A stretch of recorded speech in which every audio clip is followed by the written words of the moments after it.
knowing what's going on with us, but they don't. You know what Yeah. I mean? And so you're like, you gotta recreate fans all the time, every city. You know what I mean? Well, I know your lead singer, Sonny, maybe, I don't know if people misconstrued his words, but got in a little, I wouldn't say trouble, but got some heat for saying the younger band's not respecting the older bands. Oh. Yeah. Well, you know what, man? Was that something that was taken kind of out of context? That was a band that was trying to get some hype on them. Nobody really cares about them. And they're freaking done and gone. You know what I mean? Like they were trying to get controversy so they can get a little spike in their action. But. So I don't know if you guys want to look this up, but Sonny said something about respect. Another band, I forget their name, came out and said, "Well, screw POD." But you know why? Because they were butthurt because they were promised our tour, which we knew nothing about, and they were all hurt. So they're like, "Screw POD." Well, hey, you're like a scorned ex-girlfriend because you wanted that we to never be knew with about. us. That we never knew about. You wanted to be on the tour. We had no clue about it. Now you're gonna try to get some publicity out of it.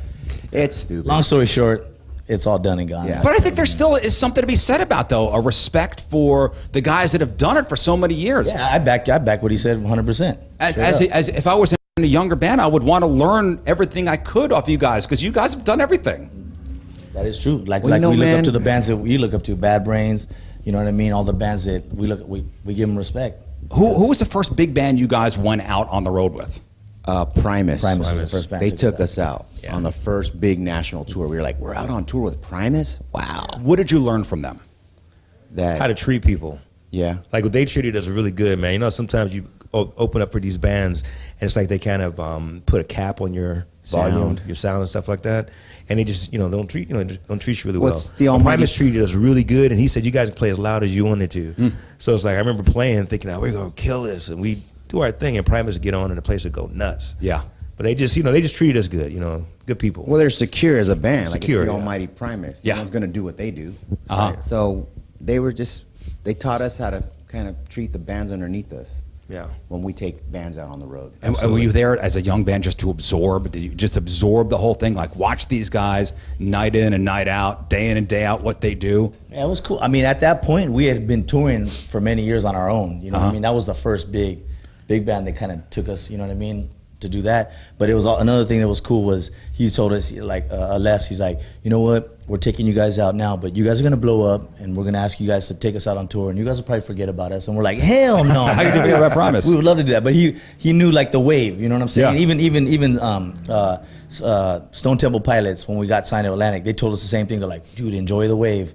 Enjoy the wave. You guys are on top right now. We were on top. And we just enjoy the wave. It's definitely peaks and valleys, that's for sure. So we know we got a lot of insight from the dudes that were doing it at a bigger level. Yeah. Not necessarily longer, but like at a bigger level, longer. And they were just giving us some insight, and it was cool to see their side of it. So those are the good experiences. Now, when you're a younger band and you go out with somebody else, was anybody like, I don't need these guys showing me up anymore?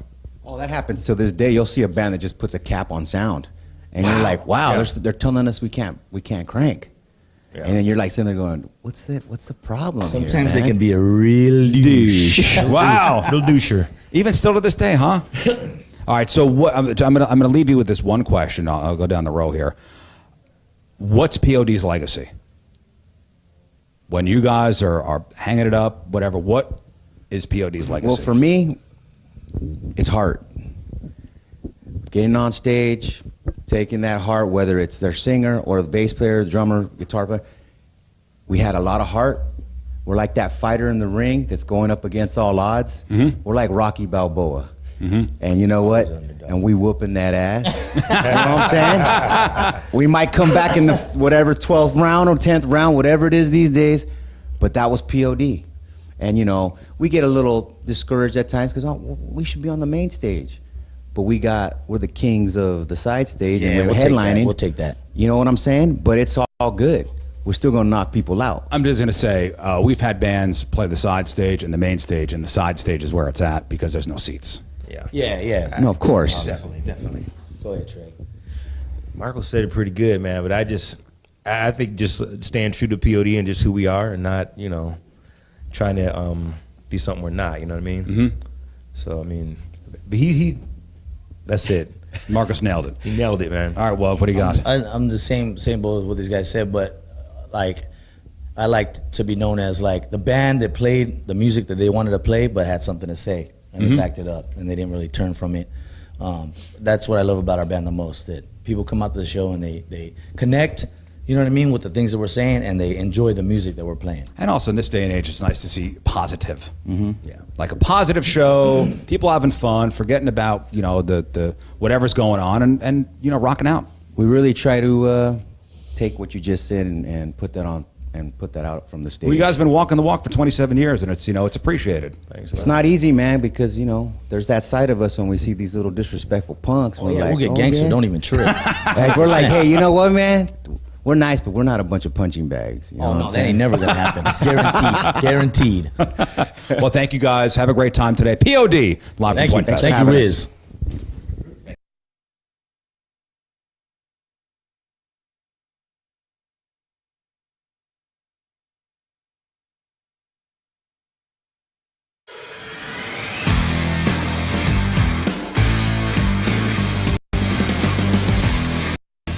Yeah, I gotta say once again, thanks to Herb Equipment for bringing some toys up here to Rizz Farm. And you know, we gotta do some mulching. So Mike and Chad here brought a tractor with them. And check this out. It says Captain Rizz on the side. All right, so we're gonna use this to get the mulch from and it's gonna go into the trailer. So I don't know how to use this thing. So who's gonna show me how to operate this fine piece of machinery? I got you covered, Rizz. This is a 3046R John Deere 46 horsepower tractor. Hop on in, man. All I right. can give you a little rundown of everything. Where's the air conditioner? That's as fast as you go. It's as Okay. wind in your hair. Okay. Hey, the first thing you got to do is give it a crank over. If I turn the key. Whoa!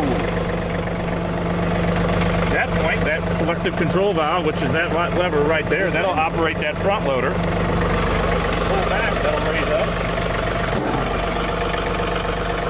You pull it towards you, it'll tilt it in. There you go. And it'll do the opposite if you push it away from you. It'll dump. This will allow you to go forward, reverse. Very simple nowadays with Even I tractors. can figure that out. There's arrows. So the arrow pointing this way means go forward, and the arrow that way means go backwards that way. So where's the stereo? The stereo, the next thing we're going to put in for Okay. you. Yeah, but right here, that's where you get all your RPMs. So when you want to hit it and get it, push things forward. Oh boy.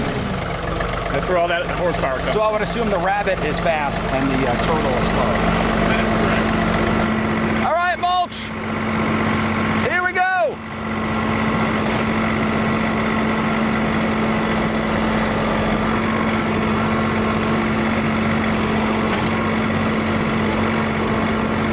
Yeah, baby.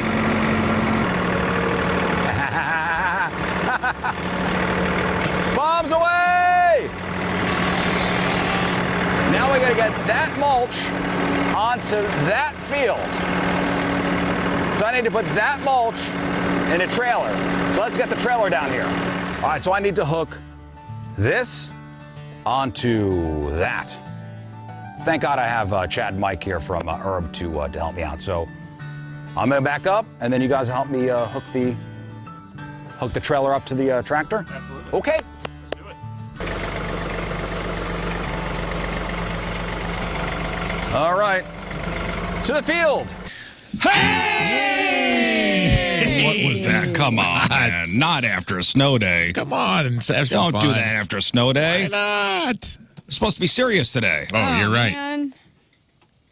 It was Snowmageddon. That was a serious fart noise I made. Snowmageddon. Oh, I forgot my little snowly cow. Where's all my snowdrops? Nope. Where's my Snowden's at? What's a snowdrop? You know, when we have a storm. Oh, the drops. Oh, I Yeah, see. I Oh, forgot yeah. about The that. bread Hang milk and the snow apocalypse. yes. I thought that's what you used to call cocaine in your younger. Oh. Look at your emergency folder. Oh, yeah, here it is.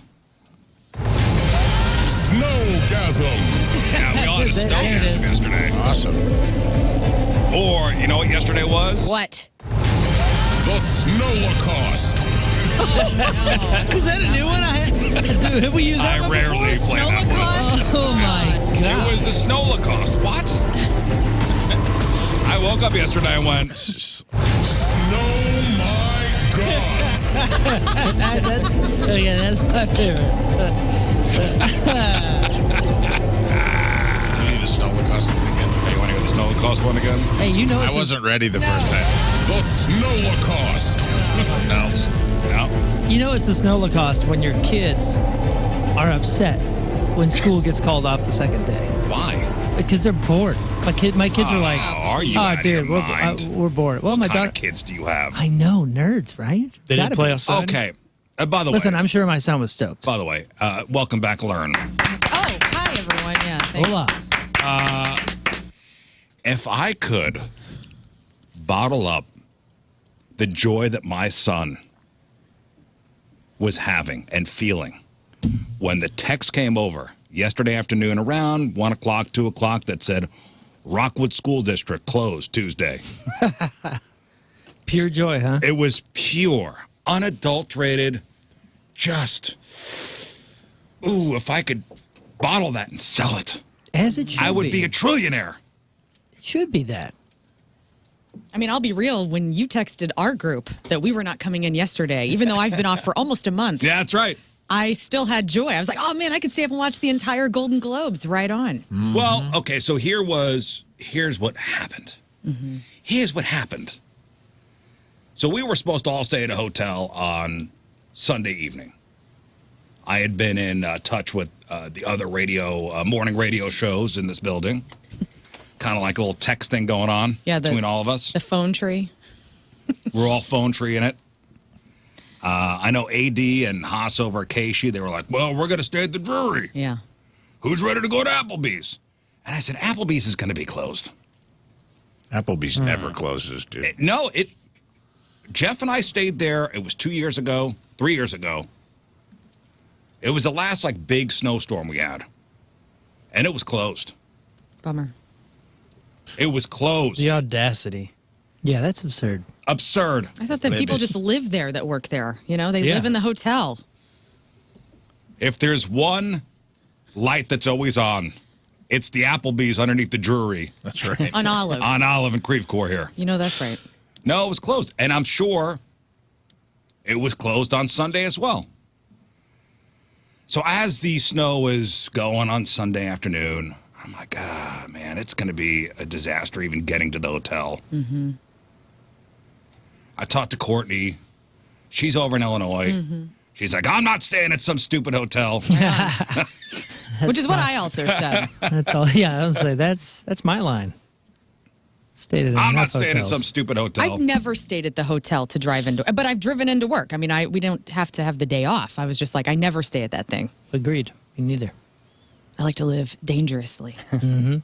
Well, in all due respect, the road I take coming out of my subdivision is usually a disaster or closed. Yeah.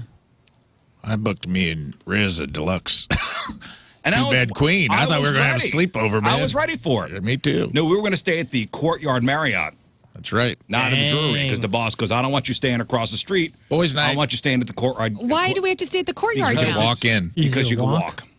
Oh, please. He didn't want us I don't crossing like Olive. bosses that tell me where I got to stay. Listen, we're a hot commodity here. I guess. Let us stay at the Drury like old times. Yeah, is Courtyard, is it up to par with Drury? I don't want kitchens Somebody in show my me. room. Marriott Somebody show points. me Marriott the Bonvoy, TripAdvisor brother. on that. Moon, if you would TripAdvisor the Courtyard Marriott, Oh, it can't have more stars than the Drury. Let's see. that's a great hotel across the street. Of course it is.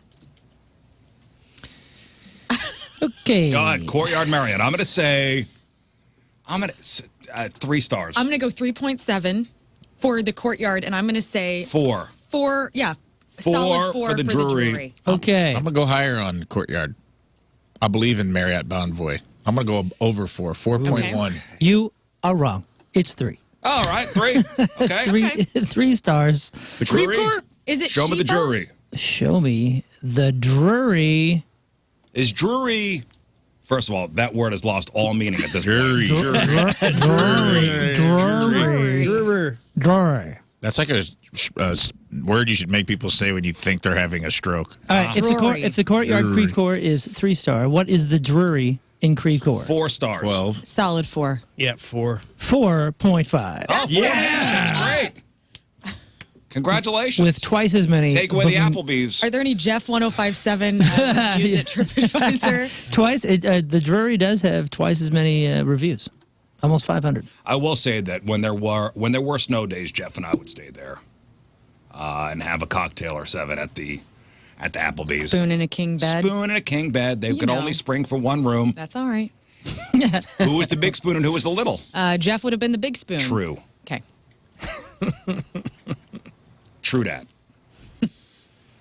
So Sunday afternoon, I mean, it was coming down, and you know, I had the news on, and they're like, "Stay off the road." Steve Templeton. Templeton was on all day. Yes. Man, it was awesome too. There was like the invisible sleet that you just heard. Then there was the visible sleet that you could see and hear tinking on your windows, Yes. and then there was the largest snowflake clusters I've ever seen in my entire life. Looked like a frigging cartoon from the 50s. And then, you know, I went in the basement and I was doing some production work and some different things, which, you know, it makes the time go by in a way where it feels like it was a half an hour, but it was 4 hours. You come upstairs and all of a sudden, 8 inches of snow, and the dog is loving it. Yep. With thunder and lightning. Yeah, did you? So I wasn't sure if that was thunder or if that was the plows. No, it was thunder snow, and I heard thunder, and I went, Snow leash. "Wow, Woo! thunder snow!"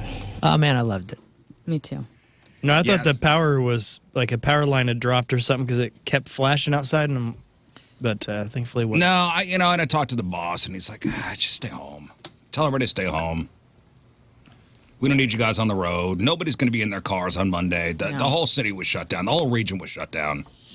Yeah, rightfully so. Was there anybody lose power? Because I know everybody kept saying that power outage expected. Yeah, they're like 15,000 No, people down that south.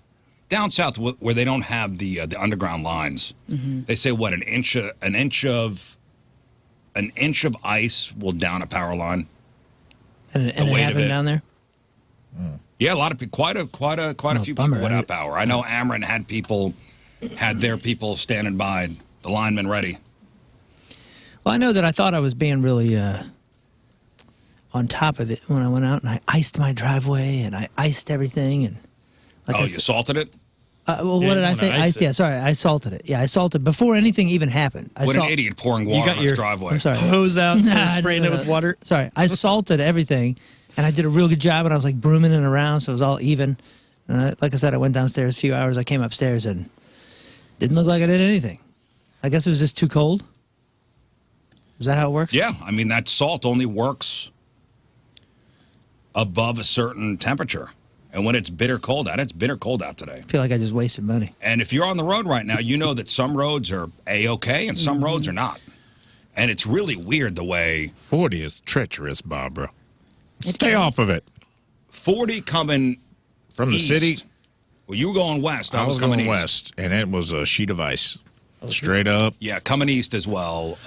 Just take some extra time. It was just a guessing game of, is this a lane? Everybody just kind of settled into single lane traffic, except for 3 people who tried to pass and all spun out and all got sideways. Oh no, really? Oh my. Yeah, but like no one had sympathy for them. You know what I mean? We were like ants. We were like ants in a single lane, and they were flying. They were like flying past us on the left because there was like 3 lanes to the left. The right lane was kind of the one that was worn down where you could see the road. Oh yeah. And they then they flew, chose the other one. Yeah, they just like got right in the middle of that sheet of ice and flew past everybody, and then everyone got sideways. And No did one you- hit a rail or nothing. When they were over there and you passed him, did you say, "That's what you get"? I mean, in my head, yeah. Well, even I'm seeing right now, northbound 270 at Doherty Ferry. That's right down the road here. All lanes closed. Yeah, I took Clarkson that transfers into Olive the whole way because I'm not getting on the highways. And that was plowed. And it was okay. It was like a single lane. I just took it slow. I just don't want to be around anyone. You know? Oh, yeah. I like to drive, and that's Yeah, what I and normally 40 do. was a single lane. And again, you don't know whether it's ice or not. Right. You're just keeping your distance. I was getting on 40 from a long road. That exit was closed. Had to go down Airport Road to another Yikes. way onto 40. But yeah, right now, 270 northbound at Doherty Ferry, all lanes closed. Left exit closed, right exit closed, left shoulder closed, right shoulder closed. Can I tell you my favorite videos that I've been seeing on the social medias? What's that? Is all my friends and 100 other people that all have snow dogs. They got huskies. They got Alaskan something or others. And seeing them out in the snow, I'm just like, it's almost like a nature doc. You know, I'm just like, he's so finally home. Oh, yeah. That's what I thought about the polar bear, man. He feels great. Yeah, exactly. At the zoo? I saw that video too. I was like, they're My finally dogs, comfortable. too. They were outside a lot yesterday. That's great. Frolicking. My It dog is fun to hates watch it. him. My dog's Mine like, too, this is not dude. England. Straight up doo-dooed in the house yesterday. Really? Bo's not having it. Not having it. Tried to take him out. I shuffled or shuffled. I shoveled the sidewalk and back in front. Man, as soon as snow hits his paws, he's out. Yeah, Bro. no, he's not even trying to pee-pee outside. Oh, see, your dogs are kind of loving it. My dog looks outside, outside frolicking. Loves it. mine looks outside and she sees birds because now she can see it. They can't hide anywhere. You know, there's no background. I mean, it's so easy. So she looks at it. Look at the joy. Yeah, my dog from the inside looks Joy. out and is like, that's going to be joyous. It's going to be so good. And she'll tear out and be really excited. And then all of a sudden, you see a point where she goes, what? What am I doing? What is this feeling? And she'll It's run cold. inside and she starts walking as if, you know, she's stiffening and slowly just turning into a rusted Hilarious. robot. And it's because she has all these ice clumps like actually in her paws. I don't know if her paws are built different. That's it. Yeah, you got to kind of pick those out. You got to pick them out every 4 minutes. Cat the Yeah. dog gets ice pellets everywhere, including inside her paws. New dog is impervious to all liquids. Wow. Like everything She's half duck? everything just wicks off her. Right on. She's half duck. Good for her. Nothing gets in the pads or anything. Dude, Wow. she's rayon. I don't know what it is. Yeah, my but I dog's did not turn built into that. one of those dads yesterday. I have 2 teenagers in the house. Uh-huh. I said, you know what? Grab a shovel and get your ass out there and start shoveling. Even your daughter? I mean, I get with your son, but you said Both of them. She's so little. I just feel like I don't know how much she got to do. She did. I mean, she did a great job. Did she? Good. She did a great job. That's She impressive. shoveled the front stoop and the walkway up to the Yeah. house. Nice. Dang. The boy, all he had to do yesterday, yeah. all he had to do was shovel a path from the back door down the deck steps. So if somebody goes down with the dogs, they don't die on the stairs Oh, going yeah, down. yeah. I feel like you could have just taken his hockey bag and hovered it over the snow, and the smell would have melted. God. That's not a bad idea. Yeah. Dude, I went and watched a game over break, and I have never been to a high school hockey game, and having all of them bring their smell in at once, it was alarming, dude. It was an alarming situation. I mean, No, thanks. it puts football pads It's a shame. to shame. And they stink. Oh, those rinks during the winter, they stink every day, and Lord. it's just leftover from the high school games. But put 20 Yeah. sweaty teenagers You just walk their gear down the road and melt all the ice right off of 40. and their right hockey now. bags in a Yuck. room, and it's, oh boy. So I said to the boy, I go, all you have to do is just from the back door down the stairs to the deck, you're good. Just a path. And about 15, 20 minutes later, I see him in the house. Like, what are you doing? Your sister's still outside. Oh, I did it. Oh. I looked out the window. I go, you didn't do it right. Oh no. You call that a good job? You're You didn't do doomed. it right. You're doomed. I'm gonna give it. He played me because I went out there and did it myself. You did? Oh, where's the lesson in No, that? well, never mind. He's the smart one He here. is. He is. And I go, put your stuff on. We're going out together. He never came. I did the whole thing myself. oh, jeez. He played me. Dang. Well, I shoveled off like Mr. Gray and his little A-frame that's heated where he lives. It looks like an encampment on my porch because It I'm is. psycho. It's heated? It's heated. Yeah. Oh, my goodness. But I put, because I knew that the snow was going to be flying on the side of it. So even though he's covered from the top, I put a couple of other little coverings over it. So he has a little porch. He's got a little A-frame. Reminding the Raccoons are listeners, lucky. this is for a cat that is not Not hers. even yours. Yeah, it's my stray cat. And so I went out there and shoveled everything so he could have more of an access area and not have to get so wet when he goes to the bathroom and whatnot. And anyway, I got the shovel stuck in the siding of my house. And Tim's inside going, what the hell? Because, I don't normally do the shoveling. He does, which I'm very thankful for. And this is why, because I got that damn thing. And I'm like rigging it. So I'm trying to get it off of the siding and get it unstuck. I don't even know how it happened. Well, listen, speaking of stuck and watching the news, there are a lot of people helping other people. It's nice to see cars off the road and people trying to get them unstuck. Mm-hmm. You see video of that? Yeah. People trying to push cars at a ditch, pushing cars out of ditches, helping each other. Right. One big community. Headline. Armed robber. I know. I saw this. We were talking about this yesterday, dude. Armed robber poses as Good Samaritan, demands keys after helping free car from snow. Terrible. Damn. And where is this? Here in our great Central state. West End. Yeah. Not just here in our great state, here in our great city. I mean, this is new. I mean, Is it new? It's this sort of This is not new. level of crime where you are acting like a good Samaritan and then you're really a bad Samaritan. I mean, we haven't heard of this, right, in a long time. Dude, you're starting to get anesthetized to this. When I heard this story, I was talking about it with some buddies yesterday. My very first thought was, oh, it was just the carjacking? Like they didn't hurt him? That was my mind. Yeah. It's because, you terrible. think about that. What was it? Michael Jordan's dad or something? Jordan's dad, also Bill Cosby's son.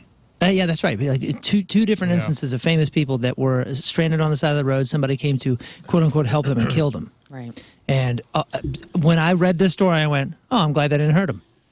That's what I thought. I just hope the robbers said, all right, you're good to go. Psych! I'm taking your I don't know car. if there was a psych here, but, and this is from KSTK. What seemed like a random act of kindness from a stranger took a dark turn Sunday in St. Louis' Central West End. According to the St. Louis Metro Police Department, a 40-year-old man's car got stuck in the snow while he was trying to enter the parking garage at Park Frontenac Apartments at 40 Kings Highway Boulevard. That's when an unknown man in an SUV helped him free his car. Oh, thank God. What a nice person. I'm going to rely on the kindness of strangers. That's that Chase Park Plaza. Park Frontenac. I don't know where that is. Park Frontenac. Park Frontenac. I thought that was down 40 Kings Highway. Lindell. Yeah, it's by Barnes, maybe? Yeah, it's got to So be. an unknown male in an SUV helps him free his car. Yeah. Once the man's car was unstuck, he parked in the garage before the same person that helped him came up, pointed a gun at him, and demanded his car keys. Oh, jeez. The victim, who doesn't want to be named, says, I'm still trying to process this. Right by Forest Park. I guess the good news is the car's not stuck anymore. Right by St. Louis Children's Hospital. Oh, man. Well, the victim says, he comes up to us like, hey, I got this. I've already helped 4 other people. This is going to be really, really easy. Victim says it did not cross my mind at all that he was about to pull out a gun. The man turned over his keys and left to call the police. That's some next level psycho stuff. You're acting like, oh, everything's fine. I'm actually helping you, and then Oh, you Jekyll go and from, hiding it. oh, my God, thank God somebody's here to help me. We live in a world where it's just strangers helping strangers. the small talk that's happening when that's going on. I mean, he had to really perform. This, You know, I they tell you say what, that kindness is dead. But you, sir, are living proof that, what the hell? I tell you what, the snow has really brought us together. It's You know, 2020. snowtacular. Hey, come back here. I wanted to thank you. You know, 2024 was a tough year for all of us. Really divisive year. And this is a great way to start the year. Neighbors helping neighbors and Yeah. Yeah, I hate to say it. Desensitized enough to say, I'm glad they didn't get hurt. yeah, man. Yeah. Cool. I Just- think about that Just sometimes. a carjacking? Good. You know, if I'm not on my way to work or if I'm, you know, where it's time sensitive, I will pull over and help people sometimes. And I'm always like, I'm getting leerier and leerier of it. And I hate that, you know. Well, yeah. But I would be really concerned if it was like, I feel like I'm a little bit of a harder target. I would be really concerned if like Tina or somebody stopped on her own. I'm always like, don't stop. Well, if you're And I stuck hate in the being snow, like that. I just tell her don't stop. I'm like, if you're by yourself, don't stop. If you're stuck in the snow, Call someone, call a number and let them know, hey, somebody, yeah, if you're stuck in the snow, you're stuck. if you're stuck in the snow and somebody comes up and says, hey, I will help you become unstuck. Right. And next thing you know, you're standing on the side of the road, Right. watching your car. Bye. Bye. Okay. Thanks for helping me out. What can you do? You know, I'm just thinking, okay, well, how can we be proactive in this? I mean, nobody trusts anybody. So if I break down, which I've done many a time before, and luckily every time somebody's helped me, it's worked out well. Now what do? You have to vet somebody and go, let me see your license. Well, no. Let me take a photo of your license Well, right first of now. all, you don't go out in weather like this. Well, no, but No, you got just to. say, "Oh, you're here to help me? Okay," and you just pull out your sidearm Video? and you say, "Okay, I'm going to point this at you while I you get help my me, gun out. just in case." Have them help you at gunpoint. Yeah, Okay. just listen. Is this how we should be? Just to be sure, That's the only safe way to do it. I really appreciate you stopping, Yeah. but I'm going to have you under gun while you help change my tire. Thank you. It's for my protection. Yeah, this is for my protection. That's it. Yeah, have them help you under gunpoint. Great. That's it. Well, did you hear about KSDK is moving out of downtown? Yes. Yeah, they're going to That's the a big story. old iHeart Studios, I believe, off of Over 40. in Forest Park? Yeah. That's what I heard too. But yeah, they've been downtown for more than 40 years. Dang. And I guess they're going to move out of downtown, and a lot of it has to do with the safety of employees. Absolutely. My drummer in my band works at KSDK, and he tells me often how many cars were getting stolen out of their lot. That is, I believe, key carded. Yeah. Oh my So- gosh. Yeah, Nightmare. I got a buddy that works down there too, and he says, once a week somebody's mugged. Yeah. Sucks. Somebody's mugged, somebody's car's broken into, so Hey, when we were KSDK is out. the last year that we were down there, remember one of our coworkers got a gun pulled on him by another host. What? Who? Wait a minute. A radio host pulled a From gun on another show, pulled a gun on. Yeah, one of our coworkers. Because remember he that. was so nervous. Oh. Tired of him eating his yogurt out of the fridge or what? No, our the parking attendant was mugged, or he was robbed at gunpoint on average every 3 Oh, minutes. you're talking about Alvin Yeah, down Alvin. at Yeah. Powerhouse? Yeah. No, yeah. So after Alvin Alvin at Union Station. Alvin got he got robbed again, and like 3 days later, one of our coworkers, I guess, kind of freaked out another coworker, and he pulled a gun on him. No big deal. It all ended up fine. And here we are. Here we are. We're all good. Yeah, but that's a big story. The KSDK is moving out of downtown. Yeah.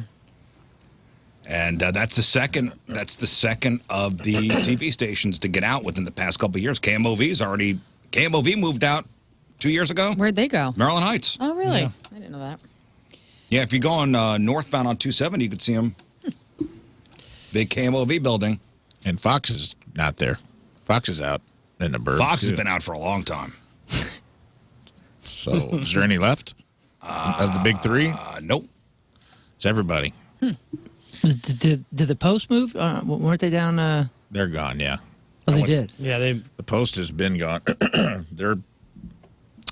They're building. I was in there recently, and it was kind of weird to see all those old presses just empty. This is a cool Huge. view. It's a place really is cool so place. neat. They still have all the old. I mean, there's like- probably millions of dollars worth of like printing press machinery in there. It's like a little.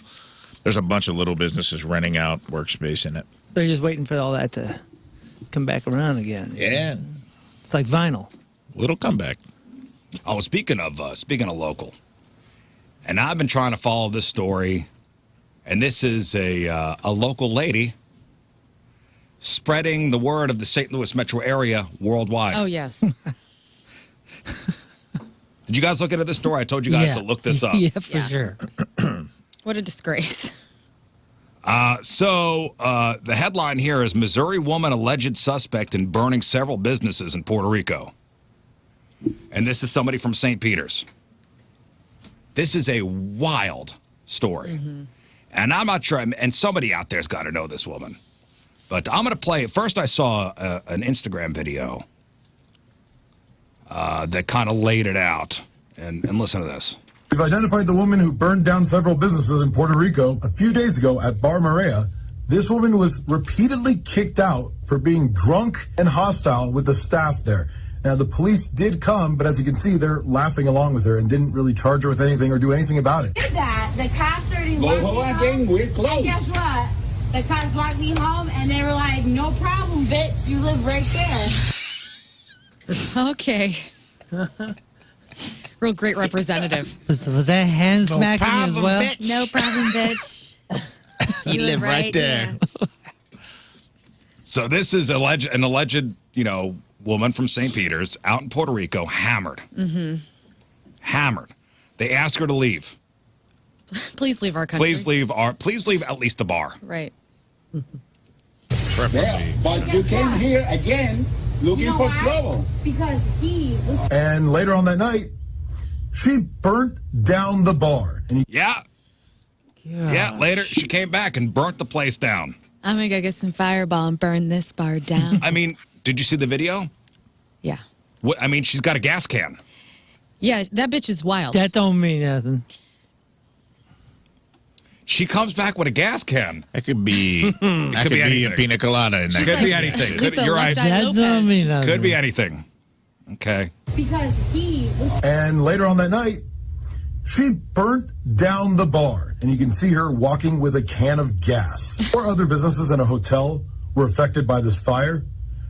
There is a GoFundMe for Bar Maria and for the gift shop Artis Vuavia. Please help out however you can. But now it's time to identify the arsonist. Hello, Danielle Bertothy. She renamed herself on Facebook to Danielle Renee, but it still said Bertothy there. But just to confirm that it's her, I went ahead and messaged her to see if she would either block me or delete her profile. It's usually one or the other, and the choice makes it real obvious whether or not she did it. And guess what? What? She deleted her profile.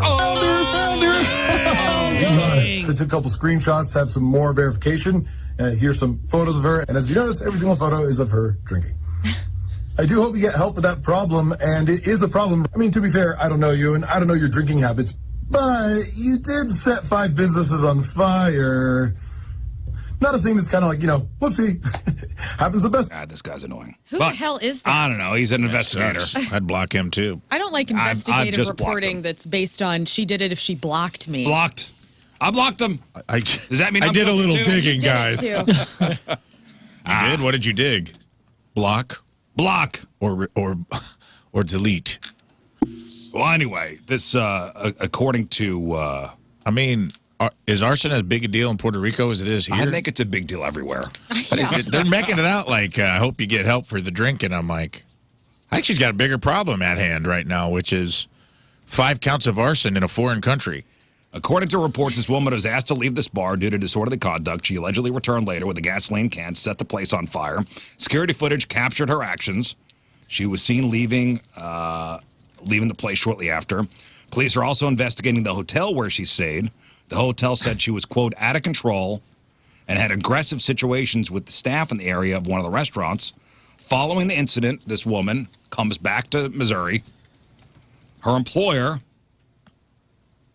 which I guess she works for a local agency, like a local ad agency. Oh. Yes. Has suspended her pending further investigation. Which agency does it say? Yeah. You're just not going to say it. My bad. I'll look it up. The company stated they're prepared to cooperate with law enforcement if contacted. Local authorities in Puerto Rico are investigating the case. St. Peter's police have been made aware of the situation, but have not been able to contact, but have not been contacted for assistance. As the crime occurred in Puerto Rico, the investigation is under the jurisdiction of Puerto Rican law enforcement. But they said they will cooperate if they're If they are contacted. Well, what an interesting thing. Like, we clearly have evidence here of this woman, and it's just interesting that we're waiting on Puerto Rico to do anything. How'd she get back? Did they not realize who it was until she'd already left the country? Sounds like it. Do you have to have a passport to go to Puerto Rico? I mean, it's an American Commonwealth, right? Right. I don't know if you do. I'm not sure about that. Let me see. I don't think you need it for Guam either. I've been to Puerto Rico. I don't remember. I don't No. think you do. I don't do think not. you do. It's territory. So she's just rolling through like she's driving through Illinois or something, you know? Yeah, the representative from St. Peter's now has the floor. I mean, that's an American crime. You On can't American soil. You can't just come back to Missouri. Well, as of now, no arrest warrants have been issued, and the investigation is ongoing. But Maybe they can cash in for some insurance or something and build a new bar, and that's why they're not there's a now. GoFundMe to help rebuild this place. What a jackhole, man. She seems like a good time. I mean, she definitely seems like a good time. It'd be but fun to hang. She'd be a good hang. I don't want my house to burn down. You guys like flaming Dr. Peppers? Yes, I do. Because I just made 5 of them downtown. Yeah, I want some of that heat. I put a gas can full of Bacardi 151. And now I'm down there. I said, hey, bitch, I'm back. Bitch, you live here now. St. Peter's, whoop, whoop. Yeah, I wonder if she's known in the area. You know she's been kicked out of Parrots. I don't know if they're. Call her, She's been kicked out of Parrots and banned. What's her down name? in St. What's her Peter's. first name? Danielle. Danielle. Oh, man. It's so great if it was Ashley. What was her last name? Look it up. Well, it's pretty smart that she switched it. Everything's allegedly, by the way. They call me Danny Fire. Yeah, she switched it to another name, and 8 million different gals with that name, and then her name is just her. It's Internet guy said it. It's an easy look up. Oh, and she blocked me, so you know it's true. So Coming you up know tonight. it's true. Block you, bitch. Block this bitch. I don't care. So what?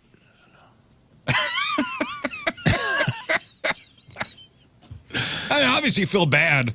Absolutely, I feel bad. I feel bad for the businesses that were. Yeah, things are like hard enough. Like, why are you burning places down? If she was blackout drunk, she wakes up the next day like, oh, I got a little bit of a headache. And then there's all the reports of her burning a place down. It's like, my hands smell funny. I know. Oh, dude. All the hair on my knuckles are burnt off. The best thing right now is I just pulled up her Facebook. Yeah. It says her name, account manager / relationship builder. Yeah. Is Prodigy's I'm Fire really- Starter her page song? About to build a relationship, bitch. About a relationship between fire and your freaking business. She looks like a good time, though. I do want to hear that one part where she's talking to the Go police. again. We've identified the woman who burned down several businesses in Puerto Rico a few days ago at Bar Maria. This woman was repeatedly kicked out for being drunk and hostile with the staff there. Now, the police did come, but as you can see, they're laughing along with her and didn't really charge her with anything or do anything about it. Did that. The cops already Go walked home me again, home. we're closed. And guess what? The cops walked me home, and they were like, no problem, bitch. You live right there. Cash me outside. How about that? That does sound. No problem, That, bitch. that doesn't sound like an endorsement of the Puerto Rican police for sure, man. I mean, they're nice enough to walk this drunk lady home. Yeah. It's no problem, bitch. She was in a crop top the whole time, and smacking her hands together, which was so on brand. A peach crop top. Rafe, what would she be saying as she's walking back to the place with a gas can? Dude, who knows? Oh, you guys, bitch, kick me out, bitch. I'll show you how St. Peter's likes to party, bitch. You can find me in St. Louis. You know she was singing country grammar the whole way back to the hotel. Mm-hmm. Was it fun night?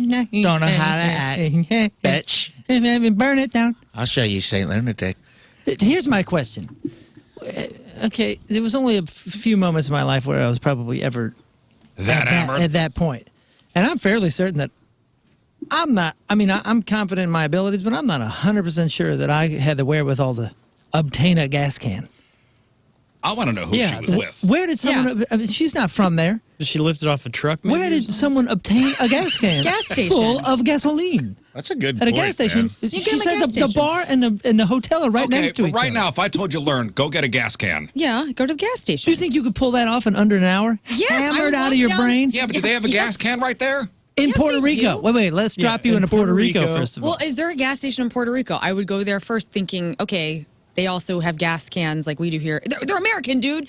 In our gas stations at Quick Trips, they got gas cans. You can tell me some hammered blonde is going to walk into a gas station in Puerto Rico and be like, You know where what? are your gas tanks? Maybe she had a big cup, big gulp, dude, and then she just put gasoline in it. and No, then she's you can throwing see it. her with a It's gas, a gas can. Okay, so she went in. Who's going to purchased- sell a drunk woman? right, and then unleaded, and then she's filling that up, and then pays for You it. know and what? I then know what it goes to is. the- Like her, She's going yeah. through a divorce. She's got her friends down there.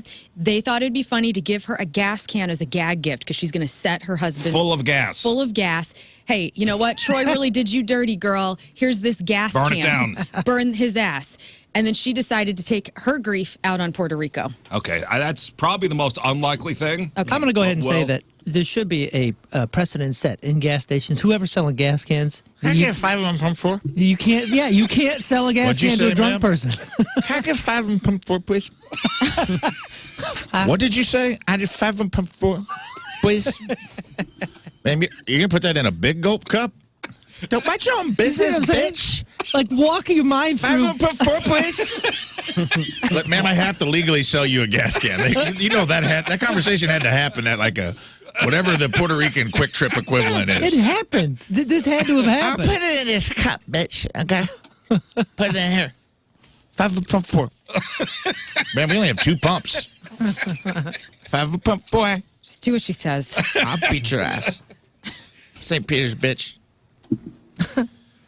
I'm a relationship builder. Yeah, was You're she a what? wearing anything that had a 314 on it? Because then we know. The only thing would have been better is I'm sure. She have a cardinal cap on, a There's Blues hat. an STL hat, and an I Heart Dude. PR shirt on. Yeah, dude. In my mind, she went back there with one of those cardinal hat visors with the fake hair on top. Yeah. Like, really did it up right. that everyone's dad wears to Cardinal playoff games. Oh, Guess who's God. back again? I need to follow this. Danielle's back. Somebody's Some got to gas. know more. 5 and pump 4. Is anybody out on the road today? Where is she? What is she doing? Who is she with? Mm-hmm. Was she by herself? It looked like she was by herself. She's going through some stuff. She is. Not an excuse, No. but clearly she's going through something. All right. Now, according to Google Maps, there's no gas station right around there, but there is a jet ski rental. So maybe she made a mental note. You know She's what? walking to beach, saw a gas can. It's like, Don't have to jet That's ski. even funnier. If I ever need that, I need What a gas. funnier way to get gas. She's like siphoning out of a jet ski. No, they got those pumps on You the guys think I dock. can get gas out here? I suck the gas out here. What's that? Lady. Yeah, she could have walked by and just grabbed the gas can Had that to be. they were using And to dude, you on jet skis. you detectived this Thank you. scenario. Way to go, Scott. You figured it out. That has to be it. Actually, email the police down there. Tell them exactly will. what happened. Yeah, get us So on where's the this. closest gas station? Oh, To let's Bar find out. Maria? I mean, I've not found one yet. Blocks and blocks from there. But they got the Because pumps it's kind of a on the tourist docks. area where she's at or was. That's great. Yeah, it's there's no. Oh man, Where's it at? I In love Puerto Rico? love the Me Too The town? editorial. By the way, the headline is "White Woman from Missouri allegedly burns Puerto Rican businesses." Oh, she was flees wearing island. a Team Rizz member shirt. Oh no. Nah, We've had that before, by the way. I believe it. Oh, mugshot with the Team Rizz jersey. Somebody has committed a crime in a Team Rizz shirt. How dare our audience? We need Ozzy Osbourne to do that. Make it iconic. dude, you're right. There is no. She is not getting this from a gas station. There's no She walkable walked gas by the station. jet ski rental place, grabbed the gas can, and I'm going to burn this bitch down. There's like 4 donut places before you even get near a gas station.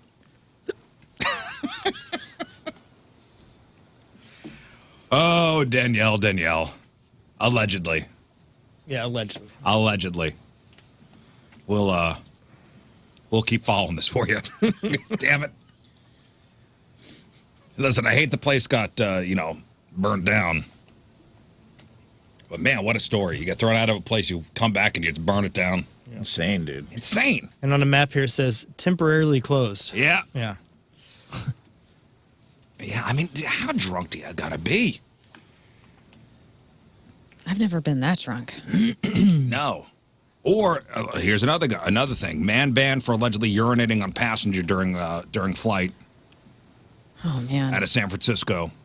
Drunk? I would imagine. A man was banned from flying on United Airlines after allegedly urinating on another guy during a flight from San Francisco to the Philippines. Good God. Well, I don't think the air. Okay, what would you do? So December 27th, this guy named Jerome Gutierrez was traveling in business class on a United Airlines flight from San Fran to Manila, when, according to his stepdaughter, a guy got up from his seat and began urinating on him about 4 hours into the flight. So 4 hours in, what direction are they going in? If they're going, are they going? Yep. They're flying from San Fran? Are they going west? Are they going? I think going west, right? So where were they what? going? Manila, Yeah. Yeah, well, it's straight west. straight west. So I'm not sure how long that flight is, but 4 hours in, stepdaughter says he was asleep and buckled in when he was surprised when he looked at the man and thought he was dreaming. And after the man had finished, Jerome realized he was, quote, soaked from his stomach down in the man's urine. Now, United Airlines flight attendants asked Jerome, "Hey, don't approach the guy. There could be a confrontation that could become violent." United gave Jerome some pajamas to wear after he took off his urine-soaked clothing. They didn't turn around anything. They just kept going to Manila. Man, that's a flight, dude. That's 15 hours. So 4 hours That's into so a gross. 15-hour flight, some dude pees on you. I mean, They're not turning around the flight. well, no. 7,000 And hopefully you miles. carried on, and you have extra clothes to put on. I do feel like we might have a possible OkCupid couple match here. Yeah. The flight P guy and Danielle. They seem like people that might want to party together. Yeah, that's a formidable couple for sure. I wouldn't want to. If he'd have been there, he could have put the fire out. She That's wouldn't be in true. any trouble. Right. Heck yeah. I was going to say fire and water, dude. Always Yep. a good pairing. Yeah, the United Airlines said there was a, quote, passenger disturbance on the flight, and the airline asked police to meet the aircraft when it arrived in Manila. The man apologized and begged not to press charges. Okay, well, let's start with give me your clothes. My See- clothes now smell like urine. You're going to put his clothes on? I don't He's wanna put on dribbled. his You know he clothes. dribbles. We're switching clothes. You're wearing the urine soaked No, I'm ones. putting on the pajamas. Okay, fine, but you got to wear my. You have to wear my I'm pants. putting on the pajamas. But I get to pummel you. We get to duct tape you to the seat. What do you do with the urine-soaked clothes? You do not keep them, right? You put them in a trash. You ask the staff, "May I have a bag, please?" Because I'm not. I mean, now the whole flight for 10 more hours is going to smell like whiz. Yep. Yeah, you got to make Johnny P. Hands wear that. Can you imagine sleeping and then being awoken No. to just why am I getting wet? From his stomach down, and the guy finished. Yeah. Was Did he flush? How is that possible? there an And explanation? nobody stopped him, right? No, that I didn't stop him. Like if I'm sitting down, even I don't care. You're what, sleeping. I'm, You don't- I'm sleeping. What? You I mean, think you're peeing yourself, You're like, wait a minute, what's happening? well, I mean, don't you think within a few seconds you're gonna go, I got something's spilling on me. You're I've gonna never panic. slept that hard in my life. That's what I'm Right. saying. I would Some people are unbuckle harder and sleepers start than others. swanging. And you're seeing his dong, too. We're like completely out? sidestepping on that. Like, yeah, It's like out. The guy- there's a Yeah, man's dong's penis. at face level if you're getting Peeing peed on on in an you. airplane seat. I'm in my seat. Good And point. that means a man is standing in the aisle, Right. And is nobody urinating there? on you. So then you have to ride next to each other for a while, right? He thinks it's the. No, you know why? Because He thinks that's a flight attendant asking him what he wants to drink. He's like, I'm good. I said I'm good. you know why? Because if Feels you weird. see something like this, it takes you a second or two to realize what's going on. Yeah, I know everybody talks about the fight or flight, but there's freeze is honestly more often than not what happens to people. You're fight. sleeping and you're okay. I'm getting wet, and then you look over and you go, okay, there's a guy doing his thing on me, and it's going to take you a second to realize what is happening. I don't know. There are reactive things in our body. Like if I touch a hot iron, my body, there are auto responses. That's pain. If but wet is like just one tier below Hot wet. pain. Hot, Yeah. wet, Warm wet. hot, wet, smelly. Hot, warm, wet smell. It's like just Warm, below. wet. Also, I fire. feel like dudes have I honestly do think, and I can't explain it and I can't prove it scientifically, but I do think there's an invisible shield around every man's body that he knows if another man's wiener is within 1 foot of him. What do you It's mean? magnetic. I just feel like can tell. there's some sort of like sphere of awareness that even if I was in a deep sleep, like there's a penis near me and it's out. I gotta know, Unsheathed and I need penis. an unsheathed pee-pee is nearby. It's our spidey sense. It is. It Yeah, is. It's our wiener sense. Huh. We just got to know. We know when another one's in the room, and we know when one is unsheathed and too close. Yeah, I If it's refuse. in pee and distance, we know it. Something's up here. Something's up. It don't make no sense. Think he's a man. sleepwalker or drunk? Oh, you're talking about the peer? I'm talking about the PE. Didn't say. Peer. I'm kind of curious. Like, I could see, like, I had a friend who slept walking with pee on his curtains all the time in the middle of the night. Like, that was his, he'd get up and pee in the house. I was just like, he did it all through being a kid. Sleepovers, he'd pee on other people's curtains. Like, he didn't like going to sleepovers. Good dude. Just like absolutely a sleepwalker, and he was a sleep peer. That's what he did every time. Peed in trash cans, peed on the curtains. Whoa, and he took it well into adulthood. So I'm curious if, like, could have been something like that, or if he was just drunk. Yeah, there are more likely scenarios that make that somewhat common than being peed on and not reacting. That's what I'm trying to. I'm not trying to victim blame here, but that's the craziest part of the story is how you telling me that guy got off a full bladder and finished before. Yeah, because they did make sure to say that the peer finished. Absurd. That is the standout of the entire article. Now, usually to me. when a guy gets done, going number 2, I'm sorry, number 1. Thank God it wasn't number 2. That would maybe have been next. But you know he tooted. It wasn't stopped. Usually there's like a stop and then maybe a little start again. Yeah. Right around a tiny toot. He full. There's a tiny toot that happens when you pause. Yeah. Oh, yeah. Many times he full bladdered, and this is why I don't sit on the aisle. By the way, I'm a window guy through and through, and this is exactly Maybe why. this guy was in the window. Yeah, you don't know. I mean, He could have been in the middle by seat. the window. He could have arced over. Nah, I don't know. Could have this been is the an middle aisle. seat. This is an aisle guy. This is an aisle guy. This is what you get: bruised elbows and peed on shirts. Yep, Don't make no sense though. I'm not trying to Damn, victim bro. blame, but that's. I also wonder if he crazy. leaned up against the seat while he was going. Yeah. If I'm asleep on an airplane, Wonder if he raised the armchair like the seat of the toilet. if I'm asleep on an airplane and a drop of water hits my arm, I'm waking up immediately because I'm like, oh God, 100%. what's about to spill on me? I've never slept well on a plane. You ever, I rarely sleep on a plane, and when I do, it would never be a peeable amount of sleep. Well, No what was the way. whole thing No like way. when you were when you were a kid and you had sleepovers, you put somebody's hand in water. Yeah. Yeah, they're supposed to pee their Supposed bed. to be their bed. Does that work? Tried I it a don't know. couple I think, times. yeah, It I think didn't. we did that No? a couple times too. Yeah. But people would, you know what happened? People would wake up. People would wake up because their fingers Their hand wet. is wet. Now, with all that being said, We did the shaving cream thing. That worked. Oh yeah. I tickle their nose, put shaving cream in their hand, and let them slap themselves. I don't remember anyone peeing. We tried it. I don't ever remember it being a successful mission. well, usually it's done with somebody so passed out from being hammered. yeah. Then you could just pour it on their crotch and make them think they peed themselves. Yeah. Okay. Andrew We- wants to know if they we did waited that for a the few shake. times. We Wait did for that. the a few shake. I also had that question. I wasn't going to air it, but Wait for here the shake. it is. Okay, yeah. with all that It's being part of said, the process. If they say completion, then the shake was done. let's be in the trust tree here, All right. Okay. the truth tree. Does anybody carry backup underwear with them? Yes. You're talking about like packing? No, he's talking everydays. I do it whenever I pack because I'm like, okay, if I poop myself on vacation. No, just like every day. Nah. He's talking everydays only.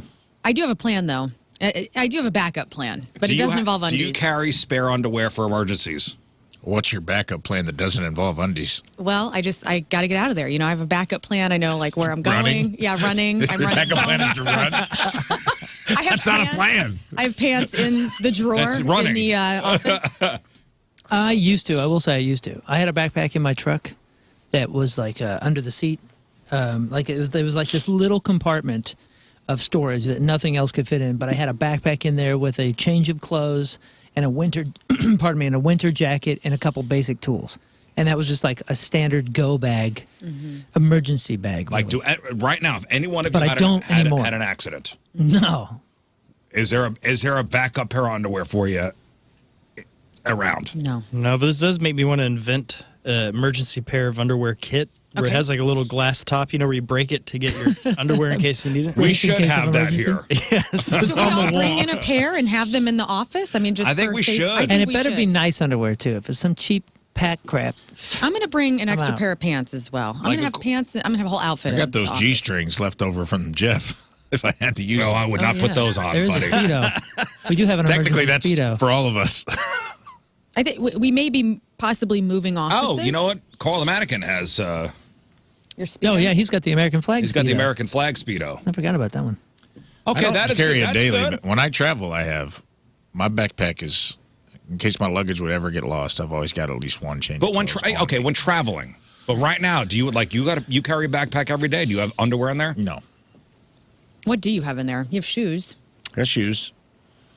I've got shoes and maybe like maybe a shirt and a windbreaker just from being on vacation. Well, according to a survey, nearly half of all Americans carry backup underwear with them. Half? Why? In case they have an accident. I don't believe this. False. Ask everyone you know, people listening. I mean, find out. It would have come up in nobody conversation. does. What do you mean? Nobody wants It to would- say this out loud. Oh, sure. Guys talk about anything. This would have come up in conversation. This is horse crap. I Oh, think you're saying This is Big Undies trying to get us to buy more. This is wrong. Yeah. This is Pocket Undies trying to make a big move. pocket undies cute. This would have come up. Am I, I right? feel like I would know if you guys had backup underwear. 100%. This would have Where come would we up. put it? I mean, well, I carry a backpack for all my stuff, I but don't most people during the day. You know I what? don't know, my car. I guess in your car, you could have it tucked into the seat, maybe in the console. This Glove study was compartment? done in the marketing room of Hanes or Fruit of Fruit of the Loom? Yeah, they're full of crap. And that's why you have backup underwear. I feel like most people's plan is just to ditch the underwear and then commando it That's back right. to Yes. if you're lucky. Command Central. Yeah. I'm going full commando back to Command Now, Central. if you were to guess, more women would have backup underwear than men. Yeah, because I that's can see because that. of our menses. Well, I You can- never know when it's going to hit. I'm not trying to be gross. This is just a reality of women. Member of Menses. Don't roll your eyes at me, Scott. I did not roll my eye. And in fact, I don't want to make eye contact with you. Fewer than 1% of men are doing this, and let's say all of the female population is doing this, minus 10%. We're still only at 40%. Horse poop. Trust me when Okay. I say that every woman listening to this show has a ruined pair of underwear at their house right now because of a situation that they were not prepared for. And I'm I've not seen them. talking At about home? At home. And a lot of us, we keep them for some No, ungodly they go to the reason. garbage. Well, No, Right, they right, don't. right. Right, but do you carry at any given time? I've seen the casualties of that war. Do you carry backups? The I body don't. hand. I should. Or do you just consider, like the situation has, if it happens on the rare occasion, you go back to base? Wait, you guys live with women. You've never seen the fallen soldiers of battle? Bottom of the hamper? Oh, I don't go there. They're there. Do you guys do your own? Do you separate your laundry, or do you have your laundry with your person? My wife and I are together. The kids are all separate. I wish we separated. Wife and I Tim and I together. separate. We do separate laundry. I don't want it him all knowing goes what's in going on. It all goes in Really? one hamper. Yeah, I don't want to know what's going on over there. It all goes on in one Oh, hamper. really? Okay. Fascinating. And we Well- also have different things. Like he's more eco-friendly detergents, and I'm like a Tide Pod girl. Me too. Ah. Yeah. That's our big separation at the house. Oh yeah, I Tina's got to have Tina's allergic sensitive. to everything. Right. Well, you know what today is? Today is National Pass Gas Day. Fantastic. Great. This is an actual holiday. National Pass Guys, Gas Day. I have breaking news. When breaking news? I do. And actually, it was yesterday. You did it. You broke the barrier. No, listen here.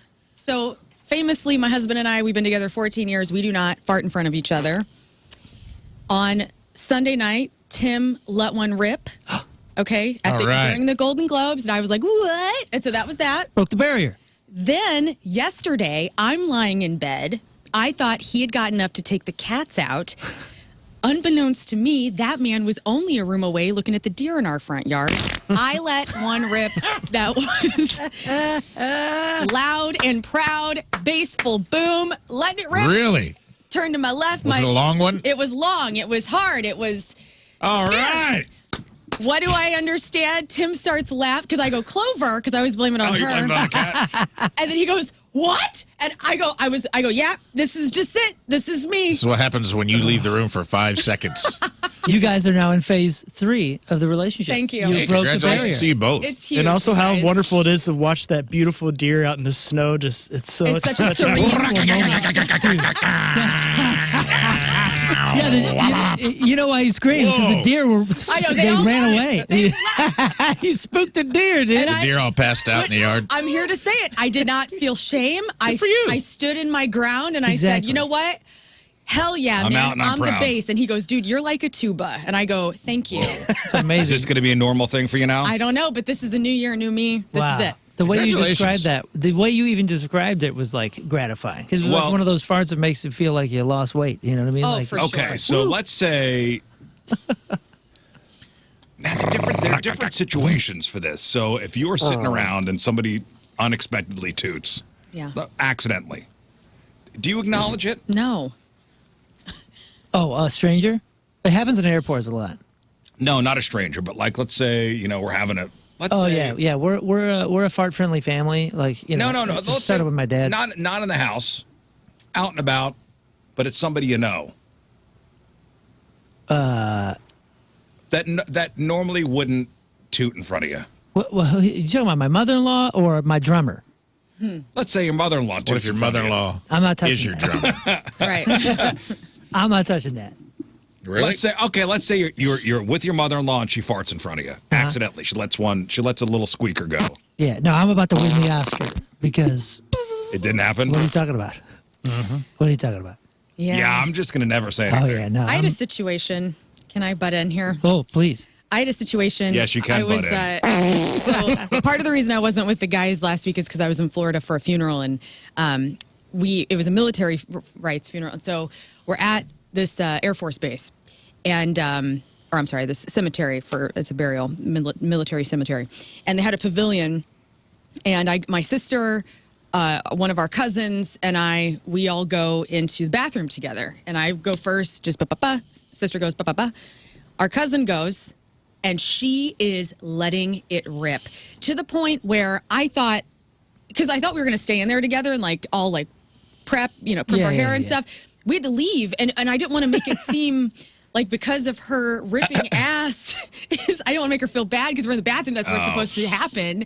But This I was is like, helping. all right, we'll see you out there. And had this awkward, I just say Good it out luck. loud. We were at a wedding once, and my wife was in the bathroom with the bride, and I guess the bride didn't think that anybody was in there, and no. it was Nervous it was gassies. nervous gas. I thought you were going to say, during a military funeral, they're playing taps, Oh, which they did. Yeah. which was then interrupted. By the tuba. No, Remember hiring a tuba? Oh my gosh, man. So did you leave the bathroom because she was blowing so hard, or was it Yeah, coincidental? I was like, ooh, Oh. I'm going to let you just have your moment, girl. You do you. And then I left. It was like machine gun fire. So it wasn't acknowledged, It was Dump City, USA. but it wasn't acknowledged. That's amazing. No, it wasn't. I mean, she had to understand, they're leaving because they don't want to be anywhere for this. Yeah, it's We're amazing. under fire. We're under fire. I love it. The code red. I tell you real. what. I tell been you what. there. When I am around and I'll just say older relatives, if you will. They're just falling out of them, and they're obviously from a different generation, and a couple of them, i.e. my father, he finds farts as funny as we did when we were 11, right? He's still an 11-year-old with that kind of stuff, and that's put a great tone on my life as far as farts go, and I belong Nice on the tones. show. Probably thank you to my father. But all the other old folks in our family, it's just falling out of them, and they'll do it in the middle of a conversation, and they just go as if It's part of that didn't happen, Yeah. and pardon my immaturity, but my face will Charlie Brown it. I'm just like, what? Yeah, and, dude. and I'll The last go, time it happened, and I'll say something. the last time it happened, somebody, and it was not acknowledged. I was having a conversation with somebody. They farted, and I went, "Ip." That's Who what I'm was saying, Like how close of a person? You don't say who it was, but coworker, No, Oh, no. Boss? it was a family member, family member. older person, right? older person. Okay, yeah. and And we're having a converation, and Mother-in-law. I went, "Up," and then But they just I keep kept- going. I kept going. yeah. Hey, dude.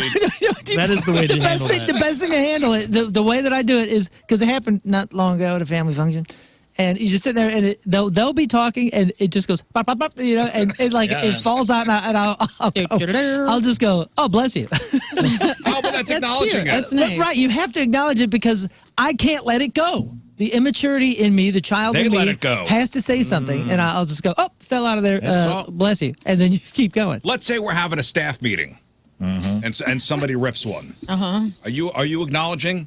Staff meeting, I It don't know. depends on who it is. Yeah, it depends because there's a lot of fun people here and a lot of unfun people here. So if it's an unfun, you just go.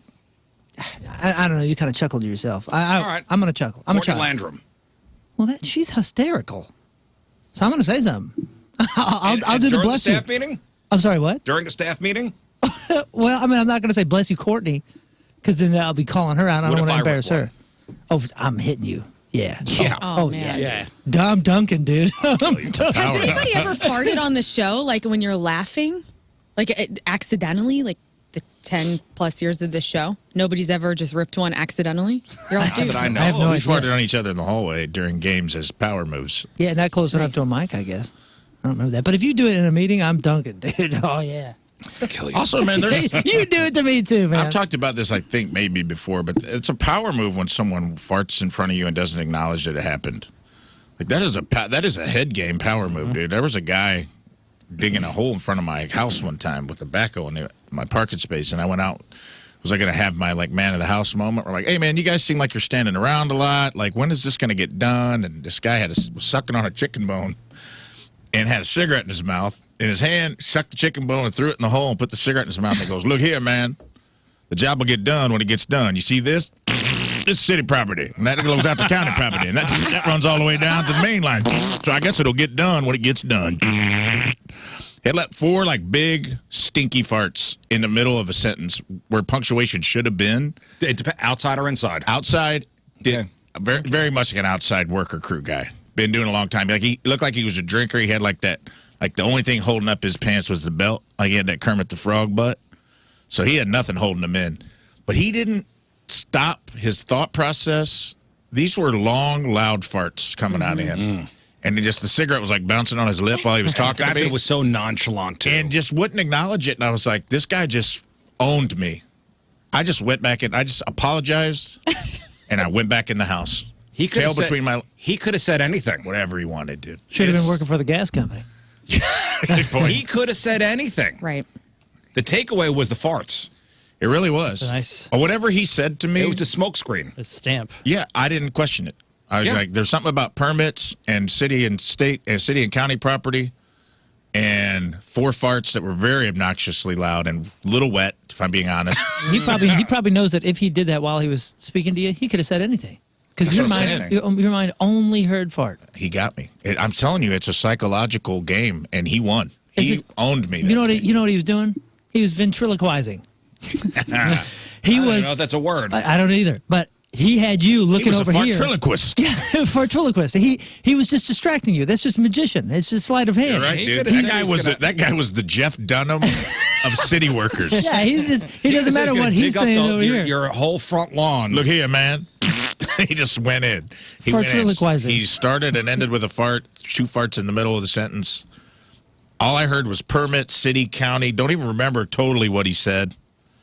And I did not engage further. I just go, okay, Yep, you're right. I'm sorry for bothering you. And I went in my house. Whatever it is. You're right. That's a classy move. That's a very sneaky move. But I think the power move of all power moves regarding farts is actually claiming it and just doing so like that. And I told you the story before. My buddy John, in high school. Yep. Star soccer player. He was cute. He was whatever. But we were about the same height, Pull it off. Like I was mortified in 8th grade when I farted next to Trisha, and I don't think Trisha spoke to me for 5 years after that. Still hasn't. And I was mortified because I reacted that way. I put myself in an inferior position. When you own it. And I lost.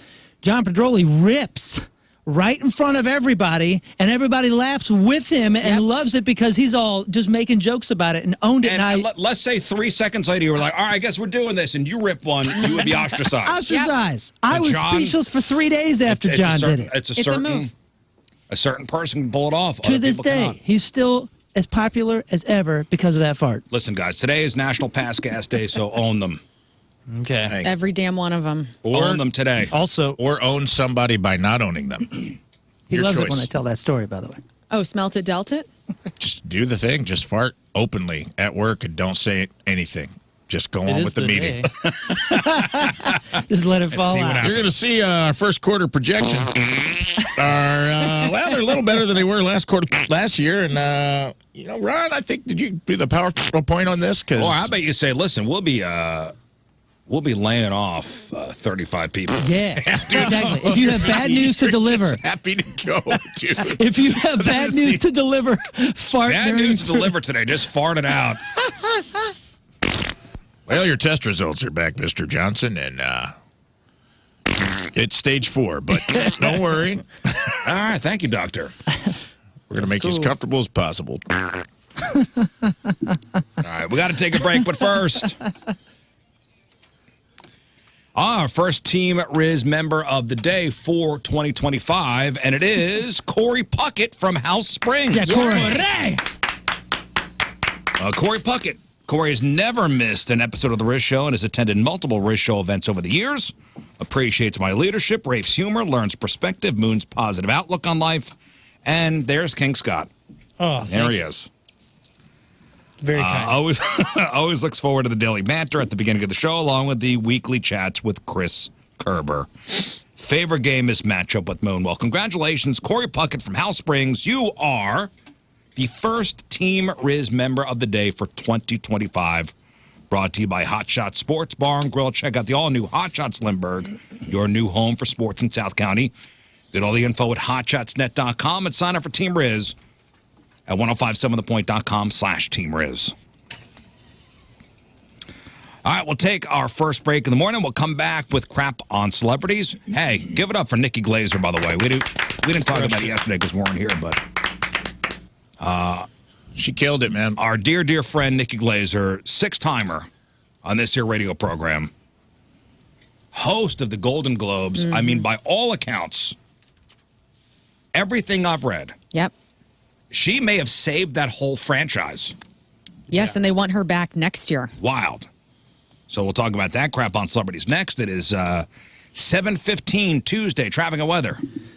Moon coming at you. Traffic is brought to you by Golden Oak Lending. Do you need extra cash? Golden Oak Lending can convert your home's equity into cash in as little as 14 days. Let Golden Oak Lending cure your blues. Let's just say it now. Traffic sucks. There's no green out there, and green would be, clear roads. So I'll just give you some of the highlights. Severe delays, 270 eastbound between Gravois and Manchester. There's a right lane blocked due to a crash there, 270 eastbound at Doherty Ferry as well. You go a little bit further north, and there's delays, 270 westbound between 364 and 64. Average speed about 15 miles an hour. Honestly, you probably shouldn't be going more than 15 miles an hour on any of these roads anyway. Yeah, just give yourself some extra time if you're still home. And 364 has 1, 2, 3, 4, 5, 6, 7, 8, 9, at least 9 different incidents between basically, Overland and St. Charles. And listen, if you are out there, your employer will understand if you got to take a little extra time this morning. Yes, the Rizz Show gives you permission. Yeah. Your point forecast, cold and breezy, high of 27 right now. It's 18 at the Point Studio. Just say, sorry, I'm late, and then you're good. Yeah. Oh, what? I'm actually on time. You know what? That makes sense. You are.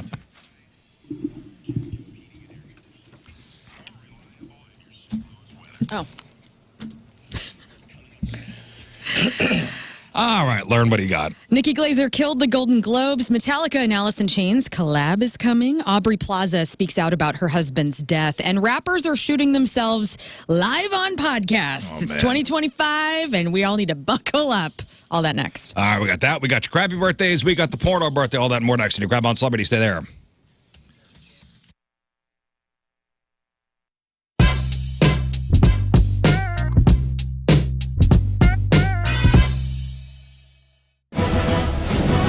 This is Rizzuto.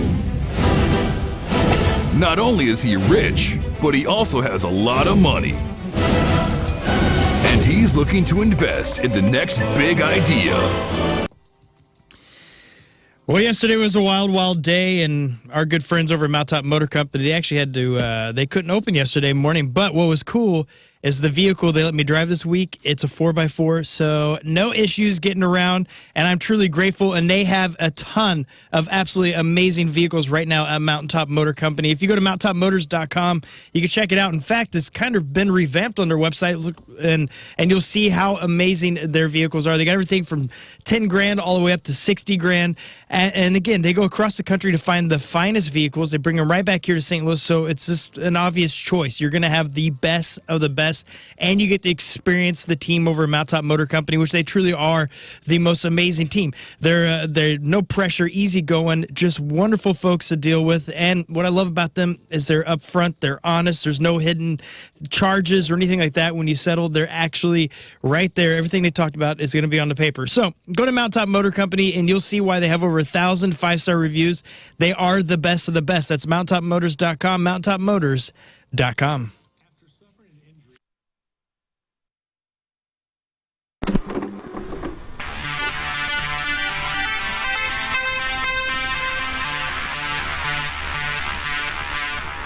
Hey, it's Jeff backstage at Wayback Point Fest in freaking living color. Look at those guys. They're right there. Thank you guys for taking the time to do this. Much appreciated. Let's get this out of the way. I have an amazing story about, and I just told this on the show. I do the morning show. I'm part of the morning show on The Point. A million years ago when you guys were on a tour opening with Rolling Stones. Yes. Or for Rolling Stones, whatever. Are they closed for you guys is the way I look at it. You guys did the stop at Busch Stadium in St. Louis. Yes. 1990, whatever it was, or 80, whatever 89. It was. 89. Okay, cool. All right, so I'm 52. I'm right there. Okay. Right. So my dad was a huge fan of the Rolling Stones. Right. Not in great health at the time. Wasn't walking very well. So I drove him because I'm a fan of you guys, and I was a fan of Rolling Stones because I had to be. And we roll up in his truck, and I let him out at the curb so he can walk in and find his seats. Right. And while I park his truck. He gets out, you guys are already on. And he goes, "What the hell is that god-awful noise like that?" And I was like, "Dad, that's the opening band. It's Living Color. That's the band I was telling you about." He walks in, and I park the truck, and by the time he is this, like this. Rocking out. The dude would be 70-something right now if he was still with us. And he found dudes that he graduated high school with. And the last time he saw those people, they were listening to the Rolling Stones, smoking pot, and that's what they were doing. Wow. So because of you guys, I had this amazing, amazing moment with my dad. So thank you very much. So that leads me into, and I think maybe that's part of the answer, but why you guys are still doing this. After all of these years, all of the success, all of the touring, all of that, what keeps you guys driving to do this? We're trying to get it right at some point, basically. Are you kidding me? It's funny. It's a great question. I mean, part of it is, the conversation we started back in the 80s, late 80s. A lot of things that we were talking about through the 90s, a lot of those things haven't gone passe. Like a lot of the songs we, we're living with the cult of personality right now. Right. And we're still living with things like Funny Vibe, and we're still living with things like Open Letter to a Landlord. And a lot of things that like a song like Time's Up is even more relevant. It was really odd. We were kind of doing our little homage to the Bad Brains. Right. And Corey come up with these lyrics, and the lyrics are all about the environment. And it seemed really an odd choice at the time, but it's incredibly in sync with what's happening now. So a lot of what has kept us together is the fact that the things we've talked about are still relevant. And it's great that you say that, because a couple of years ago, 311 was here, and in these very chairs, and I was talking with them about, and I followed them since record number one. And they said one of the things that drives them is the fact that music that they put out 20 years ago is even more relevant now than it was back then. For them, it's the legalization of marijuana and the therapeutics of marijuana, which is, my God, that's like story number one almost now. So that's got to be part of that. Now, and the other thing is, one of the guys that's on the show with me is a musician. He actually plays with Goldfinger. He's playing with them tonight. And he obviously knew about you guys, know the radio songs, that sort of thing. Never seen you guys, so I pulled up on YouTube when you guys were on Arsenio Hall. and he's a bass player and a guitar player, and he's, oh my God, that guy is shredding. Oh my gosh. So this guy's 37, 38 years old, never seen you, and cannot wait to see you guys play. That's got to be part of the drive, right? Oh yeah, it is. Totally. I mean, the way that we play and why we play, I don't think is as important as that we play. I think we have a charge to have something to say. We observe the world in a particular way, and I think it's unique in a musical space. And we have to. I'm talking without a microphone. That's okay. I know you're not comfortable with a microphone or anything. It's okay. It's new to you. But I think that as long as we have something to say, I think we're going to try to say it as musically as we possibly can. Is it still? Do you guys still get the nerves at all? The good nerves right before you head out on stage? Yeah, always. And while I'm on stage sometimes too. While you're on stage too. Oh, that's awesome. That's awesome. Guys, this is Freaking Living Color, and I know this is short and sweet, but thank you very, very, very much for coming in and saying hello. And so many fans that have seen you guys a bunch of times are out there. Yeah. Because I brought a bunch of them. The three of us, we were at the hotel, and some guy walks by with a Living Color t-shirt on. Like, wow. Oh, that's awesome. That's awesome. That is so cool. You guys are so hip. Thank you so much for being here. We super appreciate it. Great success from here and on out. Living Color, guys. Thank you.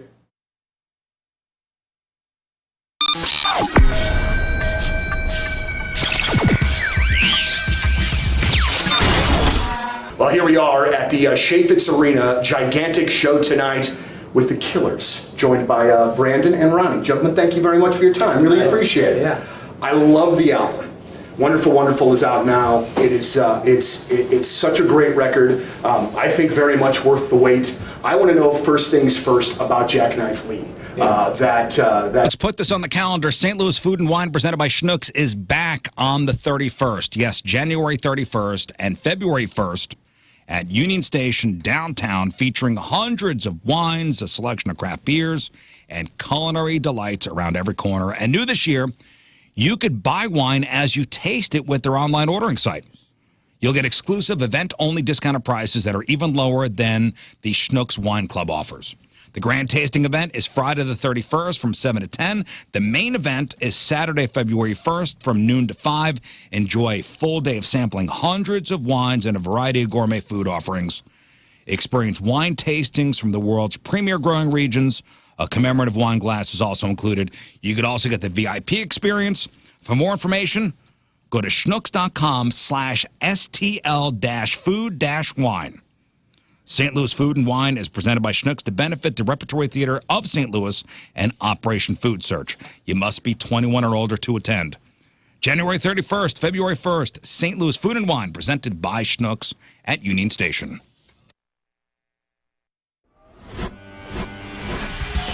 All right, we are backstage at the pageant. Big time club show with 311. We've got Peanut and Mr. Nick Hexum joining us. Gentlemen, it is an absolute pleasure to have you back in St. Louis and playing the pageant. It's great to be able to be so close to you tonight. You love seeing us in small places.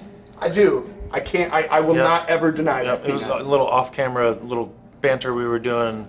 Yeah, it's good to be in small places. This is where we cut our teeth. You know, you were saying Mississippi Nights, and we did the same thing in town. But pageant, I walked in this morning, first thing, like groggy, 9 in the morning, like. Welcome back to the program. Phone number 314-624-3833 or 618-398-3833. The Mick Ultra Studio Cams, 1057thepoint.com/Rizz. The socials at RizzShow. Show your emails.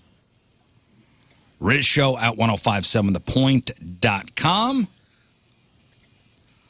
Whole team's back together. Lern's back. We're all here. Got here safely. If my wife is listening, I got here okay. No problem. Right on. Left, listen, they were worried. Even the kids were like, Dad. Father, Papa. Papa, tell me you're okay. Papa, please take it easy. Listen, take your time going to work today. If you don't have to go in, take another day. It's fine. Papa, you gonna be okay? I heard about this bus accident over Christmas. How many, you think the office is going to be open today here? I don't know, man. Like, things are getting canceled left and right, so. Will the Hubbard St. Louis sales folk be in the office today? They better be. We got people to sell things to. Uh-huh. I know they called off schools yesterday pretty early. Like yesterday, well, today, your kids are off today, right? Yep. Told you. That's right, they were disappointed. Half of them are stoked, half of them are like, come on, man, I'm bored. Let me send me back to school. They don't want to go outside sledding? This is good sledding. I know. This is good You sledding. got a great yard for that. One of the boys, yes. The other boy is, he's too old for that. I saw a report on one of the news stations, and, Art Hill is the place. Oh, yeah. Anybody ever sled on Art Hill? Yeah. I did it once. Never done it. Oh, you should do it at least once. We had a better place that was more hidden, more secret. Hidden Valley. And it was it's still the most perfect hill ever. Well, they were saying yesterday that they were sliding down Art Hill right into the water. Yeah. Oh, dang. You can't do. Like you it was shouldn't do quick. that.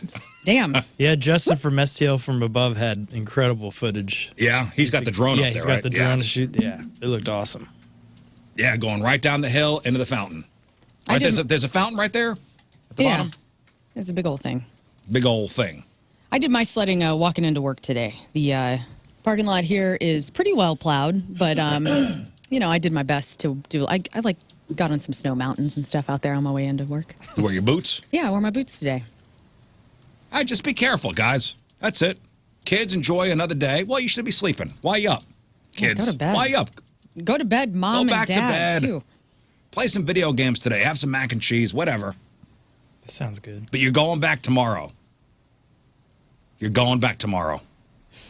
You're back at school tomorrow. You heard it here first. You heard it here first. You are going back to school tomorrow. Get your homework done. We got to talk Pick'em Challenge. We were not here yesterday to give you the results of week number 18. I know, Lern, you were out last week. My ass is already hurting with what I have coming for me. It's not going to be good. Well, let's not make this about you. Okay. Let's make this about us. That's all I care about.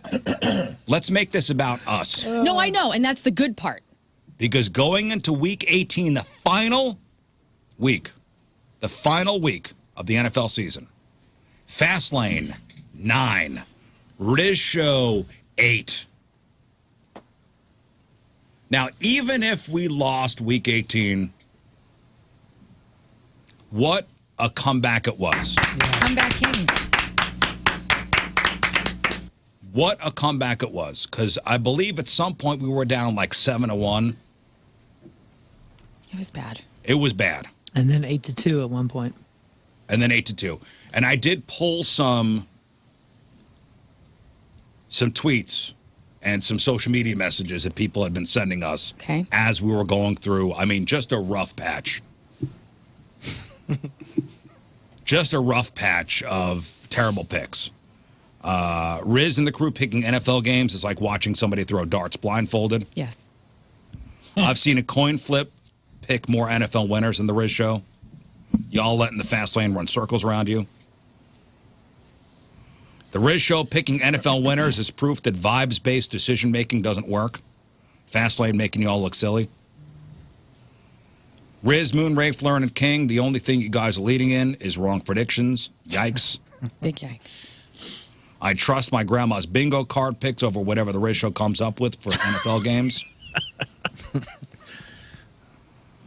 These are all from your wife, by the way. Watching the Rizz Show pick NFL winners is like watching somebody try to set their fantasy lineup during a blackout. I don't know what that means. Lern could randomly pull names out of a hat and still do better than Rizz at NFL picks. Nope, tried it and still lost that week. So. The Rizz Show's game picks are so bad, I'd rather get fantasy advice from my dog. Anyway, this one hurt the most. Rizz Show NFL picks are like trying to win at Monopoly, but buying nothing but Baltic Avenue. What? Burn. Sick burn. Sick nerd burn. Nerd Love burn. owning that one, by the way. Anyway, it was bad. It was not looking good. Oh yeah, we were down 8-2, and then something changed. And do you know what changed? What? Oh well, we stopped losing. Yeah. That's pretty much it. I can't. Listen, I can't put my finger on what happened. Hey, I can't. I did sage this room. I don't know. Oh, was that it? Maybe that was at it. 8-2. Yeah. Well, call me. But something happened. Well, we took the Cheddar Bay. Bologna Day Miracle happened, dude. The Cheddar Bay Thursday Night Gamblers started. We started taking some. We started taking some risks, and we in unison. We started going all in together on a few. That were either going to be big hits or big busts, and that won us a few. We started to get confident. Yeah. Started to realize we could do this together. Who cares what the outside world thinks? Well, ladies and gentlemen, let's get to the Week 18 results. Remember, Fastlane 9, Rizz Show 8. Now, the best we could do here, if we win the week, we tie. And push it to a playoff. And push it to the playoffs. But let's get let's see what happened first. Okay. In a must-win scenario with everything on the line, the winner of the week with 12, Scott Rizzuto. Oh. Whoa. What? Outstanding. What? And King Scott. And Very impressive.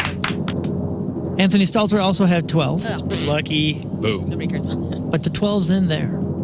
212 so far. With 11, me. Excellent job. Very good. Good job, me. With 10, Rivers and Marsh. Okay. Oh. Nobody cares about With 9, Rafe Williams. Rafe. that. Go, Rafe! Way to go. Also with 9, BK. And Lern with 8. Yes. Learn with 8. Okay, Nobody's so surprised. add up the scores, and it is Kerry Davis also has 8. Fast Lane, Fast Lane, 49 total for week 18. Rizz Show. 52! Oh my God, we won. This is Guys, so exciting. The comeback king. A comeback for the ages. We Man. Remember, we were down 7-0 at one point. We did it. We were Yeah. down We did it. 52 to nothing. We did it. freaking Yeah, did this it. is the story of all the NFL. Like right now, this is the big one. This is the big one. Yeah, we're the Rams We tied. 1999. We are tied. I For the was season. tripping hard, too, because our little app. 2 weeks in a row, my app has erased a game. And I was like, if we lose by 1, I'm going to be furious. Because I picked the Bengals, and it just looked like I didn't pick anyone for that game. I don't know what's going on, but it didn't matter. Well, I said to my husband, because as you probably knew, like the Chiefs, they were in Denver, and I was unaware, because I'm not in the sports circles, that they weren't going to be playing all their best guys. They played none of their guys. And then that was awful. And so And lost that really 38 to nothing. screwed Look me. good. That affected other games, too, because Miami started pulling all their other teams, once they realized they couldn't get in the playoffs because the Chiefs were getting destroyed, started pulling all their starters, and I was like, I'm sitting at home just told mad you, at my man. own team. I told you. And this I is, bet on them, too. Okay, and this is what ESPN tweeted out, by the way. After falling behind 0-7, the Rizz Show has battled back to the fast lane to tie the fast lane in the Pick'em Challenge. The Pick'em Challenge will be decided by Wild Card Weekend. When is that? It's That is this weekend. Okay. So, calm down. When is that? When is this? When is it When is it happening? I don't know this. Wild Card Weekend is this weekend. Yes. So we will be given all play sheets. We will fill out our who will win by hand, each one of us individually. We will then give our sheets to our promo director, Matthew, and Mike Ryder, the ESPN producer. I don't like that Mike Ryder gets to touch them. Well, that's why Matthew, our promo director, will Okay. be able to touch them as well. Because he's good at cheating, so we're okay. All right. Are we going to fill out our sheets together as a collective, or We could do are whatever. we flying free balling on our own? I think as a collective, we should maybe discuss some stuff. Because I need some helps. Thanks. And do we continue getting shot into the play? Because we didn't make the playoffs last year, so I don't know how this There works. were no Never playoffs. been- There's never never been a been a playoff. This is I said we are the shots are gone. This is team versus This is team. yes. Shots are gone. done. Well, first of all, shots are not done Shots are not done. because they have to be doled out. Well, but, hey, hold up. But we're not doing it next week. Because I got like 20 shots coming Okay, my way. you do have. We'll add those up later. Okay. We need to. I'm in hell. We need to call. We needed to What call if somebody we- from MIT to figure out how many you have coming your way. What if, just for funsies, we do this? We put my ass literally on the line, and I'm just giving you this right now on the air, which is never the best idea, but here we go. What if we go into the playoffs? If we lose the playoffs, I take all those 20 shots. If we win the playoffs, I don't have to get shot 20 times. Damn it. Oh, dang it. Hear me You have to out. get shot 40 times. I know. Let me out of Don't my know punishment. I'm sorry. It's just the way it goes. I don't- But the good it's news fine. is, as a team, You'll be there. we've tied. Yeah, man. So we will make our picks. The Fast Lane will make their picks. They'll be put in sealed envelopes, and we'll open them up on Tuesday Dude, this is next big. week. This is a big deal. This was the improbable, some would say impossible, 7 weeks in. We were getting trashed. We were getting trounced every week. yeah, all they needed Couldn't they even had win a couple seven- tiebreakers. They had 7 wins. All they needed was 10 to close it. Yeah, it was close easy. the whole It's easy thing. to close it out. They didn't do it. We did it. Yeah, 20, and Tim's right. 20 years from now, there will be a movie made of this. Oh, 100%. Yeah, dude, this is Who will play us? Kurt Russell. This is, Go play all of us. And it'll be like the Nutty Professor where Kurt Russell plays every member of the Rizz Show. Yeah. Man. Yeah, we'll Hollywood it up a little bit. I'll give some kind of speech. Oh, yeah. Mike Ryder will be Eisenberg. I can't believe it. I saw those results on Sunday night, and I couldn't believe it. What a great job, guys. Yeah, man. We did it. Now, Moon has the final standings for the year. The final standings, who did the best and who did the worst. Okay. Moon, if you would pull those up. I've got them. Here we go. Okay. In first place overall, with 197 correct picks, Anthony Stalter. 197. Okay. Mr. Football. Mr. Football over there. 197. Not too far behind. In second place with 193 from the Rizzuto Show. What? Don't say my name. Scott Rizzuto. Oh, my God. Oh, my What? gosh, I thought it was gonna be Moon. Very good. In third place, only one behind second. With 192, King Scott. Okay. Not a big deal. Thank you. Good job, buddy. Appreciate it. With one behind 192, with 191 in fourth place, me. Okay. Jamie Rivers comes in at fifth with 189, tied with Kerry Davis for 189. In sixth place, BK with 185. In sixth place, also with 185, Andrew Marsh. In seventh place, with 184, missing it only by one, Rafe Williams. Rafe. Oh, Hey. yes. And the dunce of the year with 176, Lern. All right. On the board. That's all that matters. Yep. That's right. Well, you're welcome for carrying this team, guys. Oh, Wow. Thank you. how dare you. And I would like to say congratulations to all of your asses for me carrying that part of the show this Thanks year. for Lern's as well. ass. Yeah, thank you. Hey, also something else that happened this year. What? A perfect week. Thank you. Oh, yeah. Scott did have a perfect week. Yeah, So, right. guys, it'll come down to wild card weekend. And we'll find out who. And listen, if by chance we're all tied up again after wild card weekend, I'll go to the next weekend. You want to know who won overall? As far as total team versus team? It was closer than you think. Like if you add up all the team wins. 945 to 936. So Fastlane? Fastlane beat us, but only by 9. Well, there were a couple weeks we got whooped. Whooped, but we came back and doesn't closed the matter. gap down to 9. Unbelievable. Good job, guys. They should be Yeah. destroying us. These are professional. They talk about this stuff hours on end, and this is All what they day. do all day. They're professional sports analysts. And I think that's why they got off to an early lead. I think going into a season, they've been analyzing and all the off-season moves. We're not looking at any of that stuff. No. We don't know who's good week one. We figured it out as we went. We watched some games. We started to figure our own biases out, who we thought was good and who wasn't. We did it. We did it, guys. Very proud of all of us. Thank you. Me too. Very proud. All right, today is January the 7th. Back in the day, 311 years ago in 1714, a guy named Henry Mill patented his new invention, the typewriter. And your kids will most likely never use one. Isn't that weird? It is strange. 112 years ago in 1913, William M. Burton received a patent for his method of manufacturing the, quote, magic moving potion we now call gasoline. Standard Oil wound up buying that. Use a potion on pump 5. 67 years ago, 1958, Gibson patented its fabulous Flying V electric guitar.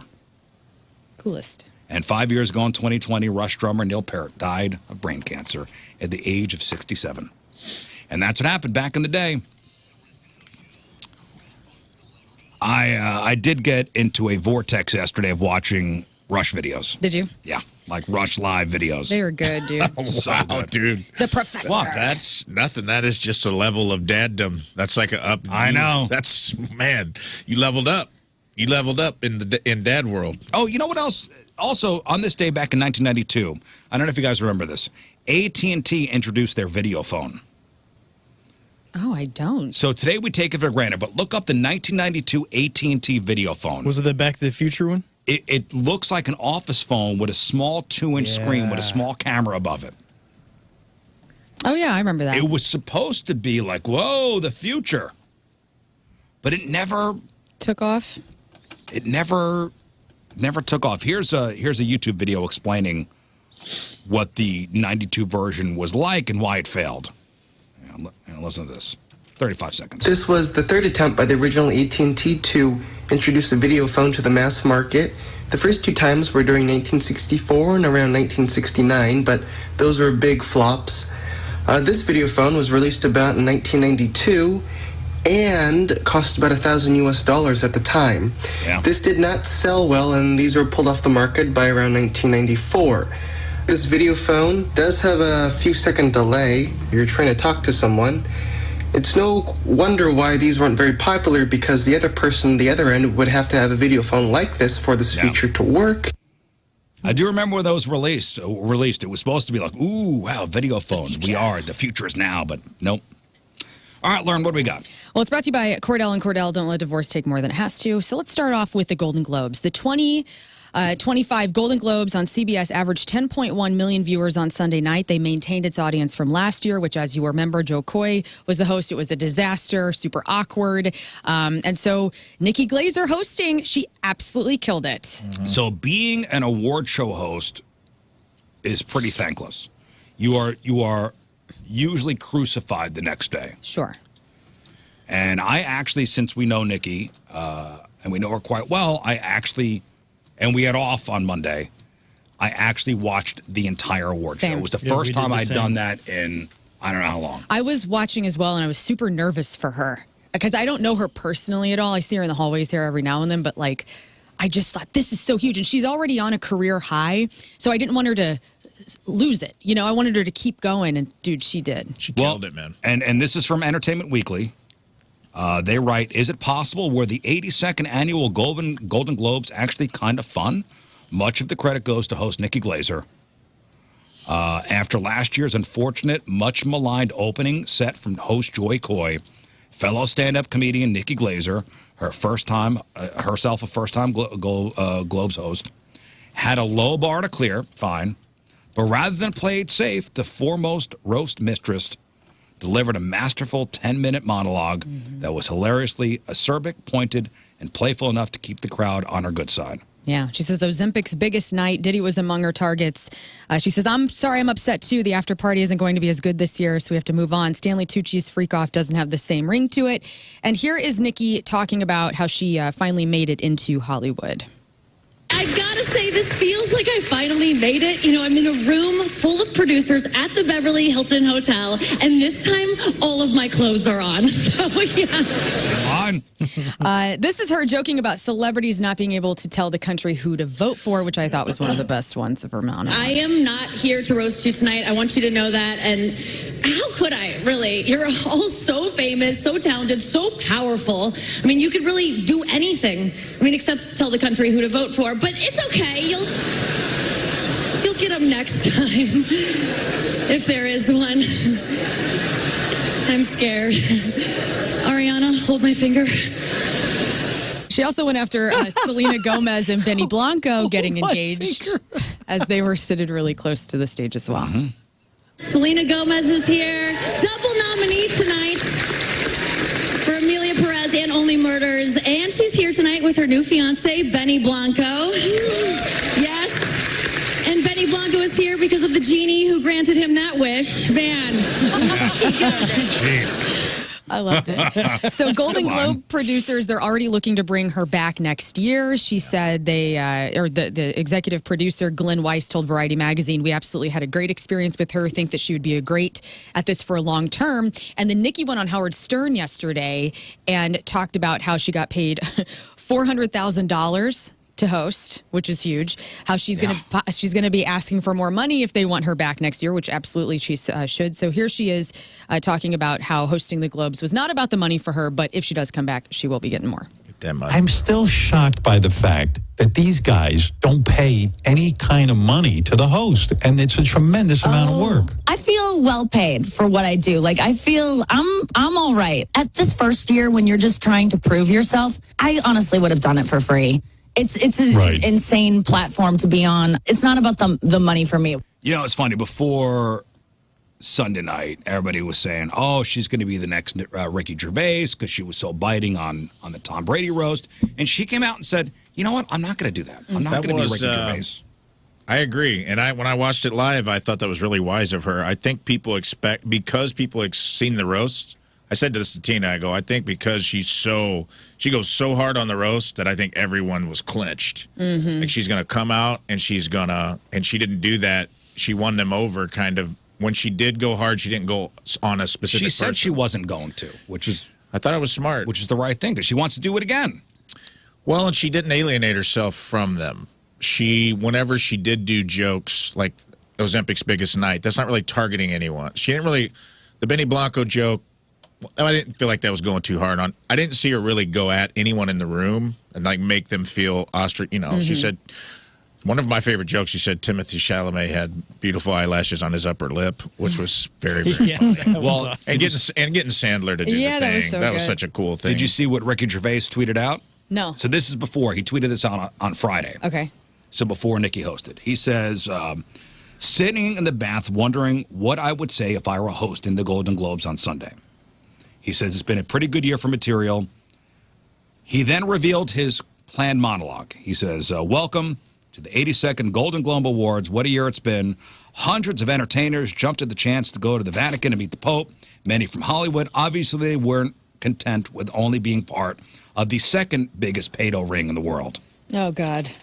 He then continued, Justin Timberlake was convicted of drunk driving. If he had gone to jail, he'd have heard the words sexy back a lot more often. No?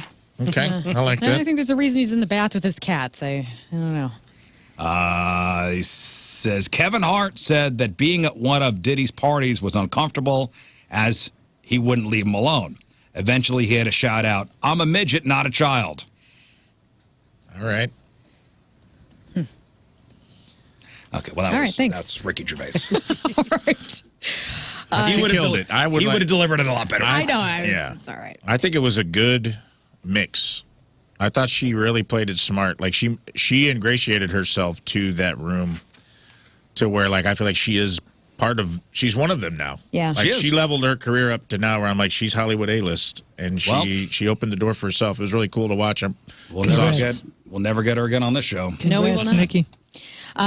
Nikki made a joke introducing Glenn Close as the Golden Globes on Sunday night, and she says that the 77-year-old actress once played drums for System of a Down. And that was funny. The guitarist Darren says, "Bet you didn't know, somewhere between our first drummer and John, Glenn Close was tearing Ish up on the drums for us." So they leaned into that. Absolutely loved it. That was awesome. Shogun was the big winner at the Golden Globes. God, I the gotta FX watch series that. It's really good. was named Best Television Series Drama, while 3 of its stars took home some acting honors. The Brutalist, Best Motion Picture Drama, and Netflix's Amelia Perez won for Best Motion Picture Musical or Comedy. They each walked away with 3 awards in the movie categories. And I really loved Demi Moore's speech. Did you see the video of her kids watching her win? I just thought, because we started Substance, that new movie that she won for. Looks good. Dude, it is so cool. Like, I kind of wish Trent Reznor and Atticus Ross would have done the scoring for that movie too, because it has like a Kubrick feel to it. It's a cool movie. I haven't finished it yet, but we started it last night. And I love Demi Moore. She's got a great book, if you've never read it, where she talks about her life, and the fact that she's never won anything and she's been so prolific in movies this whole time is crazy to me. So I was really happy that she won. You can see the rest of the Golden Globe winners online if you want.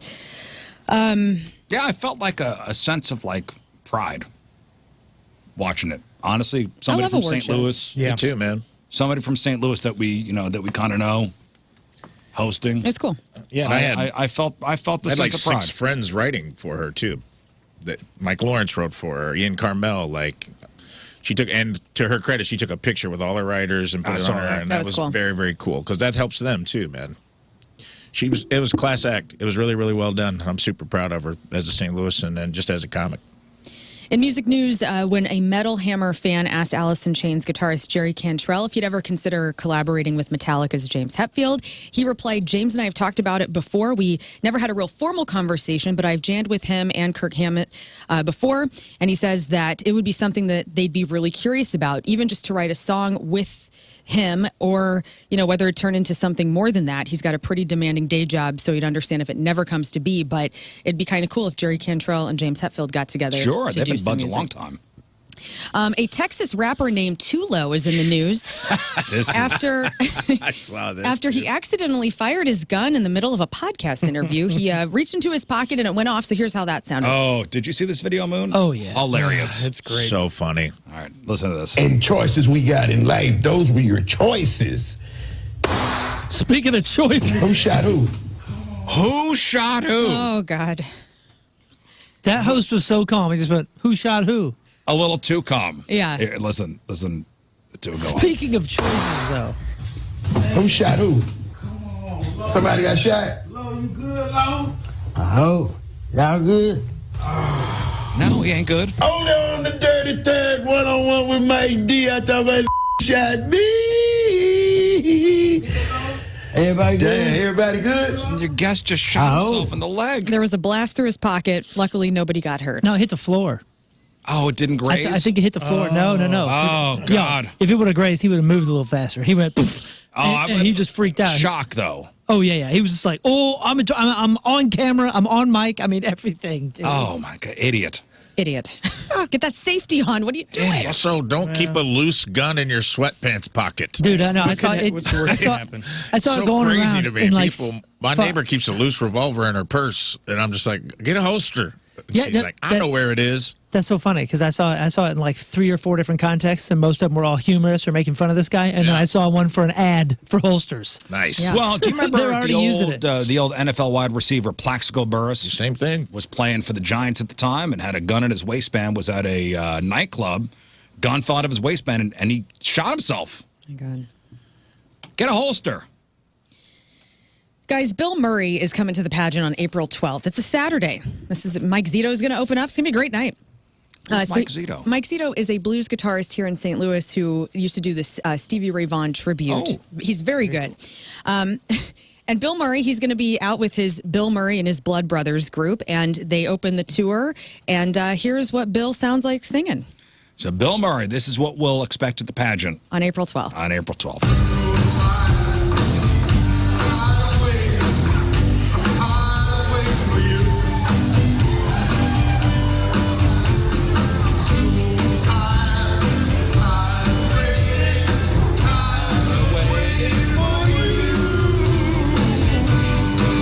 Okay, so listen, he's not a great singer, but it's still Bill Murray singing. Yeah. That's why you're Well, going. that's the Kinks. He's singing the Kinks, but apparently he's coming in late on lines, and the band has to figure out, when he's coming in and repeat bars, so he isn't behind any longer. Essentially, what I'm imagining is like Chuck Berry in the last couple of years of Chuck Berry at the Duck Room, where his band had to just keep up with him because Chuck would go out there and get crazy. Well, I'm imagining Bill Murray when he would do the lounge singer on SNL. Yeah. When he did that sketch. Old, when he was on. Oh, yeah. That was a classic. Yeah, old classic SNL sketch. You're going to see Bill Murray. You're paying for his presence. For sure. And this may be a bucket list for him. This may be a bucket list thing for him. Yeah. Well, and we got a couple more months. Maybe he'll improve. This is the first show. Yeah. Limp Bizkit frontman Fred Durst is the inspiration behind a new beer called the Fred Thirst. It's an American India Pale Ale loaded with Citra and Mosaic and gives the taste of sticky pine resin, orange rind, and lemon hard candy. Perfect for him. An IPA. IPA. Ugh. The can's gross. cool, though, because it's got him illustrated on it. It's pretty neat. Why? An IPA. In movie news, Mufasa: The Lion King won the first box office weekend of 2025, pulling in $23.8 million. Sonic 3 was in second place, and Nosferatu at third. I went to go see Nosferatu. How was it? I want to see it. It's good. It's pretty cool. It's beautiful. And I know that maybe sounds lame. It's a horror movie. It's not scary. It's beautiful. Who's in that? Is that Nick Cage? It's Bill Skarsgård plays Willem Dafoe. Guys. And then Willem Dafoe, and then Nick Holt, who is in Mad Max Fury Road, plays one of the... Lily Depp, too.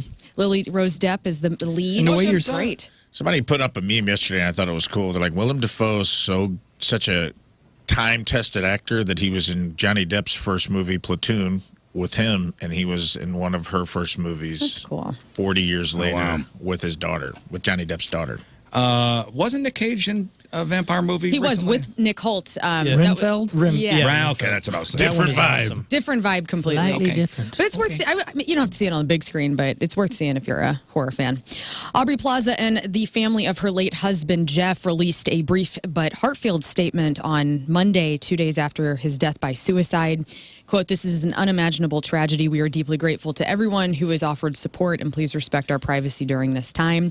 Both Aubrey and her husband were acknowledged at the Golden Globes. She was actually scheduled to present at the ceremony, but obviously did not attend. They wouldn't say who took her place. Yeah, I don't know who did it. But yeah, I read that it was death by hanging, which is awful. Zendaya and Tom Holland are getting married after Tom popped the question between Christmas and New Year's Eve. I know you've been waiting for this. They've been dating since 2021, so Good for them, man. congratulations. I really like that kid. He's been saying a lot of stuff about sobriety in the last couple years, because I guess he's been sober for a couple years. And articulate dude, super talented. And he's Spider-Man. There's a good, I don't know, man. There's, these our kids need role models, and I think he's a good one. He's on pace to be a good one. TV drops tonight, season finale of Brilliant Minds. TMZ investigates Luigi Mangione, a mind of a killer. Doc is a series premiere tonight on Fox, and betting on Paradise, a new HGTV series premiere tonight as well. And finally, people over at Ranker.com have voted the greatest boy bands of all time. And so we have a list of the top 10. The greatest boy bands of all time. If it's not Menudo, then I'm out. It's It's not Menudo, so you're out. Beach Boys. Oh. Beach Boys, not top 10. Would they New consider edition. the Beach Boys a boy band? How can you know?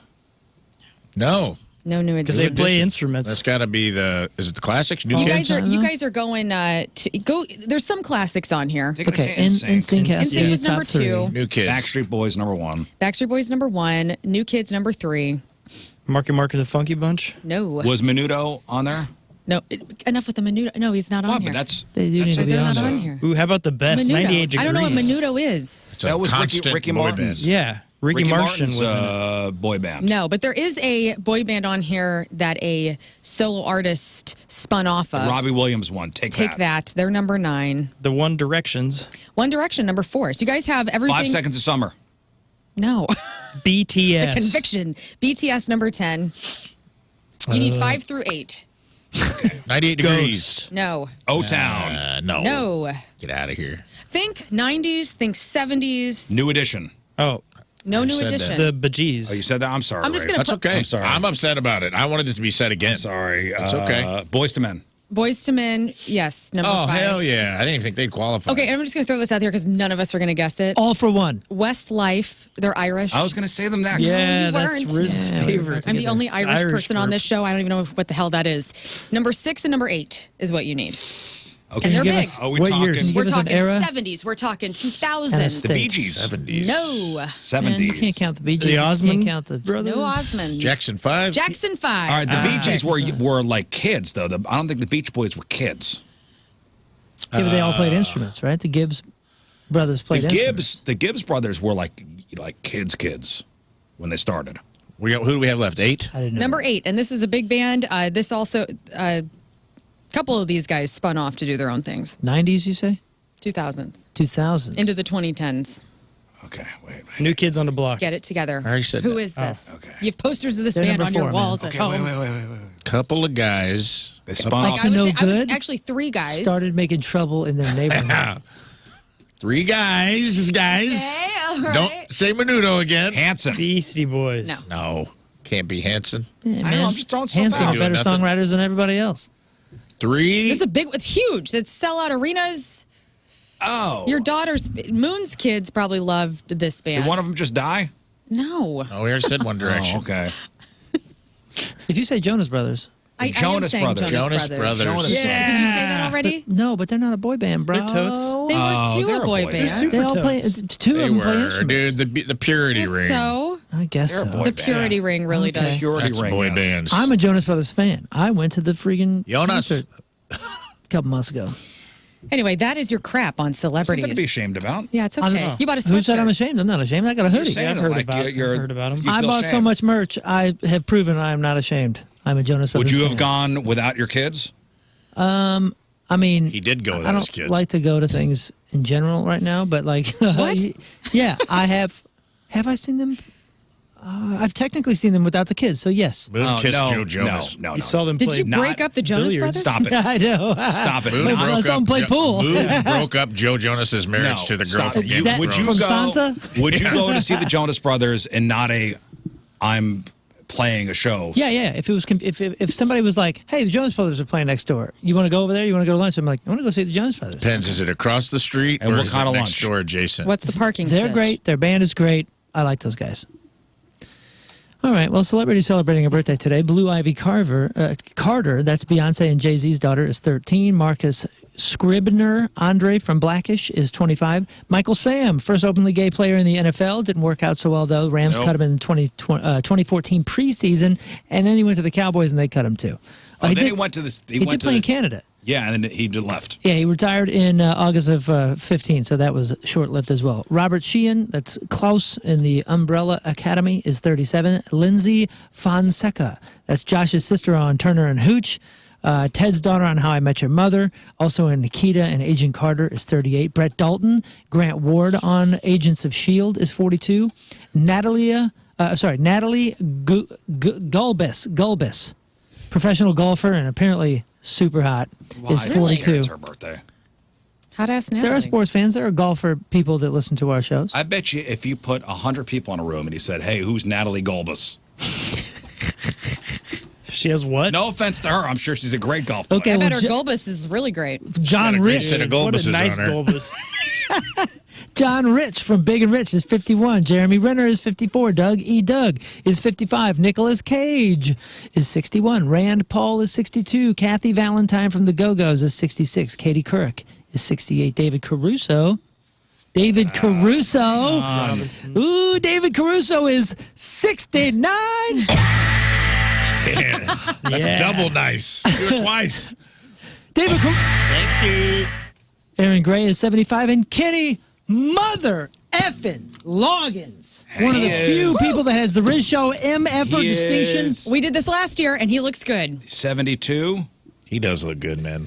Pull him His up. face is tight. We did, Kenny Loggins. Kenny got a Mother tight effing face. Loggins looks Oh, really tight good face. for 72, considering he's turning 77 years old. 77. Yeah, All right, today's porno birthday, which being brought to you by Patricia's, where fun and fantasy meet, is Kim Wilde. And today's birthday girl has been in 352 fine films, including Ass Backwards. Look at that guy. Backing in 2 and 3, she was in The Bondage Academy, Driving Miss Daisy Crazy. She was in Mr. Peeper's Amateur Home Videos 21, Homestyle Humpin'. Used and Abused 1 and 2, Where the Boys Aren't 4 and 5, and who can forget a role in 1998's Whip That Bitch. Kim Wilde is 56 years old. That's your porno birthday. Those are your crappy birthdays, and that was your crap on celebrities. Dude, so we do some wild covers sometimes, you know, just for fun, even in just like sound check and stuff with Goldfinger. And I'm surrounded by like some punk purists, right? And I'm not going to tell you who, but somebody in a particular punk band was such a purist. I started playing a Kenny Loggins thing, and he came over and stopped me and said, "Hey man, you can't play that around me." I said, "Why, man? It's freaking What an Kenny angle. Loggins." And he goes, "Do you not understand that Kenny Loggins is the personified, the personification of every single thing that we stood against in the 80s?" And I went, "No, I did not know that." He's Apparently, a nice man. there isn't he? are certain punk rock purists over yourself, that are older that were like, "Yo, dude, you cannot play Kenny Loggins around me." That's a straight up dork. Yeah, grow up. That is awesome. Whoever that is, doesn't impress me. Tell them I said they're a dork. Yeah. Well, Is he a poking at This you? is what we stood against in the 80s. No, Okay. Whitney Well, you stood Spears is against not that Caddyshack in the 80s? Wow, man. Crazy. What a dude. stand. He's like- Whoa. he's like- Danger zone, not in here. It's like Kenny Loggins stood for everything that we were against. What, Every making hair fun, of happiness. that. Oh, okay. making money and All writing good music. songs? That's what I said. I go, making a living, bro? Reinventing himself several times over, influencing music Hey. beyond the scope. Stop yelling at me, man. I didn't subscribe. It's not your fault, man. So I followed up fault, with some Will. Bryan Adams to see how that went over. It didn't go over very well. That's what we hated in the 90s. All right. The Kenny Loggins of the 90s. Listen, we'll take a break. We'll come back. We got your sex time fun facts. Some topics that we're going to cover. A brothel manager spills the exact time when men cheat on their partners. Fascinating. Sunday was dating Sunday. Yesterday was divorce day. And a sexpert warns about a fast-growing fetish which can cause some serious issues in the bedroom. You guys know what gooning is?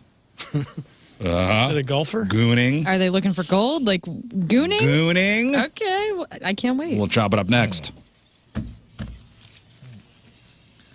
That's right, gooning. All right, 8:08, Tuesday, traffic and weather. Moon coming at you. Oh, my gosh. Traffic is brought to you by Golden Oak Lending. Do you need extra cash? Golden Oak Lending can convert your home's equity into cash in as little as 14 days. Let Golden Oak Lending cure your blues. My entire map is red. Everything is just a disaster. If you're listening to this at home, permission to stay. Right lane blocked due to a stalled vehicle. 270 southbound at 364. 364 in general is not looking good. There's also a bigger issue down. It looks like delays 270 eastbound between 44 and 64, of course, and now there is a crash 270 eastbound at Doherty Ferry. Your point forecast, cold and breezy, high at 27. Right now it's 22 at the Point Studio.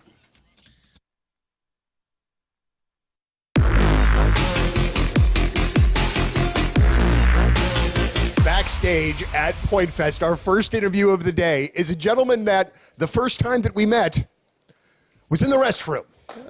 And we wasn't doing drugs. No, not at all. Jelly Roll, You got to clear that up in this area. Somebody be like, I wonder what they were doing in the bathroom together. They're just going to assume that for sure. Even if we say we didn't, they're going to assume that anyway. Well, I'll tell the story that I was stoned and waiting on a commode that was open. I didn't realize the door was closed, and I thought somebody was there, so I sat there for like 15 minutes with my butt puckered, waiting to use the bathroom just to find out nobody was in there. While I'm going, you're directed traffic in and out of the bathroom. I'm telling people, I'm like, oh, you're good that way. That one's open. That one's clogged. Somebody's in that one. I'm waiting too. And it was, that was my morning. Well, we got to start out. To refinance your house. Okay, you've heard about doing this. Rates are coming down. Well, what's your first step? Your first step is calling Kevin Putney at the 123 Mortgage Team. 314-862-0123. Kevin is local. He'll meet with you wherever, whenever. You pick up the phone, you call Kevin, he's picking up the phone. If you're looking to refinance, lower your monthly payments or shorten your loan term, like what I did a couple years ago, I took my 30-year down to a 15. So, I'm going to pay off my house early. These are achievable things. And Kevin Putney's going to put that refi together that's going to fit your needs. Everybody's situation is going to be different, but Kevin loves to put that puzzle together. Or if you're looking to buy a house, Kevin's going to track rate changes to help you act at the exact right time. He's that good. And he makes everything as easy as 123. Give him a call. 314-862-0123 online at 123mortgage.com. Kevin Putney, Equal Housing Opportunity. All loans subject to underwriting approval. Restrictions apply. Call for details. Cross Country Mortgage, LLC, NMLS 3029, NMLSConsumerAccess.org, 123mortgage.com, 314-862-0123.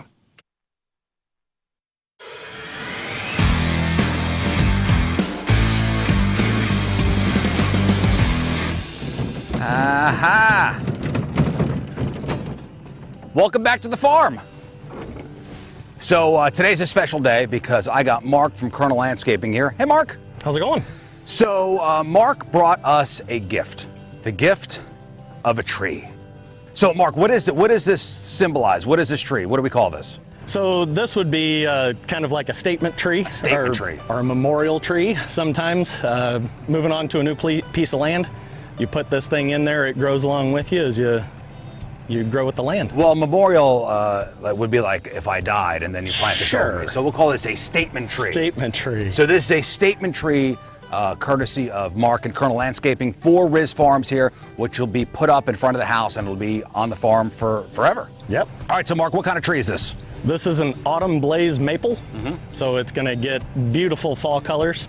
It's a relatively fast grower, so it's going to get nice and big, give the house some shade. Oh, awesome.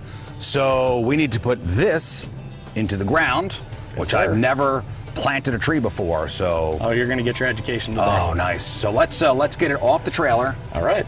And into the ground. Yes, sir. And how much does this thing weigh? Probably about 200 pounds. Good thing I got this cart. Let's load her up. All right, Mark, let's do a tree raising ceremony. All right, here we go.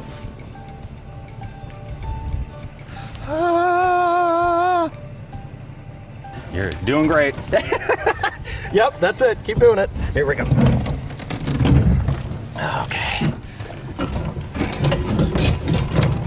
All right, here we go. Down a hill, down a hill. Yep, now up.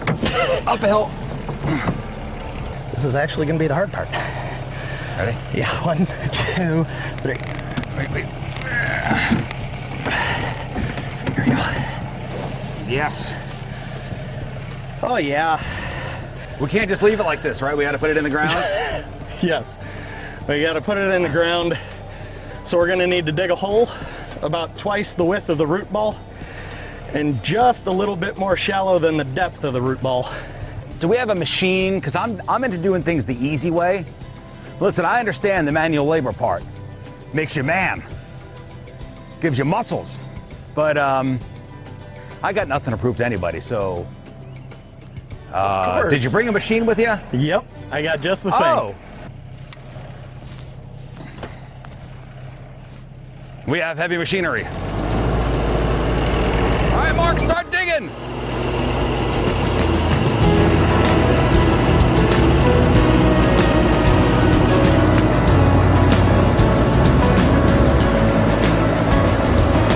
Oh, boy, here you go.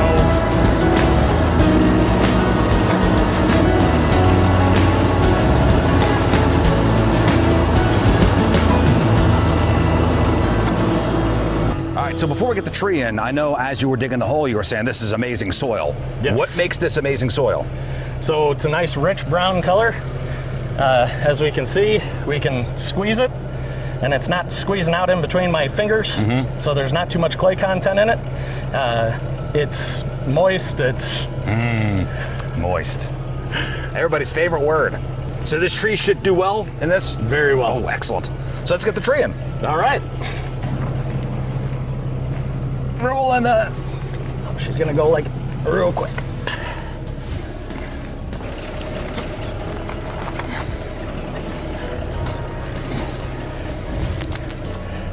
Honestly, I think we've done enough manual labor. We can use a machine to do the rest of it. Oh, we can use a machine to do the rest?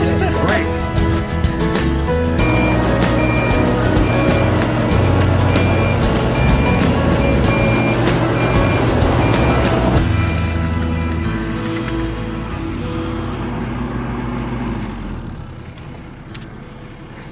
Should we cut the cord on this thing? So once we get it in, what we'll actually do is we'll walk around, compact the dirt around the outside, and then we'll cut it down. Last stage will just be putting some mulch on it, watering it in. Right. I think I had an uncle that did this in New York, but he put people underneath it. It's an Italian thing. So we're gonna cut the strapping and the burlap around the collar of the tree. Okay. Get that away, give it room to grow. Yeah, I'm getting my hands dirty, guys. Yeah. Perfect. Like undressing it. Ooh. Wow. And if you're feeling like you're running on empty, Mentality Health is going to help you out.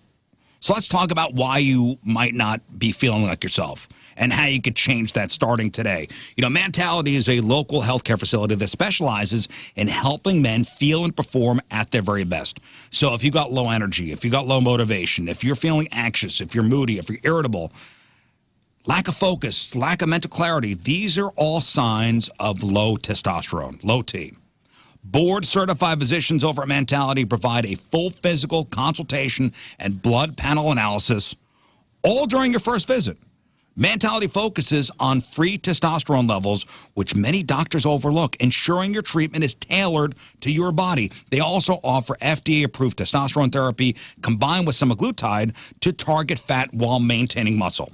So this year, stop settling for a fraction of your potential. Mentality's New Year offer is your chance to take control back.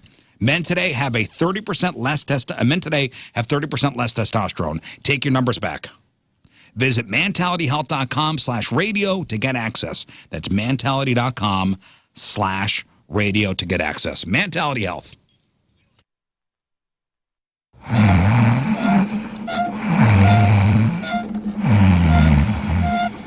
Bum, bum, bum. Hi from the outside. I mustard called 1,000 times to say I'm sorry for all things that you've done. I tried to call you, but you were not home. No, you weren't home. So most of us were not at work yesterday. So you got no excuse. Yesterday was National Take Your Christmas Tree Down Day. Is it all gone? Is Christmas over at your house, Lern? Oh, yeah. Like the next day it was done. I know Moon and I had the same thing happen at our house. We went to work on Thursday, and then we came home, and Christmas was over. Our wives declared it. Yeah. Well, I didn't even know she was going to do it. I came home, and she goes, you notice something? I go, no. She goes, the tree's gone. I go, oh, cool. She goes, Christmas is over. With the snow everywhere, though, don't you kind of wish you had your tree up? No. All right. Why, you do? Oh, heck yeah.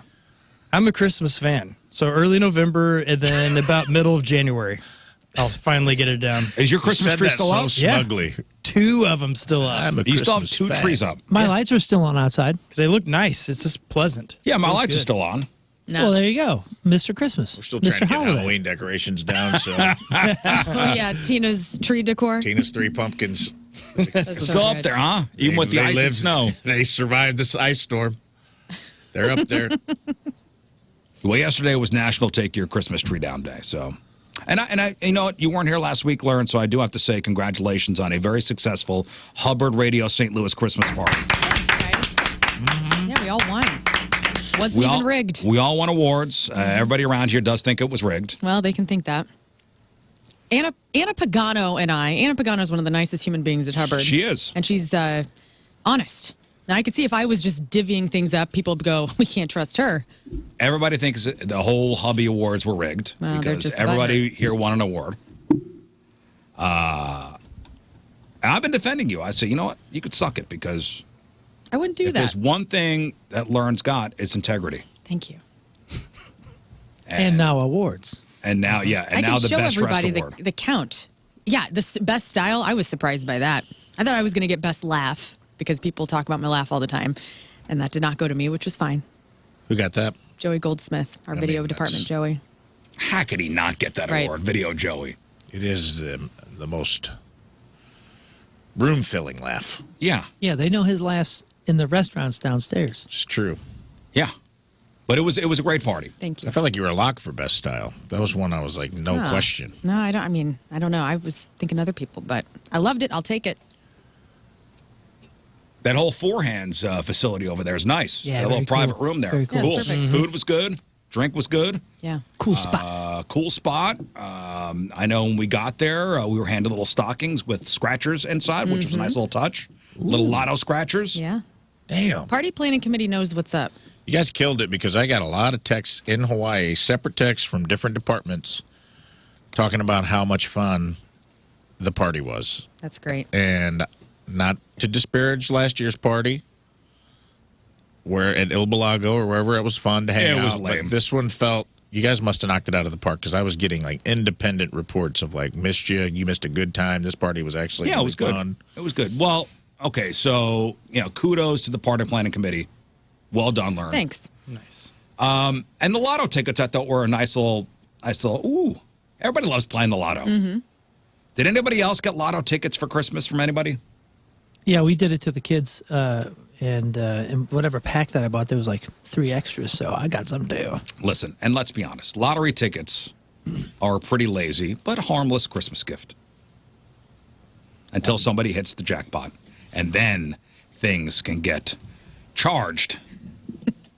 Okay, so somebody asked the internet, what's the proper etiquette if you win $5,000 on a lottery ticket? That you were given, let's say, Lern, you give me a lotto ticket for Christmas, and I hit $5,000. Yep. I do not want any money. That's your money. That's the gift. I want you to have that money. I say the same thing. I don't owe you anything. No, I'll buy you lunch. Yeah, buy me lunch. Sounds good. Moon, you think if you gave me a lotto ticket and I won $5,000, I owe you something? I don't think you owe me anything. But it'd be nice. But if I were you, I wouldn't want to go to your grave with that kind of karma on you. Would you? Is that what you want? When Jesus comes back and says, "Hey, man, $5,000. Somebody gave you a gift that gave you $5,000 or $50 million or whatever it is. $5 million. I'll throw you a little something. I think I'll I throw would you a little too. something substantial. So here's my rule. I think it's 5%. I think it's 5%. 5%. I don't like 5%. I don't like rules. I don't like Okay, 5%. sorry. I think that's a bit My much. standard of 4%. giving in this scenario, if someone were to gift me something that then turned into a lucky win of windfall $5, windfall $50 million, What's 5% of $5,000? Cent. It's $100. What is that? That's what you would pay a business manager. That's like the lowest in entertainment business. That's like the lowest percentage that you would give on. And we're talking about 5% of net, by the way, not of gross. Yeah, it's unfortunate. $250? Okay. $5,000, I mean, it's a lot of money, but it's not a lot of money. It's one of those weird Right. It's not life-changing. sums. Right. $5 million. Life-changing. $5 million is life-changing. All right, but $5,000 that you didn't have before, that you wouldn't have if not for the love and the gift of this person. $250 ain't nothing from the free money you just got. $250. What was the story on the Hill? Remember the guy won the lotto on the scratcher? How much did he win? Was it $4 million? It was in the millions. Okay. $2 million. Was it $2 million? No, Was it $4 million? Trip? It's $2 million because we did the math. And it was 1.2 on the take. 1.0. There was a like story 1.4. in St. Louis here.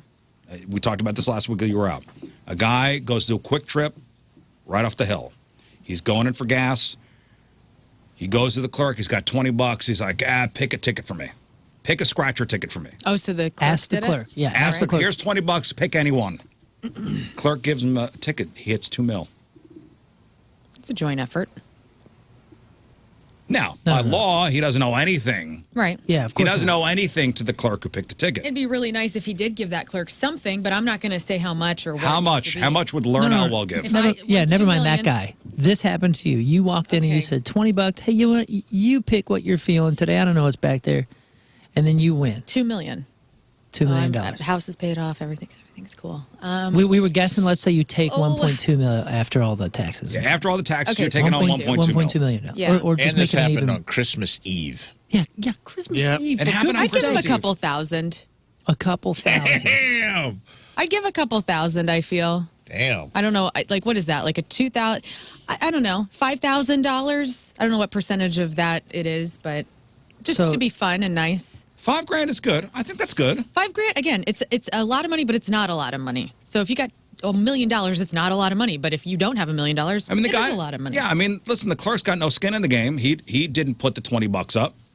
He had no risk. He just was lucky. No, but you just handed this guy who you're going to see filling up his now Aston Martin $1 million in cash. $1 million. And he came in and said, cool, let me buy you dinner. $5,000. I think 50 grand is 5%. Just to put it into perspective. 50 grand is 5%. You don't think $5,000 is good? I forgot what I said on Friday. I think you went 5% or something. I think anything is good. Let's just get this out of the way. I'm not some greedy a-hole. Okay, if we were a clerk and I go, anything hey, is good. If you give me, a scratcher. Doing $5,000. You're making me feel bad for my $5,000 now. I think $5,000 is okay. Am I an a-hole because I'm giving $5,000? I don't think anybody's an a-hole for giving anything. Okay, Would you I'm be, just gonna in let's just all get that out of honesty, the if you're the clerk and I hand you $5,000 after handing you a $2 million winner scratcher ticket? If I was the clerk, I would be happy with anything. That's very Would cool. you be a I wasn't little disappointed? expecting. I believe when we did the math last week, 5% of like 1.4 was like $70,000. Right? Yeah, I was just going on a clean million. On a That's of 1.4 million.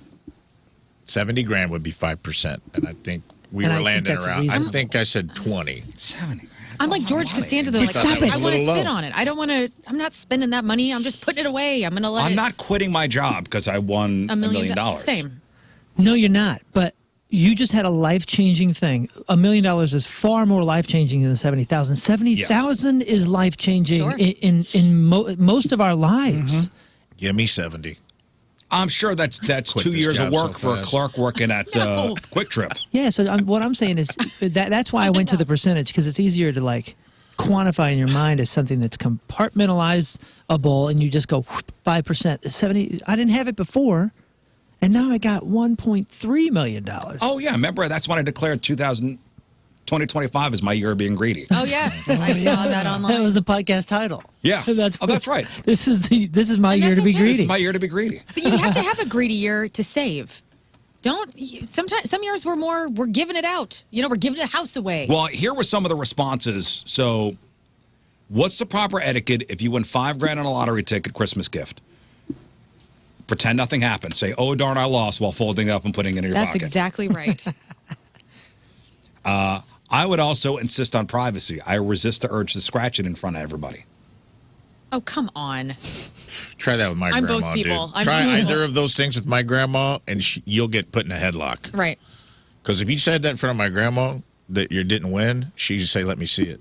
Oh, This and is then her if fun. you got caught lying, She would just double check your math. She loves it. My That's the son- best gift you can give my grandma. My son's Christmas scratchers got him like $74.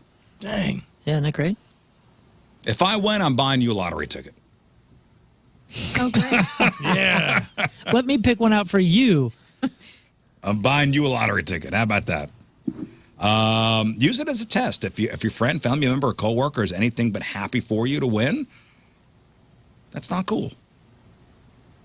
Why would the gift be conditional on the ticket being a losing one? Yeah. Nobody said that.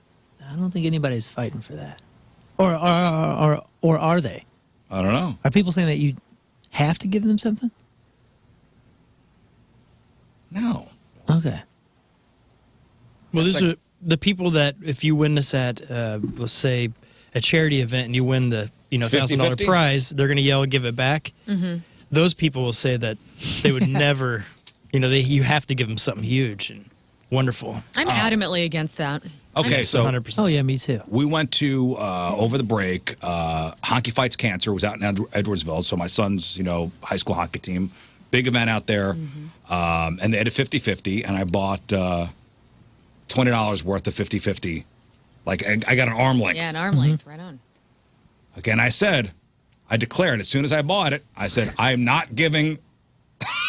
Yeah. I'm not giving it back if I win. And boy, did that not go over well. Didn't Nope. You don't Didn't have get to the cheers? declare it. 0 people were on my side. get the cheers? Nope. I thought Those at least wussies. It's because they're in the building. I thought at least one parent would go, "You're right. That's Keep right. it." Yeah, do that. Even the people behind the counter were like, "No, usually they give it back." Oh. We played Then I at would get a refund. we played a charity concert once, and we played a lot of charity concerts, but we played this one, and I still remember really distinctly. We were let's say the third band on the bill. There's 2 bands that were bigger than us, or a bigger draw for this particular one. One was getting paid a huge amount, Right. and the other was like a smaller amount. We were not getting paid, and I remember when they were doing the checks in the back, the one band was so upset with the other band for taking money because they donated theirs. Mr. Cool Points. Not everybody could afford to donate. And all I thought was, these people came in from out of town. They got hired to do a show that raised more than covered their bill. Like, how could you? Why does everything have to have conditions? Dude, and they were like, F that band. They were bad-mouthing them. They were like, this is before tons of social media was out there, but they went online and said something about it publicly, and I was like, dude, like. Why does everything have to have conditions now? Well, you know what? We're going to ruin the 50-50 raffles of America if we continue this give it back mentality all the time and to be judgmental of those who declare at the hockey raffle that you're not. Okay, that's on you. That's fine. Yeah, the 50-50 is becoming it's a little bit of a sham. That's what I'm talking about. You know? It's I hate a to say it. habit. Let's just call it 100 now. Yeah, let's call it what it is. Just call it a Donating more donation. money for It's just a nothing. donation. And how about if you want to give it back? If you're the 50-50 winner and you want to give it back, how about do it with some class anonymously? You don't have to. You don't have to right. shout it out. No, How you about have you to. just do it? Yeah, everybody's got to know how charity. Yeah, you gotta get the press involved. You You gotta gotta go up and be Make a whole show. You got to do a show. Yeah, nothing upsets me more at a GoFundMe list of donors than the anonymous ones. Because I go on, I'm like, let me see who's donating to this that I know. I like to see it. I do too. I like You to- do? yeah, I do too. I think that's Oh, a pretty man, I standard like the thing. old- I'm Want to make old-fashioned. sure my mother has donated, or whatever. If I donate to a GoFundMe, I put my name in all caps. I do. Yeah. Yeah, you do, Emojis dude. pointing to your name. He puts Scott, quotation, the hero, and quote, Rizzuto. $5. Like you didn't have to put the hero in the middle. Right. Wow.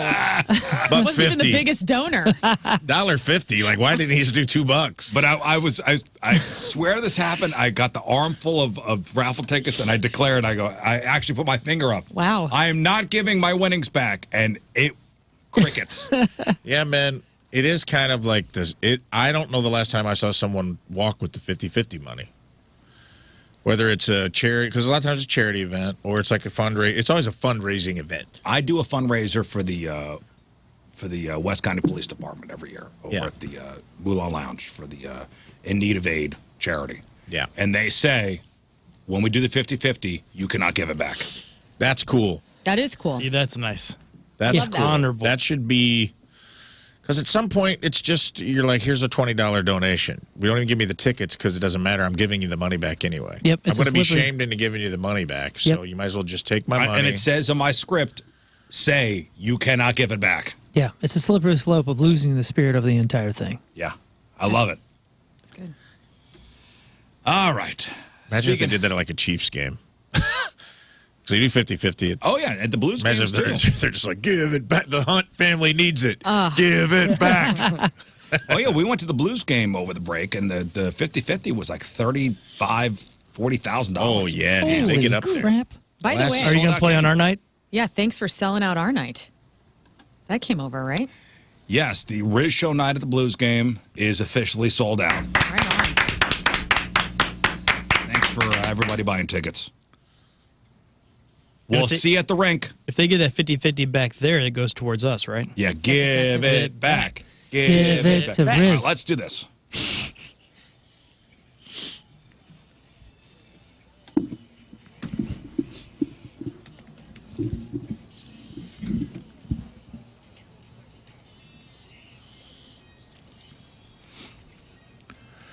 And it's sponsored by. Patricia's, where fun and fantasy meet. All right, raise your hand if you've been to a brothel. Scott? Just Scott. Okay. Yep. A what? A brothel? A brothel. You have. Yeah. Well, actually, it's a former one. It was in Scott, Hannibal, no. Missouri. It's now a restaurant. A but it's- working Oh, brothel. yes, it's haunted. I've never been. I was offered to go to the Bunny Ranch in by Vegas? the owner. Oh, And I Dennis Hoff? Yes. Wow. Politely declined. Air Force Amy. Politely declined. He asked my wife and I if we wanted to go. I said, no, I'm not going to go do this. It really kind of skeeves me out, I'll be honest with you. I cut through one in Indonesia when they were bringing us to our dressing room up this building, and they took Cut us through one. Yeah, they took us through this hallway, and it was like real dark, and there was metal music just blasting. And I was like, what is this, dude? And it's door. And all of a sudden we open up into this lobby, and there was like 30 women lined up.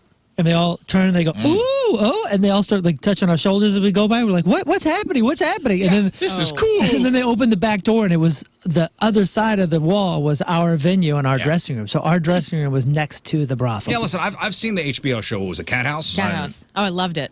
Yeah, I mean, it was good. Yeah, it was a good show, but I mean it's a reality show, and Right. how much reality really is there or was there, Dude. with that show? That one? Yeah. I don't know. I didn't go to that. Mine wasn't that good. I went when I was in Fort Sill, Oklahoma, in the Army. There was this like myth going around. They'd be like, "There's a place called Susie's Barber Shop, and in the back is a brothel." And I was like, "That's not true." So of course you get like a 4-hour pass of leave, and we got to go see if it's true. And it was. There's a little Korean lady named Susie, and in the front was a barber shop, and I don't think this lady even knew how to cut hair. I'd be honest with you. In the front And was there a were- barber shop, and in the back was a Barbara shop. The back was a massage parlor, and you go through these beads, and there were like 5 women in negligee watching Jerry Springer on a 13-inch TV above the thing, and I was like, "I'll be damned, this thing is real." And then I didn't. Nah, that was it. We did the. no, and then We just wanted to prove that we were on like a 4-hour pass. You're in basic training. You're so scared of everything at that point. But we did seek it out, and it was very, very real. And I was just like, this is a very interesting place. Well, there is a brothel manager of a legal brothel in the U.S., so I'm sure it's somewhere in Nevada. Mm-hmm. So they're not, those brothels out in Vegas aren't actually in Vegas, because I think, is Vegas Reno. Yeah, Is it's Vegas outside of- Clark County? Clark County. Yeah. They don't Vegas. You can't do it. It's Reno. It's That's why Reno's outside. popping. Right, it's like just outside the Vegas City limits. But there's a brothel manager. Her name is Catherine Denoyer. And she manages this legal brothel. And she's been on social media quite a bit now, but she's giving some insight into what actually goes on behind the scenes. Like the real, like, what happens. Fascinating. So she said the brothel is closed between 6 a.m. and 10 a.m. That's when all the cleaning is done. They hose everything down. Oh, great. So if you're the last of the evening, you have like a 4 a.m.er bang sesh. If you got a 5:30 appointment, Oh, God. blah. Take a black light to that room. Blah. Oh, the, dude. the you mop don't wanna buckets do are that. already getting rolled in. So they do all the cleaning between 6 a.m. and 10 a.m. Holy cow. Okay, then they reopen at 10. The madam says the first busy hour. So when do you think the busiest time of day is? 10 a.m. fresh Yeah, fries. it's You know what gotta I'm be saying? 10. You go. No. 10:09. It's not 10. No, it's not the 10 o'clock Is hour. it noon? It's noon. Oh, okay. I was Oh, gonna say, lunch hour. one right Lunch. after lunch. Yep. Office workers go to the brothel on their lunch breaks. Probably the most discreet time to go if you're on the DL about it from your spouse. So yeah, so she basically says that's the exact time men cheat on their partners with the brothel workers is noon. That's where they go for lunch. A light snack. Where'd you have Feeling lunch today, peckish. baby? Afternoon delight. So between 3 and 5 is when the next time it picks up there. She says men who finish work early often stop by. These are usually married men who need to go home on time, so they can't stay for the night shift. So they go between 3 and 5. They get out of work early. You sneaky They bastard. go to the brothel, and then they go home as if, oh, I was at work. Whoa. Nothing. Between 6 p.m. and 8 p.m., then that's when the shift change happens. Between 6 and 8. B squad taps out, A squad taps in. I don't know Or if they they're put the A squad on days. if they're very busy at noon. Maybe it's A squad at noon. That's what I want to know. That she calls it the night shift. The night shift between 6 and 8, they come in. Usually slow. It's usually slow between 6 and 8. It picks up again between 1 a.m. and 4 a.m. Yeah. That seems like the brothel hour. Picks up again between 1 and 4. Most people are gone by 5. And the women use that last hour to debrief each other about the night. Like, what happened to you? What happened to you? What happened to you? It's long days, she says. Long days for those ladies that work there. Yeah, she is she reveals a lot of stuff, like some of the weird stuff. Like one client paid a worker $4,500. He drove her to a cemetery. They shared a cigarette, and then he drove straight back. Whoa. She may have dodged a bullet. She says one man came in dressed up as a polar bear for a role play session. She's often seen wives and girlfriends who have tracked their partner's phone show up. Then they confront them at the brothel. Screaming matches then take place there. One man asked to pretend to be a plumber and spent the entire session fixing a toilet. Another crazy thing she says she sees, she saw was a woman who only worked there at night, so she is one of the workers. And the husband doesn't know, so she goes in at night on Mondays. He comes in Fridays. So she works Monday nights. Mm-hmm. He comes in only on Fridays. They don't know about each other. Whoa. That's crazy. They've never crossed paths, and neither knew about the other's involvement. So, What time did the cleanest gals work? That's a good question, Scott. I don't know. Thank you. I don't know. The cleaning ladies? No, the He cleanest. said that already. I would say get in on that first shift, no Ugh. matter who you're going with. Yeah. You know? Just get in there right 6 at a.m. Right at 10. 10 a.m. You know? Doors Or are 10 open. a.m., You're yeah. first Yeah, in be line. there. Yeah, be there when doors open. I'm taking brunch today. Be there when the doors open. Every year, there's a single day when you're likely to find more singles on dating apps than any other day of the year. It's the first Sunday of the new year. So in 2025, that was this past Sunday. This past Sunday was Dating Sunday. In fact, there is a single time on that single day when singles traffic peaks. Specifically, 8:05 St. Louis time, p.m. So 8:05 p.m. on the first Sunday of the new year is the time of year and the time of day when most people are on the dating apps. And there's new crop because people have broken up? Or what's that like? Why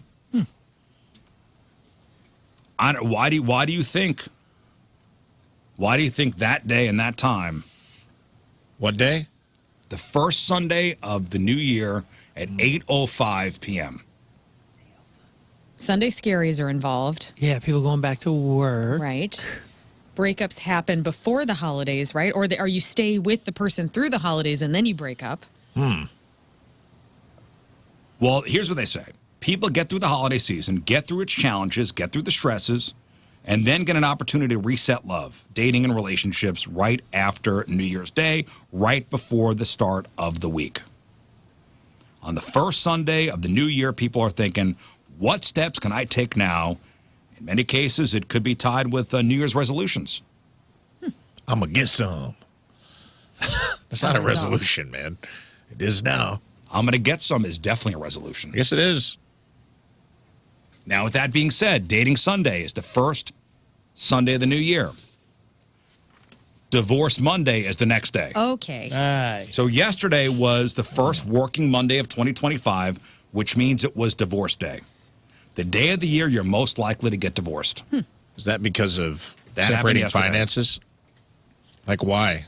Why make it through a whole calendar year? Is it Yeah, just actually, stats show January is divorce month. Do you think that is that why? It's a good. It's just like, hey, we did hypothesis. another year together. We filed our taxes, got our marital tax break. Experts and think we're out. it's people tend to avoid breakups in November and December. Yeah, stress. You know just to get through the holidays, and the holiday stress is the final straw. Well, and honestly, you want to stay away from the questioning. So you probably say, okay, first month of the year, I don't have to be with these people if I don't want to be for 11 more months. Yeah, that's a You good know what point. I'm By then saying? they might forget. By then you get it all out. You don't have to be bombarded with it Yeah. at the holiday dinner. No one's going to ask you 4th of July. No.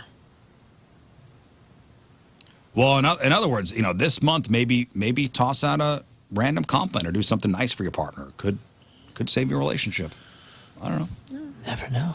You never know.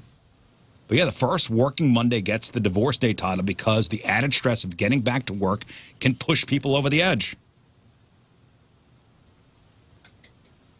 So if you made it through yesterday I mean, you're not out of the woods. Oh. You're not out of the woods. You're not going to find hope here. Nah. You'll be all right.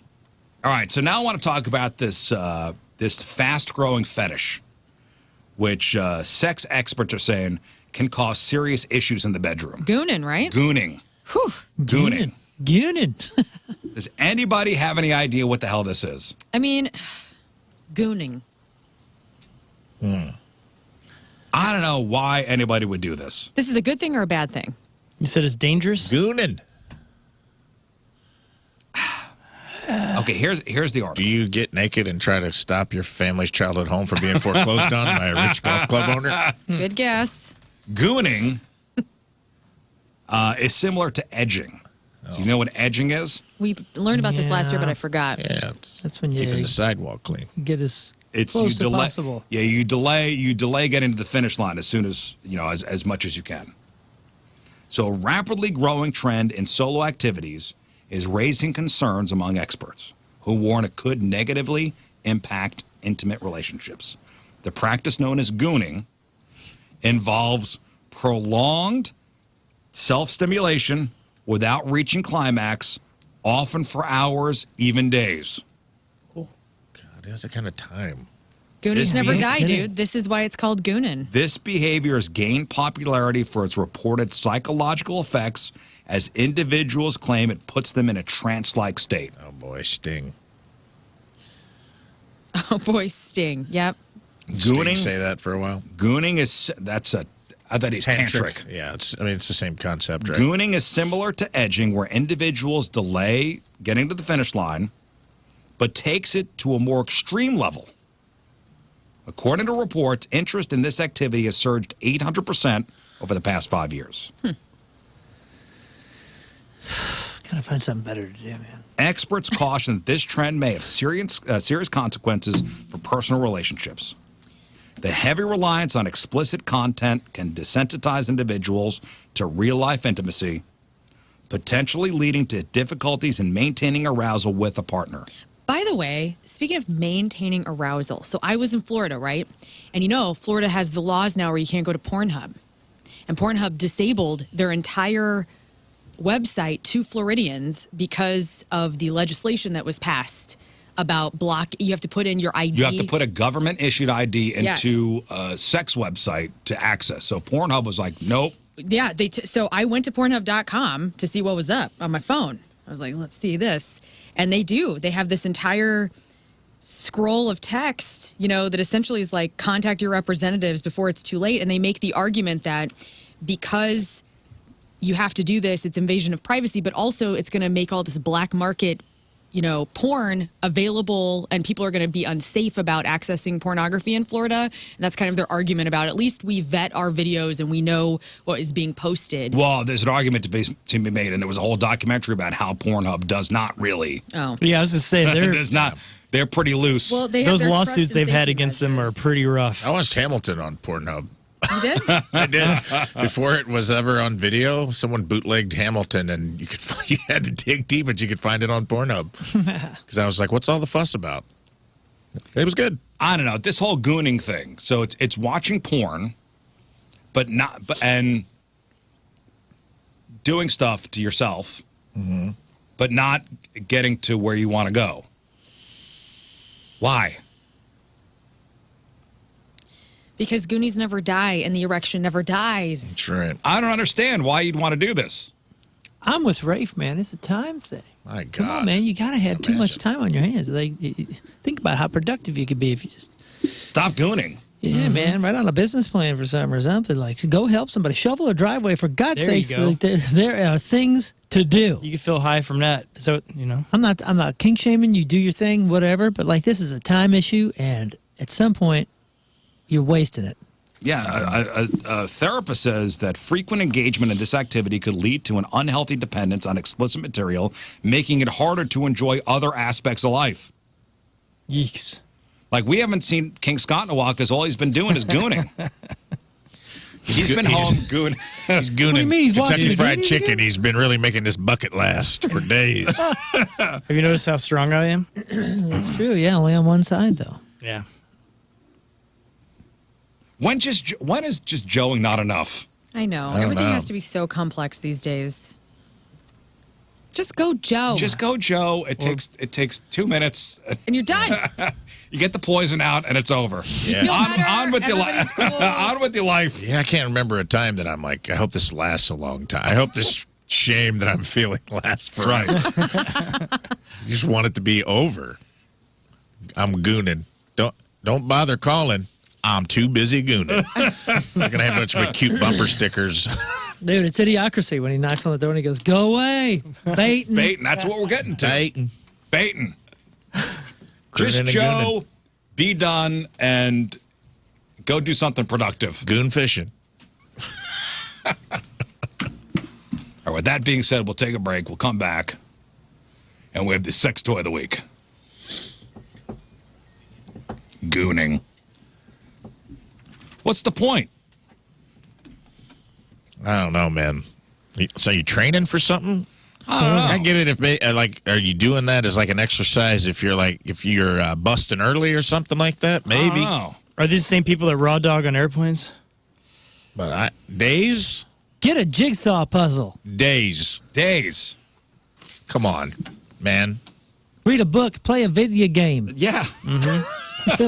There are things. This century has provided so many things for us to waste time on. The old guitar. Yeah. Pick up an instrument. Well, not that instrument. All right, 8:53, Tuesday, traffic and weather. Moon coming at you. Traffic is brought to you by Golden Oak Lending. Do you need extra cash? Golden Oak Lending can convert your home's equity into cash in as little as 14 days. Let Golden Oak Lending cure your blues. Severe delays 270 eastbound between 64 and Dorset, it looks like. Average speed 15 miles an hour. All the way up. But who am I kidding? The whole place is just kind of a mess. Lane blocked due to an incident 64 westbound at McKnight. But please go slow. Everything on my map is red. Your point forecast, cold and breezy. High of 27. Right now it's 21 at the Point Studio.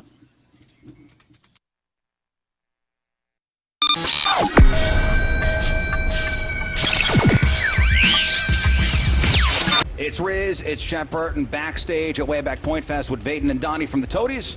Good afternoon, gentlemen. How you doing? Hello, how you doing? See, this is not that bad. I mean, you guys are from Texas, so this swampiness is all right. Yes. Oh yeah, we need just fine sweaters. This is sweater weather. This is old hat for you guys. So. He took off a cardigan right before we started rolling, actually. I took off my shirt. That's my sweater.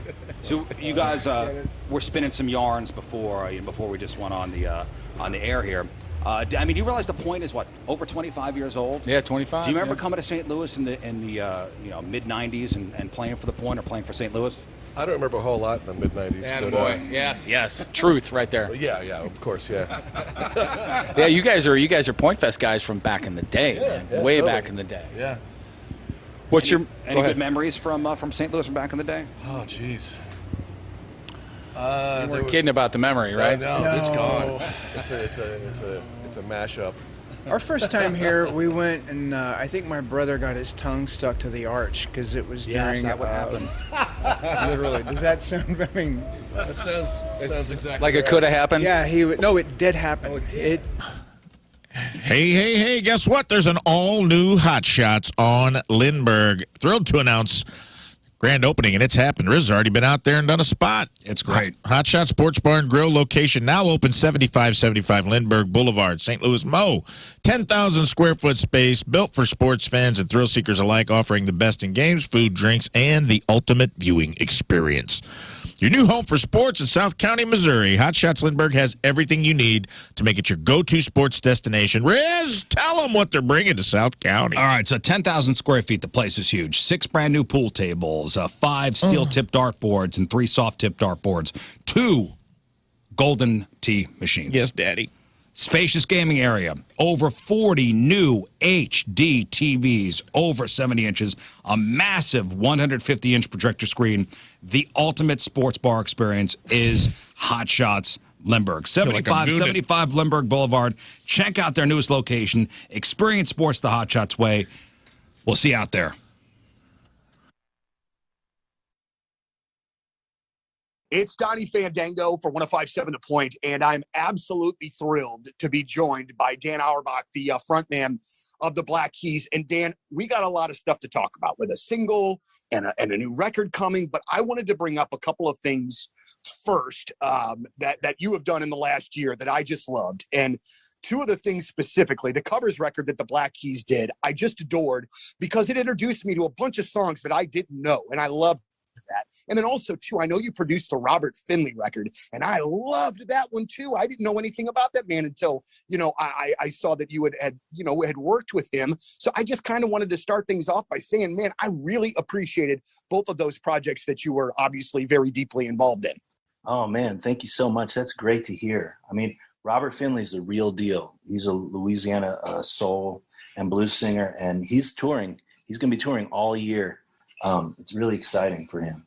I will absolutely see that man. I mean, it was like, because as I'm listening to that record, I'm thinking to myself, why did I not know of this man before? Why do I have to live under a rock? You know what I mean? Like, it was that kind of, why haven't I been able to be a fan of this guy sooner? Oh man, he is just like next level. He just like shines on the stage. It's crazy. Cannot wait. Well, let's get back to Black Keys stuff. And we just got the brand new song from you guys, Wild Child, all right? And I love it. Now, listen, I've always thought that there was a really awesome groove in all of the Black Keys songs for the most part. But this one, I would even consider it funky, as a matter of fact. Would you yourself, the creator of that song, call it funky, sir? I would definitely call it funky. Yeah. Or maybe funky with an O, funky. Oh, that's even another level. But I do, man, like there is just a little bit of that sort of infusion in there that really, I think, differentiates it. What was this like the first song that was recorded? Was this one of the last ones that was written? How did this come about, when it comes to the rest of the album?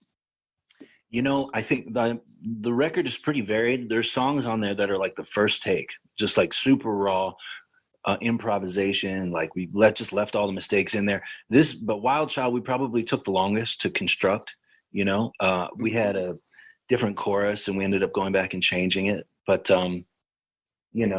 but at the foundation of the song is just definitely just Pat and I in a room together, improvising, coming up with songs, just like kind of making it up off the top of our heads. But it's funny that you say that. Like, I think this is the first Black Keys song that has wah wah pedal on it. Oh, wow. See, and I don't have the trained musical ear to pick that out, but that would make sense. Absolutely. That's so funny that you said that. It's crazy. Yeah.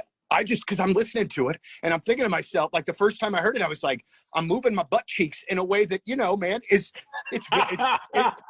pretty great. I'm dancing in my chair. I like that I made you laugh, Dan. I really do. So, one of the things that I read too about you and Patrick being back into the studio, the album also too, and I can't forget, is going to be called Dropout Boogie. It'll be out on May the 13th. But I was really interested to see, I'm always fascinated with how bands write their stuff. And what I had read was that, and it kind of, you just said it, is that you and Patrick, you go into the studio, you just kind of, for lack of a better term, you kind of riff off each other and you come up with these songs. You don't go into the studio with anything kind of already etched out. Is that correct? For the most part, yeah. I just think it's a really important part of who we are, is that improvising, because it's like a natural take, like straight from the gut, and it's like it just highlights the natural connection that we've always had. It's the reason that we've been playing the music for so long, 20 plus years. I mean, we started playing when we were 16 and 17, and we kept it up because it was so much fun. It's just always been fun. It's easy, like sometimes it's real work making music with certain people, you know what I mean? But yeah, if you're lucky, like Pat and I were, you could find someone where it's just... Playoffs are finally here. Wildcard weekend coming up, and it's time to cash in on your hot takes with Underdog. Whether you're backing a breakout performance or calling out the cold streaks, Underdog is the place to turn your sports knowledge into real cash money. With over 5 million players, including myself, and more than $2 billion won, Underdog makes it easy and fun to win big on your favorite athletes' performances. Now, with their Champions Game, you could win up to 1,000 times your money just by predicting higher or lower on stats like touchdowns or yards and a lot more. It's easy, it's simple, it's fun to play. It makes games that would normally be boring exciting. Plus, Underdog is the only platform that lets you cash out anytime with their Win Now feature. And if an injury derails your entry, don't worry about it. Underdog's got your back with rescues to keep you in the game. So what are you waiting for? Underdog is the best place to play champions. Download the Underdog app, sign up with promo code Rizz, and deposit now to get up to $1,000 in bonus cash instantly. That's promo code RIZZ. Must be 18 and older and present in a state where Underdog operates. Terms apply. Concern your play. Call 1-800-GAMBLER or visit ncpgambling.org.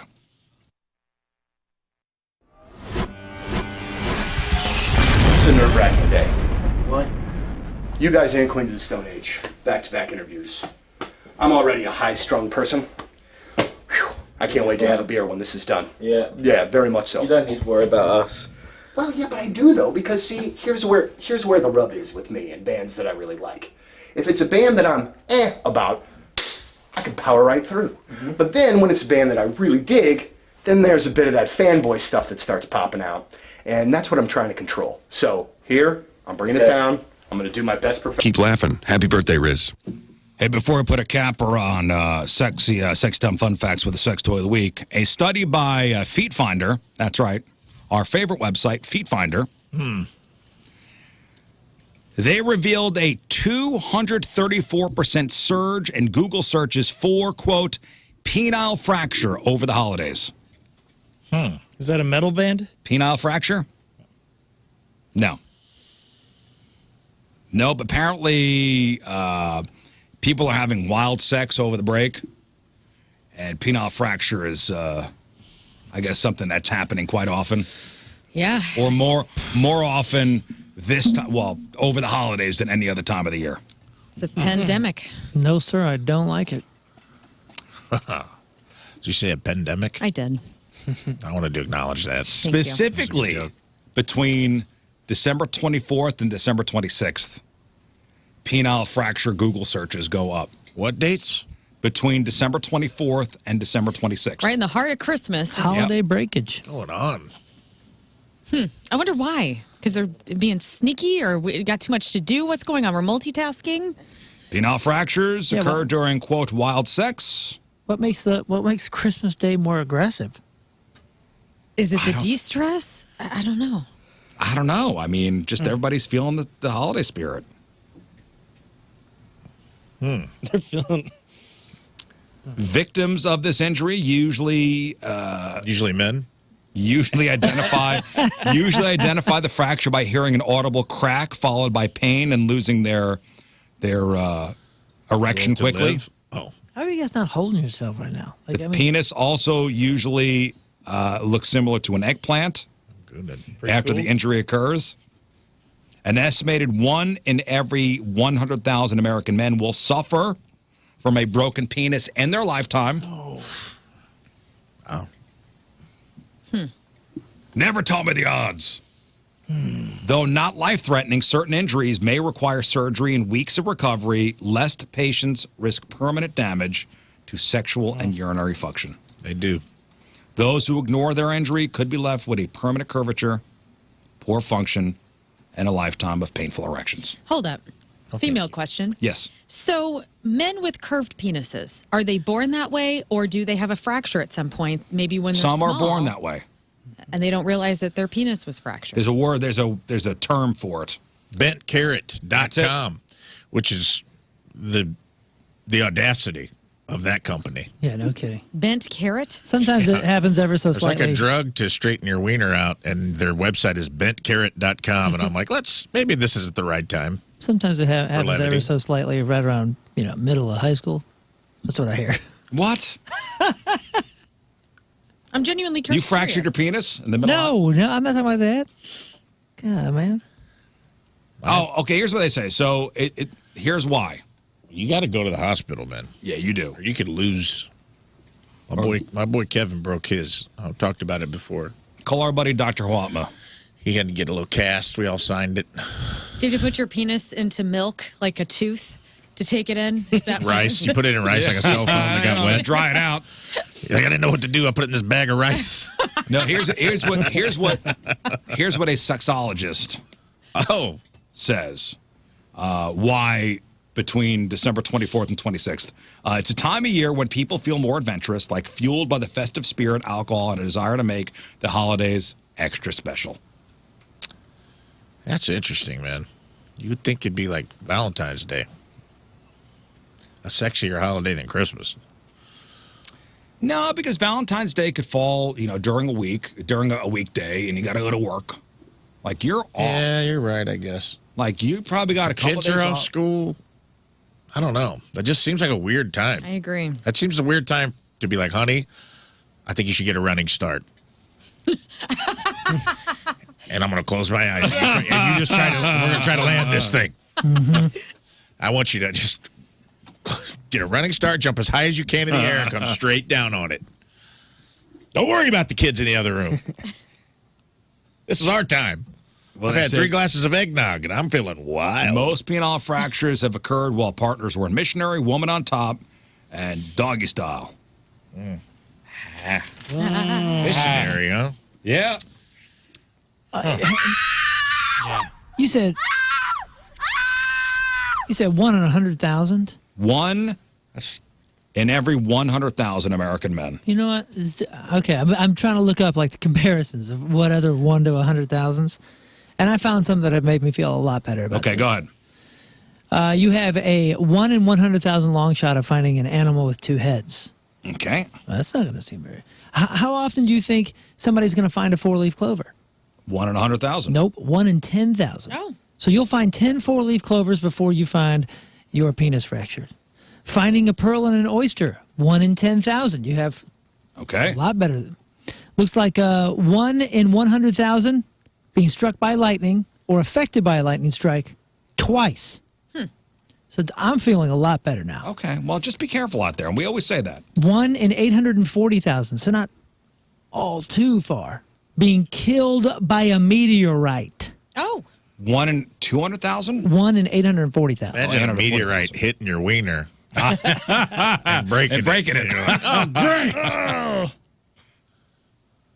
great. Again, just be careful out there, okay, careful guys? out That's there. it. Yes, so. That made me feel a little bit better, though. Every time you bring up the story, which is like 6 times a year or something similar, Well, I had to. I get friggin' worried. Feed Finder told me about this. I need to pass the information along. I'm glad you did. All right, let's put a capper on it. You're right.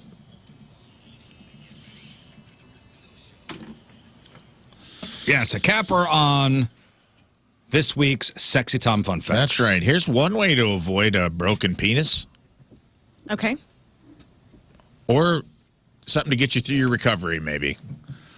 The Newcomer's Strap-On Dildo Set. Oh, New year, new me. Newcomer's Strap-On Dildo Set. Over 85,000 sold, 4.25 stars out of 5. $49.99 on both adamandeve.com and amazon.com. Make first-time strap-on dreams come true. Get everything you need to realize your wildest strap-on and pegging fantasies. This convenient set comes with a fully adjustable harness and the perfect deal for play. Sturdy straps and stretchy O-ring keep everything secure no matter how wild things get. The harness features velvety soft padding in front for a comfortable fit. nice. That's nice. That's a nice little accoutrement. The including beginner-friendly dildo delivers intense, amazing thrills with every thrust. Harness can hold dildos up to 1.25 inches wide and fits up to 60-inch waists. Made with nylon straps, rubber O-ring, and ABS plastic buckles, dildo is made from body-safe silicone. Good to know. Good to know. Here's a couple quick reviews. First review, 5 out of 5 stars. A ding before the dong. The beginner strap-on was exactly what we needed. My partner expressed interest in strap-on play, but, where do you begin? Here, that's where. The included dill is modest, but not substantial. It's 5 inches tops, maybe a little less than unsealable length in the harness. It's thick, slightly thicker than a finger, but thinner than any penis I've ever seen at 5'8" to 3/4 diameter max. Think of carpenter's fingers. What? Okay. Okay. Didn't know that was a measuring stick. Carpenter's fingers. I think I have those. All right. Anyway, it's firm but flexible and lightly ridged, but barely noticeable in your hands. He loved it. Oh. It's a great introduction for the unsure. It's probably not your forever toy, but it's built well and did a good job. Little ding. That's nice. Second quick review, good intro product. 5 out of 5 stars. Used this for our first venture into pegging. It fit the wife well and stayed secure and in place throughout the entire session. As a first experience, the size and girth of the strap-on was not intimidating and helped reduce any butterflies or cold feet I may have had about continuing with the sexual journey. It was very enjoyable. I say it's a great intro to product due to the price, quality, and size. If you're curious and want to give pegging a try, this is where you should start. Wild Ones.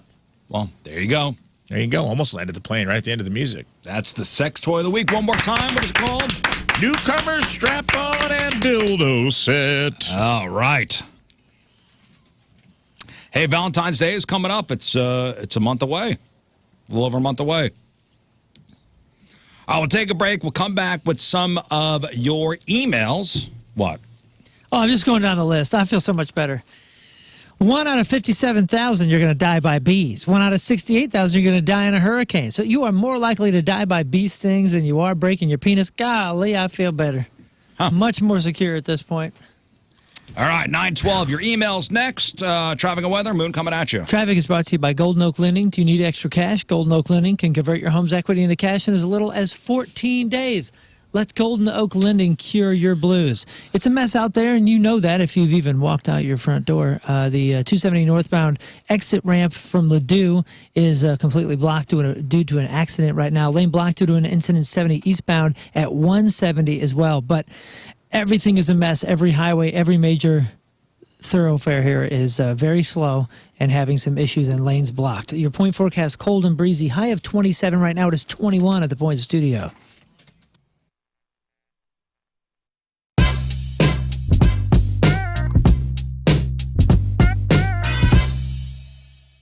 Well, big things happening in the 21 Pilots camp. And you know what? If you are going to talk about 21 Pilots, there are legitimately no better two people in which that you could call to talk about said band than our guys. Gentlemen, it's wonderful to see you again. Hello, and it's been a while. Hello from St. Louis. Thanks for having us. Yeah, it has We're been a while. excited.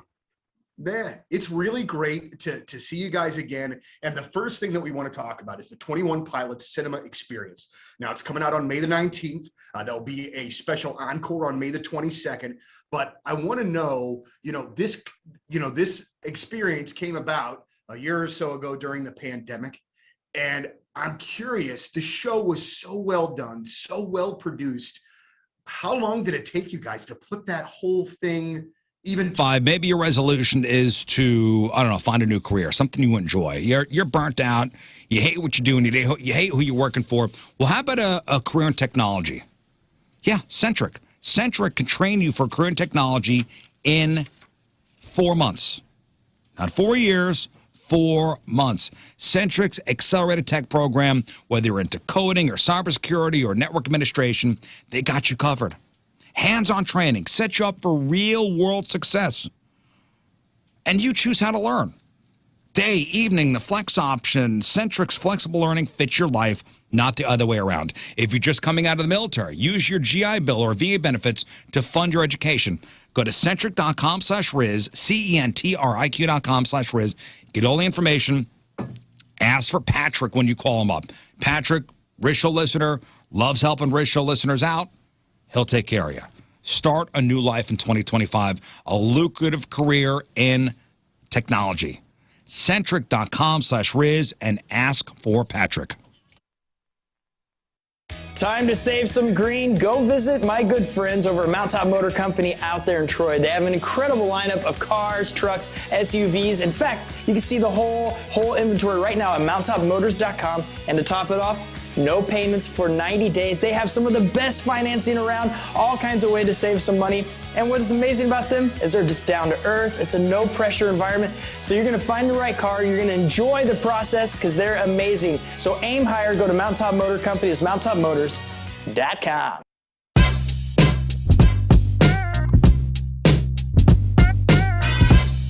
All right, so I actually made up a word this morning, and I'm so happy about this. Now, the last year and a half of all of our lives, the word synergy has been like kind of a gigantic joke. Like, there's all this stuff happening all over. You're just trying to make it work for the day.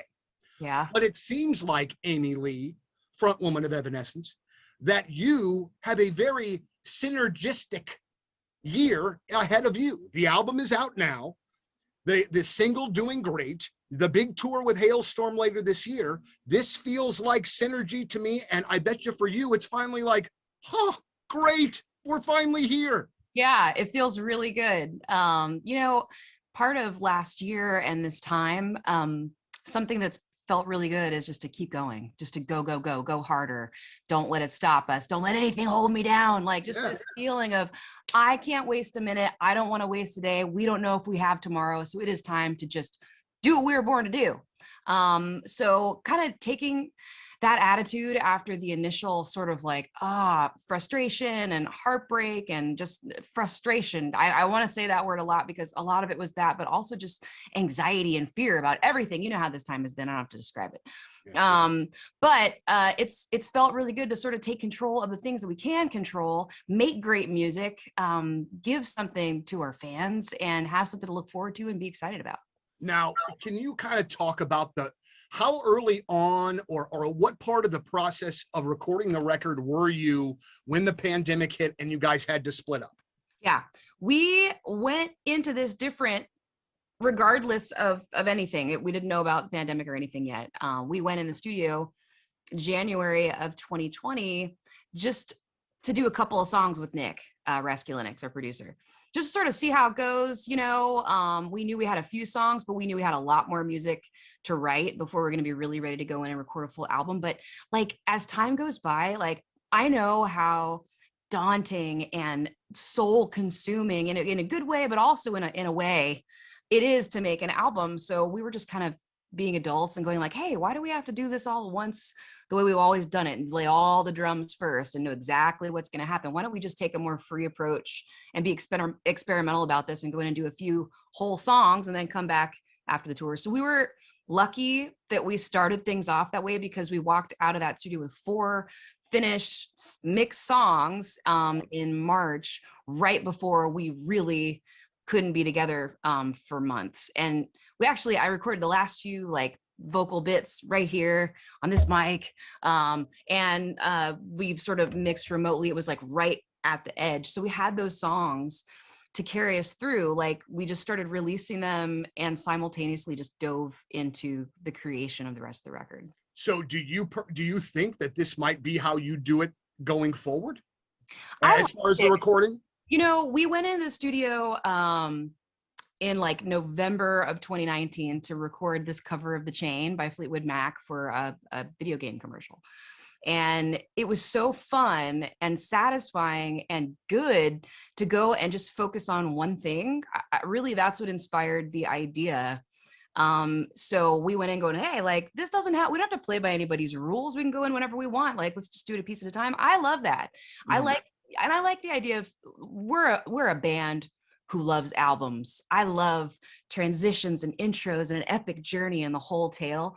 But I also love the freedom of living in a world where it's totally acceptable. Just go record a song for no reason and put it out there. So yeah, I think that we're going to embrace that mentality moving forward. It doesn't always have to be the whole thing. I was having a conversation with one of our younger staff members a couple of weeks ago. And he mentioned to me that he had just started listening to full lengths, like in, you know, he was, you know, mid-20s guy. And, you know, Amy, it still blows me away that's, you know, that we are sort of almost the anomaly in being ones that love all those aspects of the full album and the album titles and the artwork and the song titles. Like I still really get into that. And so it just kind of took me aback a little bit. Well, if he's listening to his music that's all new, you know, currently that's less of a focus for a lot of artists. It's more about and more about the one song. So he's not wrong. It's not like you can go just find any artist and they're going to have a great album for you. Jewelry, ninjabling.com, the exclusive jeweler of the Rizz Show. I did say Valentine's Day is a little over a month away. Yep. Earlier, and maybe you struck out for the Christmas thing. There's still time. There's still time to salvage your marriage or your relationship. I was talking to Mallory about this and about what we've been talking about with Morris Royce and saying that, hey, you can redeem yourself if you screwed up at Christmas. You can redeem yourself. Yeah. And she said, dude, you know what you should tell them is that most women are probably like me. And she was talking about Mallory herself. And she's like, I like to pick out my own stuff.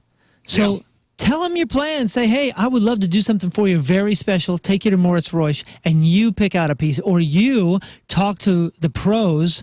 How about I just drop you off there? And you and I'm just going to drop you off there. I'll And go you get and lunch. Dan or anybody up there.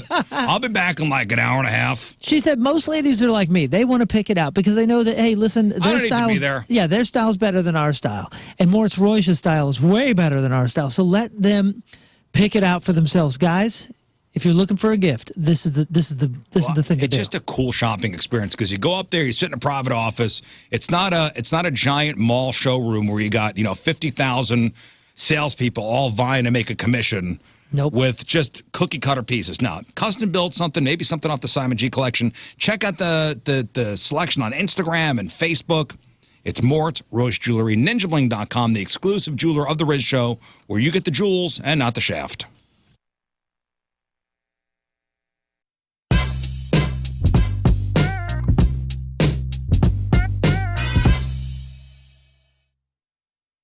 And here's something that I firmly believe, and we're just going to start the interview here because it just seems like a good place to pop off. But I want the artist to do Program? That's almost time to go. 9:20, 9:22. Oh, we got time for a couple emails. RizzShow at 1057thepoint.com, or send your instant feedback to the 1057 The Point mobile app. I'm going to start with this. Just curious, but did I just lose my position as the first person for 2025 for Team Rizz because of a snow day? What the heck just happened? Sent from my iPhone. I'm reading this because Douglas Browning, who will be a Rizz Show team member next week, next Monday, does just need an extra special shout out because, yep, you got so screwed on the snow day. There's nobody to apologize to you because that's what nature does. It screws you sometimes. You got screwed. Well, yeah. So Douglas Browning, who will be the Team Rizz member of the day next Monday. Yes, we were off yesterday. Yesterday was the first day we were doing Team Rizz member of the days for the year. So yes, you got screwed. Sorry. And it's a bummer because the first one of the year always gets the golden package of like all the goodies. No, don't say Rafe that. will come to your house and cook you dinner. That's Sorry, not buddy. what happens. Learn to give you a foot rub. Not this year, Douglas. Not this year, Douglas. Sorry about that. But hey, you get extra special mentions right here. Yeah. Sorry, buddy. Next. Speaking of, good morning, ladies and gents. Listen, I won Rizz Show member last year, but I still have y'all's heads stickers in the bag, and I want to be able to use them on something that I'll be able to keep forever. I would use them on my truck and advertise for you guys in Central Illinois, but then I lose them when I sell the truck. Where should I put your heads so that I can have them forever? On your fridge. Thanks, guys. You rock. 3 out of 5 stars. 3.5 out of 5 stars. That's nice. Rizz Show listener Josh sent from my company toilet. Toolbox. Fridge. Yo, a fridge is going to go out too, man. A fridge isn't forever. Here's what I recommend. You go to your local tattoo shop. Bring the stickers. Bring the with stickers you. with you, and have the artist tattoo our faces onto your body Don't somewhere. do that. Put me on Hey. your headboard. They said forever, and nothing is forever. Put me except on your for- toolbox. Yeah, the toolbox is where it's at. Nah, That's a I'm forever going to go piece. for the tattoo. If you're All a right. puss, you'll go for the toolbox, but whatever. Yeah, put me on your headboard. That way, when you're banging out, we'll accidentally make eye contact every once in a while. You and your Maybe Brett even- Bear looking maybe even sticker kiss. Yeah. that looks nothing like Rafe Dean. I'd be like, who is that? Well, if you really want, Rafe will send you an 8x10. Oh yeah, I'll do that as well. If you want one, I'll sign my scantily An clad photos. 8x10, and then put that up in your room. I had an 8x KB from the pageant, who doesn't work there anymore. He printed out Lux and I in some of the most scantily clad photos we ever put on the internets, and had them back on the pageant by the bra fence for the longest nice. time. And he forged our signatures, which was really funny. even What? nicer. Yeah. Where were these pictures? They were, you remember in the back of the pageant? On the There's that fence? bra fence. There's like a little tech area back there. And Oh, the yeah. guys did it as a gag. And people thought I literally signed that. It was me and a. I don't know. Yeah. Okay, so backstage at the pageant, it's a chain link fence, right? Yes. And it's got bras hanging from it. Not anymore. Not anymore. They've grown up now. I think they just came down like 2 years ago. Okay, it's kind of skeeved me out, I'll be honest with you. It's all the bras that women would throw on the stages. I know. And it kind of skeeved me out walking by there. I loved it. I thought it was funny. Yeah. I don't Mr. know. Rock and Roll goes soft. Me, I never said I'm Mr. Rock and Roll. Well, I thought that's what you called yourself every morning. Hey, welcome to the Rizzuto Show. I'm Mr. Rock and Roll. Yeah. You know, I don't know. Just people sweating and Well, yeah, it's I don't know who you are. It's disgusting, gross. Well, yeah. It's, What a stinks. there were hundreds, there were thousands of these I know. braziers. Where'd they all go? I don't know. Goodwill. Well, that was right around the time that I don't think you could KB bring moved those to on to Goodwill. another job. Maybe KB took him with him. He could have taken him to California with him. And your poster. You can take anything to Goodwill after hours. Speaking of, holy crap. They're dude. not going to take underwear Goodwill. They take We, bras. yeah, I they take think. everything No, they except for don't. like kids, like car seats and that kind of stuff. And They beds. take underwear Yes, at Goodwill? They'll take absolutely they anything, do. man. They'll throw it or wash it or whatever. Yo, bro, your life has gotten out of. If you're buying undies at Goodwill, Yeah, that sucks. You know Hey, what? my heart goes out to you. I'll tell you Homeless what, shelters though. take them. Goodwill this Sunday, not Sunday, this Saturday before the Just snow taking your hit. blown outs. Everybody was doing the same thing. All this new crap came in for Christmas, and they said, kids, you got to start making donate piles because there's too many things in this house. Because when we went to go donate, I donated a truck full. And when I pulled up in this Gladiator, the guy came out with his earbuds in, and he looked at me like, what do I do? And I opened up all 4 doors and the tailgate. All undies. And I go, it all has to go. And he just went, he was so upset. And when I turned around and I looked, they have like this little room, this little dock room, and the stuff is usually stacked up. It was filled Wild. to the ceiling. I know. To the ceiling. And then outside, all the way along the building, I didn't notice, was just piles of stuff. I mean, the whole freaking neighborhood donated stuff on Saturday. I All felt right, here so we go. Here's a bad. video. Can you donate underwear to Goodwill? And find out if your undies can find a new home at Goodwill. Donating underwear. Welcome to County Office, your ultimate guide to local government services and public records. Yeah. Okay. Let's get started. Thank you. Oh, Can you donate underwear to Foley. Goodwill? Can you donate underwear to Goodwill? that's a yes. The age-old question of donating underwear. Let's dive into the world of charitable donations and find out if your undies can find a new home at Goodwill. It's a yes The or short no. answer is no. Goodwill, like many other charitable organizations, has a policy of not accepting used underwear. See? Underwear, not bras. Listen, But bras and I didn't- underwear, it's It's right? not the same. we didn't say that they accepted it. We just said that you could take it there. Yeah. Don't throw it out. That's all I said. I said they'll take anything if it's after hours. You just throw it in Maybe that just bin. leave it? Most of them have signs, by the way, and if you drop them, they'll say like, "Hey, we can prosecute for like trespassing." Yeah, or something. we're not a didn't know. dump. Well, Yeah, it's we not- didn't pe- know. people are using it as a dump. Okay.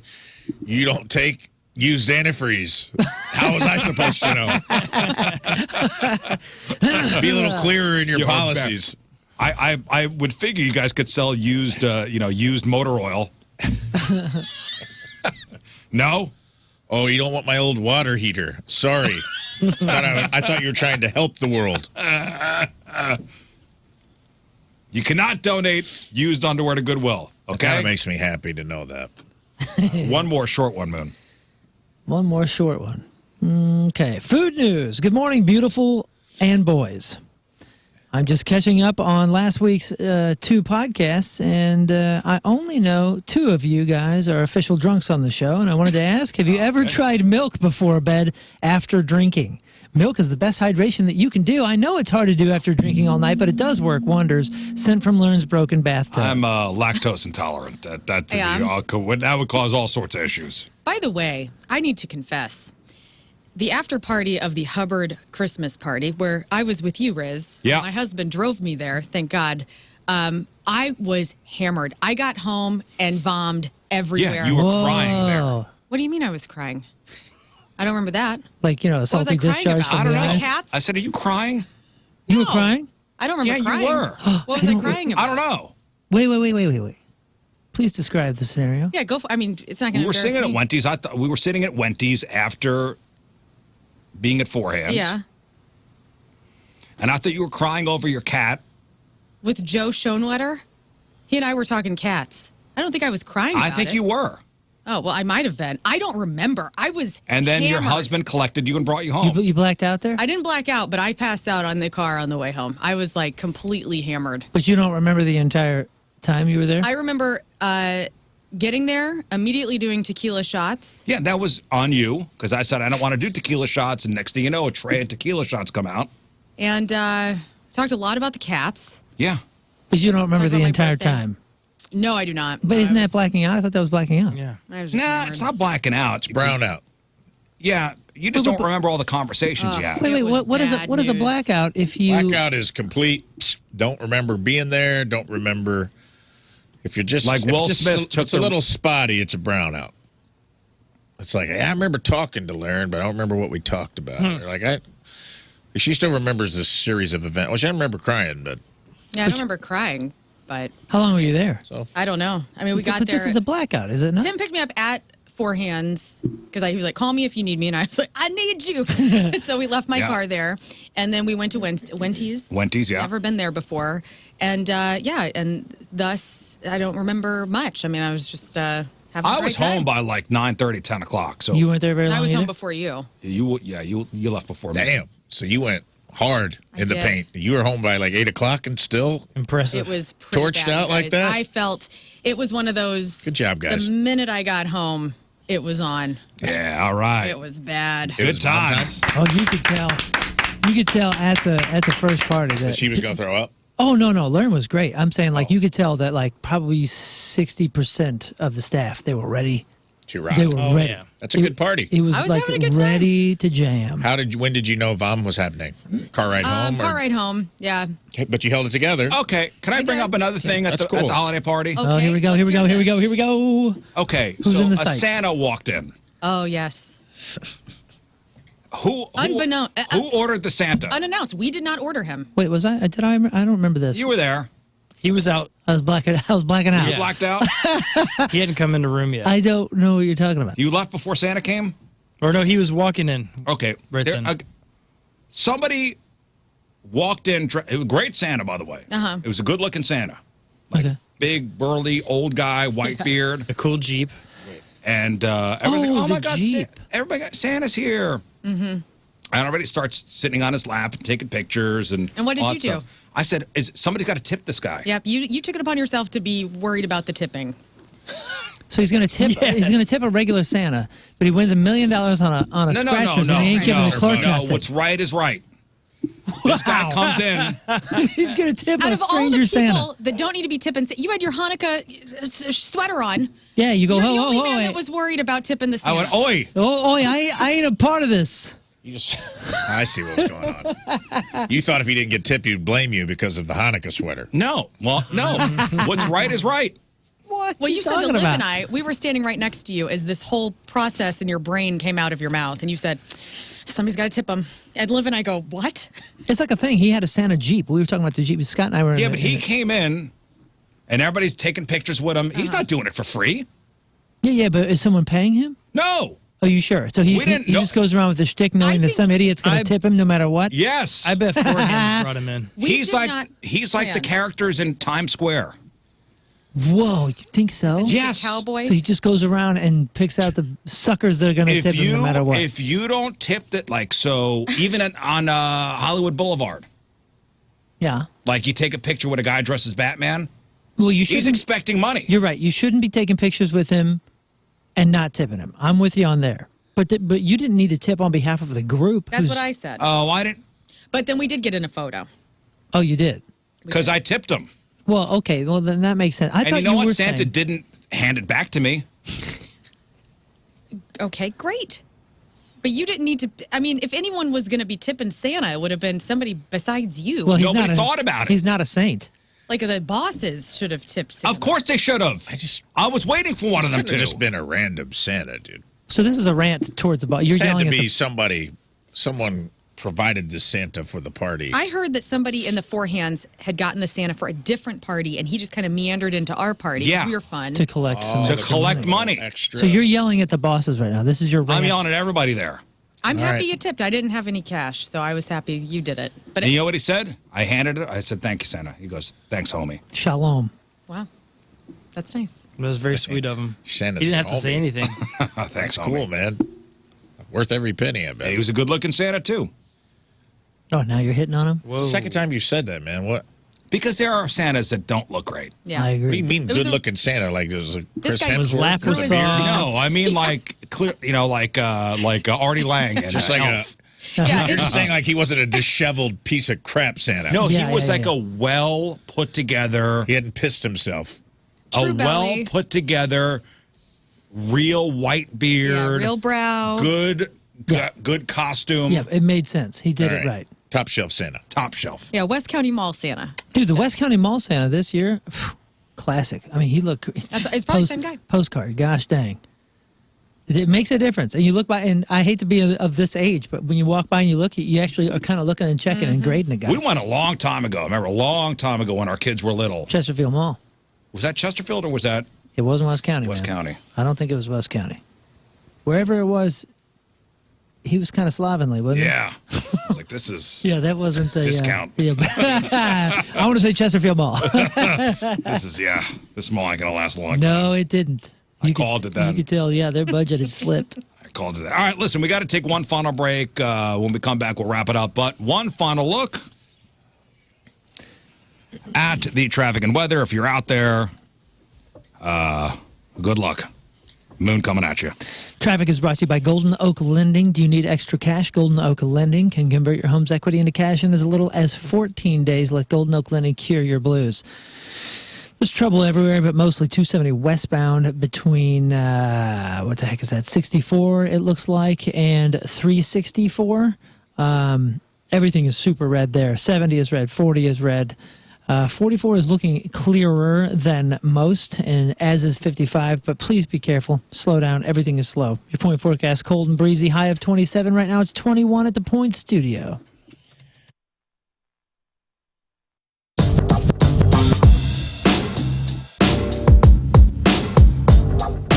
All right, so the lead-off interview for Point Fest 2019, my guy Claudio from Coheed and Cambria. How you doing, man? Thank you so much for being here today. Thank you for having us. You know, I believe the last time that you were here, and I so wish that I could have talked to you while that it was happening. Coheed was playing a show at the pageant, and oh my gosh, the hubbub about your hair was on that day, man. Like it was so fascinating to watch some of your fans completely lose their minds about that.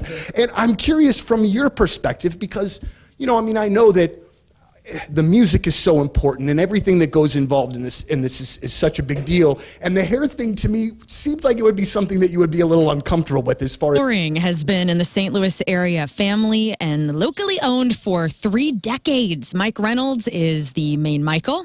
His name is on the door, and he's excellent. He wants you to come work with him. If you've been in the flooring business and you want to earn $7 for each square yard of carpet that you're installing, this is kind of a bonus experience that is happening at Michael's Flooring.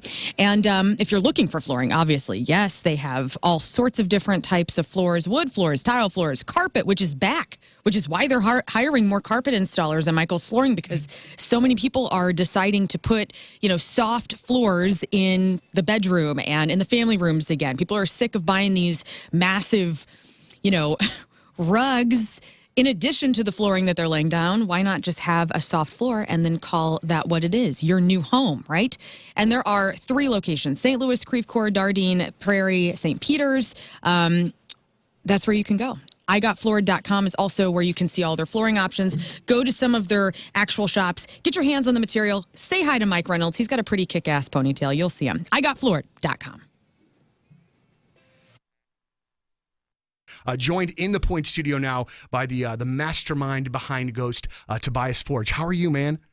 I'm good, thank you. How do you do? I'm doing really well. It's an absolute great pleasure to have you here, and the absolute ferocious fan base of Ghost has me completely petrified that I'm going to screw this interview up because they Then don't. Right. Well, that's the idea. But it's one of those really great things in getting to talk about Ghost right now because you can just feel all the excitement and everything kind of not starting to come together, but just continue to get bigger and bigger and bigger. That has got to be an amazing thing for you to see on your side of things.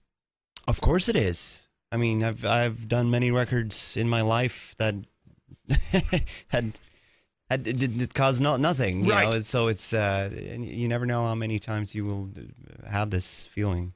So I'm trying to sort of absorb it and enjoy it whilst it's here, and yeah, no, it's a fantastic feeling. When I had read, and again, please correct me if I'm wrong, but I had read, kind of when the process and the thought process for this was beginning, that you thought that you would have a certain audience that would dig it, that would enjoy it, and that it might even be kind of like sort of an art thing that you could potentially see at like an art installation. Are you yourself a little surprised that it is grown into what it has become now?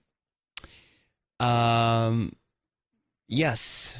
I mean, obviously everything is a gradual sort of, these epiphanies of what you can achieve obviously comes gradually.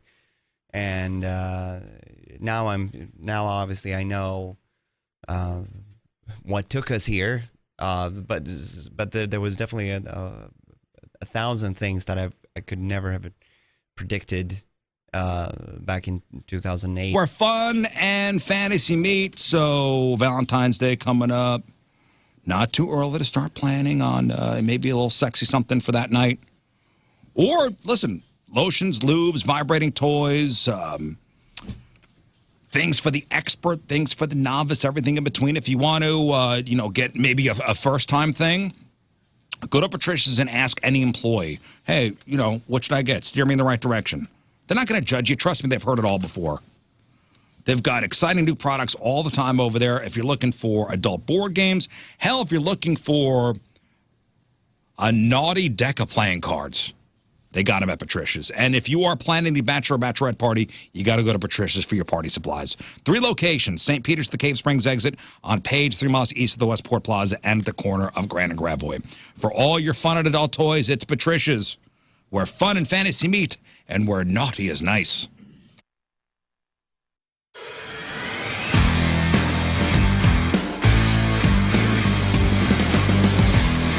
So last time you saw the garage, the place was full of stuff. It was dirty, it was dingy. So this is the inside of the garage. So what we're gonna do is we're gonna keep some of this structure here and then kind of build around it. And now look. It's a house! So now we got siding. We got windows. We even have a roof and a patio. So let me bring you guys inside. Oh, hey, you wanna come in? Let's go. It's night and day for what you guys saw before. I mean, this is an actual house now with rooms all framed at it. But here's the cool part. We kept basically the frame of the old garage. I mean, that's all old garage. So this is gonna be a bedroom, huh? Can you see it? Can you see it? I'm gonna be sleeping right over here. Oh, let me show you my favorite part. The bathroom. And I'm gonna be right here, Let me show you the kitchen. Yeah, washing my hands at the sink. Let's see what's in the fridge. Nothing. Pantry. This will be the kids' room.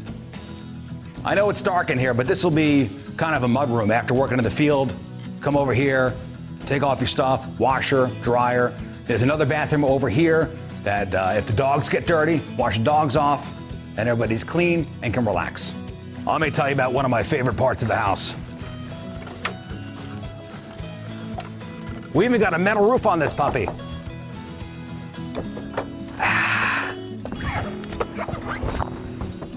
This is it. House is almost done. Well, just gonna sit up here, sun myself, soak it all in, watch the plants grow, and we'll see you next time on the farm.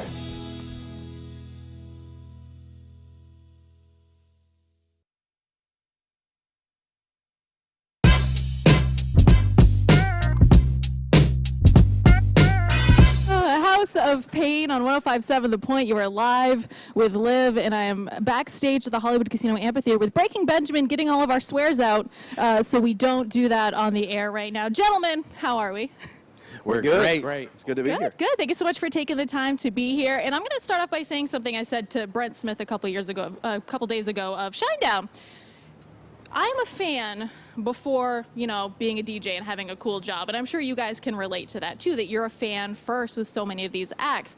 What does it mean for you guys to be out on the road with Bush and Alice in Chains? Well, we grew up with them, you know, so it's like surreal, They go back before our musical endeavors into our real life as, whatever you want to call that. So it's really surreal to be talking to them and hanging with them, and they know who we are, as people, like, oh, hey, Ben, or hey, Jason. We're like, oh, my God.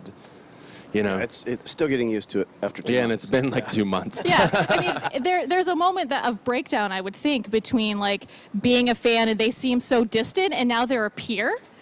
And I think that probably takes a while to digest. That's your word. Yeah, it took some liberty with that word, but closer Is Bon Air, Alton, Illinois, legendary, and if you've been there, you know the million reasons why they're legendary, from the food to the coldest beer in the freaking country. It is a destination for a great time, and they don't care that it's cold. Why? Because they have that huge heated outdoor patio, and if you know, you know. Again, if you've been there, you know that years ago they bought that street, and they built a huge outdoor patio over the street.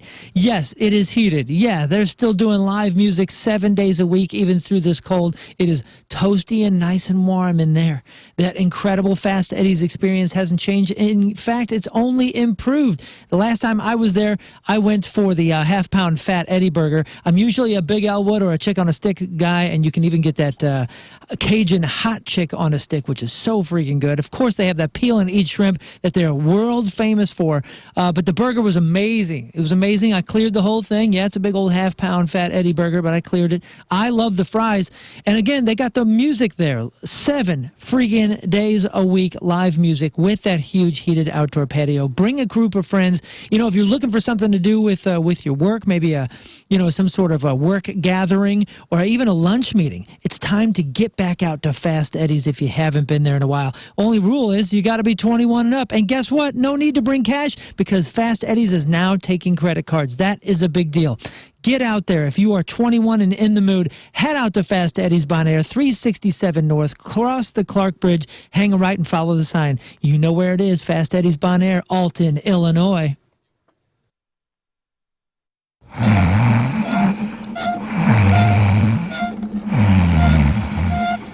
Bum, bum, bum.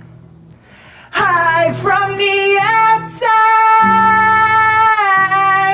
I mustard called 1,000 times to say I'm sorry for all things that you've done. I tried to call you, but you were not home. No, you weren't home.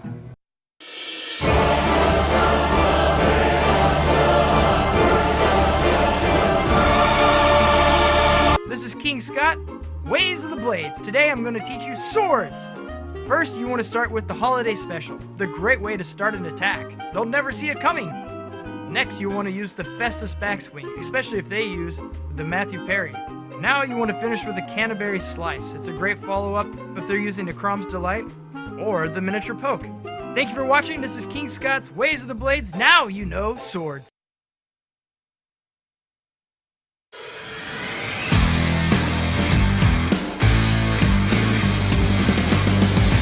All right, guys, welcome back to the farm. So it's a Sunday, and we got a whole crew here doing stuff. We're going to work in the field today. So this will be the final episode of the farm series for now, but I'm sure we'll return back to the farm at some point.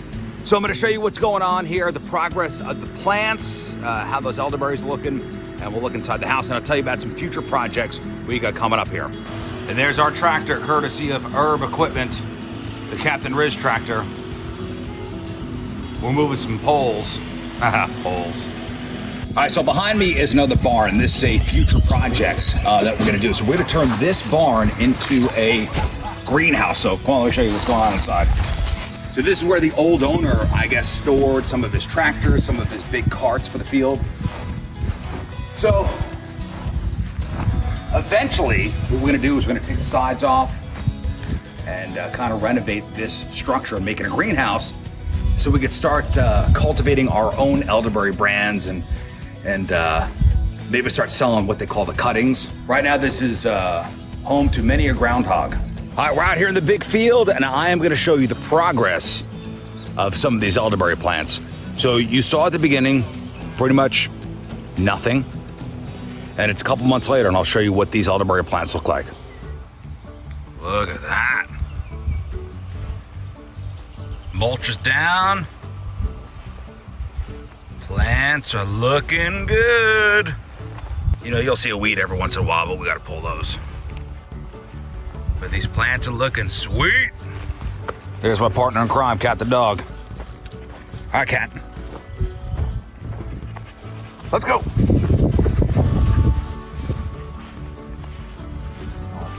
Cat is the consummate farm dog. And there's new dog. Come on, Maggie, Cat, let's go.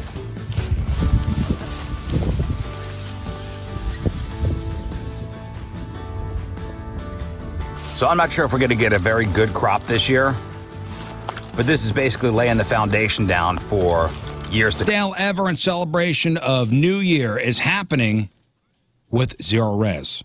Leave all the 2024 dirt behind with the new year. Out the door 24. Start your freshest year yet and clean 2024 right in your home. So have you ever Googled one of these carpet cleaning companies? You probably haven't. And you probably just trust that everything's going to be all right. Now, Zero Res, best in the business. Basically, every surface in your home can be Zero Resified. From carpets to tile to rugs to upholstery. Also, don't forget about your air ducts. They'll clean out your air ducts. Zero Res has a 4.9 rating on Google with over 5,900 reviews, and they got the Gotta Love It guarantee, which makes it easy to get what you pay for. So, go ahead. Get clean. Don't miss this deal. Take 24% off all cleaning services for the month of January. That's right, 24% off all cleaning services. 314-474-2020 or go online anytime, ZeroResSTL.com, and seeing with the RizzShow special. Spell forward or backward, it spells the same at Zero Res.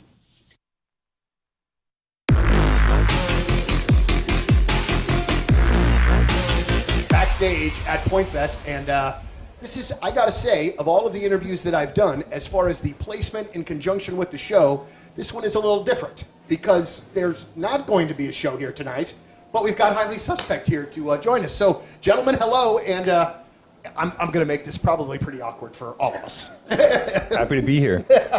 Grateful to be here. Well, it's absolutely wonderful to see you guys again, and it has been a spell since we have heard new Highly Suspect music. All right, so I want to know when there's something new work. I mean, what do you got? There's got to be something going on. You got to have a single. You got to have a record. June 22nd. You heard it fucking here first, right here on the point. Ooh. June 22nd. I'm not like going to give you the name of the song, though. Okay. But that'll be the first single. All right, I'm going to do this, though. I will admit, though, I heard the song yesterday, and it's freaking fantastic. Absolutely fantastic. Oh, we're on your Instagram Live? You do not want to be on the Instagram Live with me, man. I'm not a guy that's made for camera. I am the face for radio if there ever was an example. I think you're beautiful. Well, June 22nd, and we are so fucking bummed about not being able to play today because, you know, maybe you would have gotten a little tease. I think we would have. That's your... Well, we all say it every year, new year, new me. New year, new me. Well, maybe a little help from a friend could make that a reality, and I think that friend should be Victory Men's Health. Because, guys, let's face it, you probably don't feel 2024 was hard on us all for a multitude of reasons. And, you know, maybe you're not feeling yourself. Maybe you're getting up there. You're over the age of 35, maybe pushing 40, maybe even younger than that. And you just feel like you lost a step, or maybe you just don't have the energy that you need to take care of work, all your obligations in your family, and take care of yourself, most importantly. Well, why wait? New year, new you. Instead of getting a gym membership that you're never going to use, actually go and enlist the help of professionals, healthcare professionals, to get you back on track. And they'll test your blood down to a microcellular level, figure out what's going on with your body, give you the results, and get you on a customized treatment plan that can help give you the energy to actually maybe go to the gym and use that membership that you signed up for. So don't wait. They got 4 locations, one near you. There's one in Echo Fallon, that's Illinois and Missouri. There's one in Town and Country that King Scott and I both attend. And there is one brand spanking new location in Sunset Hills. So wherever you're at in the city, there's got to be one near you. Don't wait. Make an appointment today. Maybe not today. Stay off the roads today. But make an appointment for next week. VictoryMen'sHealth.com. That's VictoryMen'sHealth.com.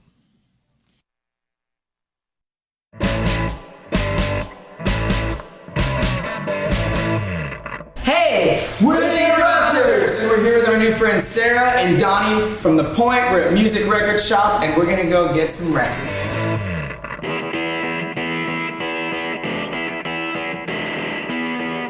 Reggae and ska. This record is going to change your life. It really is. This is nightclub, gangsters, Rudy, A Message to You, Rat Race, man, Ghost Town. So we come, Interrupters, before we come out on stage, we play Ghost Town, and it's on this. You just have to get, this is, I insist that you get that one. Okay. If you were gonna get a Ramones record, are you a fan of the Ramones? I don't know, a lot of times I hear songs and I'm like, oh yeah, I love that song. I just can't remember who it was. I Want to Be Sedated. And like Blitzkrieg Bop. So this is their second record, and it's really good. In 8th grade, I went to a Catholic school. I had to walk from my school to my parents' office, and in between the school and the office was a reggae record store. Like it was a record store, mostly just reggae. From school until then, that most of my time was spent at that record shop. Wow. So I mean, that's kind of where it started. Like, and the owner of that record shop was like, check this out. It's called incense, and you burn it. And I was like, cool. Check this out. It's kind of like incense, but it makes you feel fun. And then he was like, check this out. He's like, you're really gonna like this, because I was like, I really like Nirvana. And he was like, if you like Nirvana, you're really gonna like this. And he put on Bad Brains, and I was like, this slaps. We all know that. Oh yeah. You know. I'm getting all of these records. I'm getting this record. You should push me. Yes. I'm getting this record. I'm getting this record. Okay, so we're going. I definitely. These records are hard to find. Do you like Leonard Cohen? I don't know much about Leonard Cohen other than the Pump Up the Volume songs, to be very honest with you. He is an incredible songwriter. He's a huge inspiration.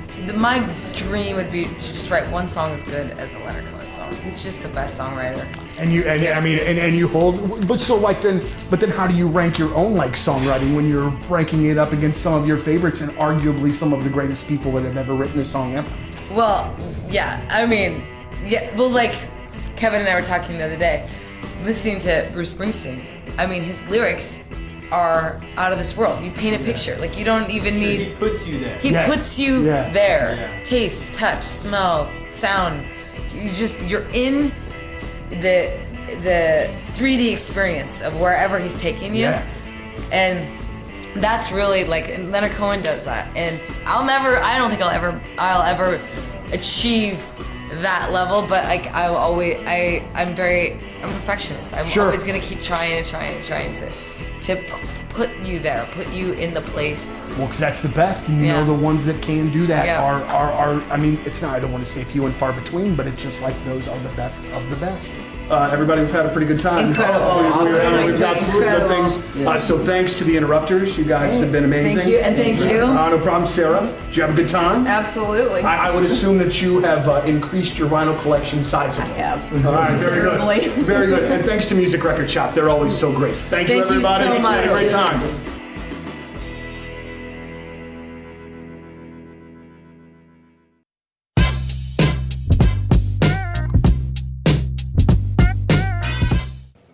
All right, Point Fest 2022. It is Liv, and I am so excited. As you know, this is one of my favorite bands ever. The Struts, gentlemen. Thank you so much. That was a lovely introduction. So excited.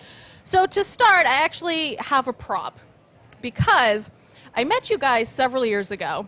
It was backstage at a show, and Luke, you had disappeared for a moment, and I missed an autograph on my favorite piece of merch ever. Oh. Here we go. There's a badge on your bag as well with the Struts on. Wow. So, flag. The flag. If you would be so kind, my friend. Of course. Do you have a pen? I do. Yeah, fantastic. Of course I will. That's been waiting there since in 2019. It's been on my wall, and I'm like, damn it, I don't have Luke.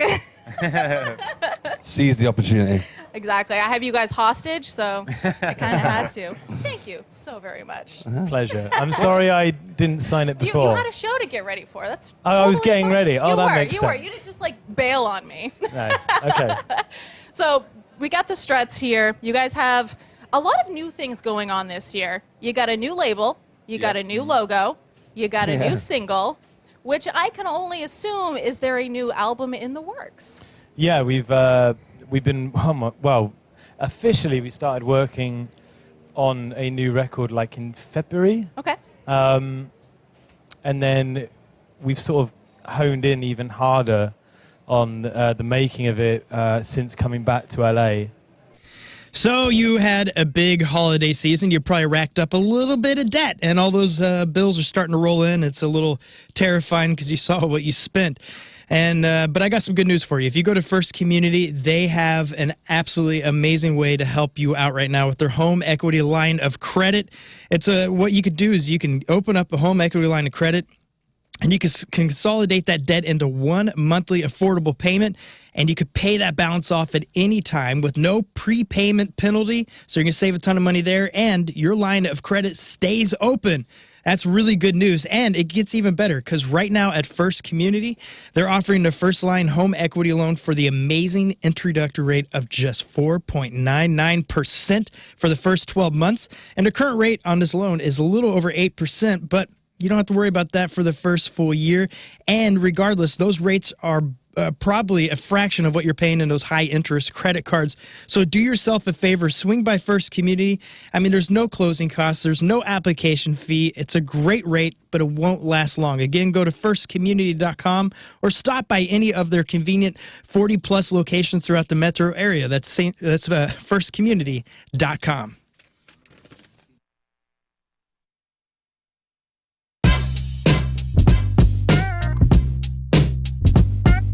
And that is it for us. Thank you all for tuning in. Nice to have everybody back in the studio. Let's do it again tomorrow. Okay. But let's get home safely. Yes. Yay. Let's take it slow. Yeah. In fact, why don't we just stay here? Okay. Let's do it. Let's do it. Slumber party. Let's go down to the courtyard. Right. Make sure the stars. Yeah. Make sure you check out the clip of the day brought to you by Michaels, and make sure you check out the podcast brought to you by Dobbs Tire and Auto Centers. If you missed anything, big shout out to the Dobbs in Ellisville for taking care of me last Friday after my I heard tire about blowout. your tire. Proud of Your you. tire though. blowout, On the your way to pants work. blowout. I know. On the way to work, Like the nightmare of all nightmares. He's wearing a flannel and work boots today because he changed one tire. And this is I'm a new man. He's changed. Wait, did you change the tire? Yeah, I wound up changing it myself. Wow. Yeah. Okay. I see. Yeah, you are. I'm a looking the part. hard-working man. Yeah. He was listening to Brooks and Dunn while I changed the lug nuts. All right, what is today's podcast title? 5 on Pump 4. Five on Pump 4. A locally inspired story, if you will. All right, what else you got, Moon? So we just announced a show happening February 1st. It's the Teenage Dirtbags. We are just one of many groups, including Steve Ewing duo. This is happening down at Schlafly. And it's a big art festival. There's going to be artists there. There's going to be tattoos live. It's a whole weekend event, Friday, Saturday, and Sunday. We are playing Saturday, February 1st, Teenage Dirtbags. Just go to the Teenage Dirtbags on Instagram and Facebook for all the information. But it's very, very cool. Just got announced yesterday. All right. Learn. My band is also going to be out and about Saturday, January 25th. We're going to be in New Haven, Missouri from 7 to 10 at the Paddle Stop Brewery. Oh, you had a good time there last time, I remember. Had a real good time last year. Different season. That was super hot that day. We had the garage door opens, and this will be Didn't you go canoeing warmer. with the owner? Wanted to, yeah, after the show. Shane, the owner, makes all these gorgeous paddle boards that are up on the walls there. And he's like, yeah, afterwards we close the bar down and then we just all go on the Missouri. I'm like, what? So maybe I'll do it this time. We'll have to see. It's coming out January? in January. All right. Rafe. I have Westport Funny Bone, January 23rd through the 25th. Come see me on Friday. Go see Lern on Saturday. Make it a RizzShow weekend, if you will. Tickets are moving. I just heard from the club. They said tickets are moving already pretty fast, so that makes me feel good. But come out. I only do about 2 local weekends a year, usually winter and fall. So this is my winter joint at Westport Funny Bone. Go to their website, get tickets. King Scott. Yeah, check out all my tour dates on all my social media at King Scott Rules. All right. Thank you, Scott. You're welcome. We leave you with a selection from our Team Rizz member of the day, brought to you by Hot Shot Sports Bar and Grill, new location, Hot Shots Lindbergh. From House Springs, Missouri, Corey Puckett is our Team Rizz representative. And Corey wants to hear this song, and here it is. And we'll see you tomorrow. Be safe. Energy up. Bye. Kirby. Shine The down. Rizzuto Show.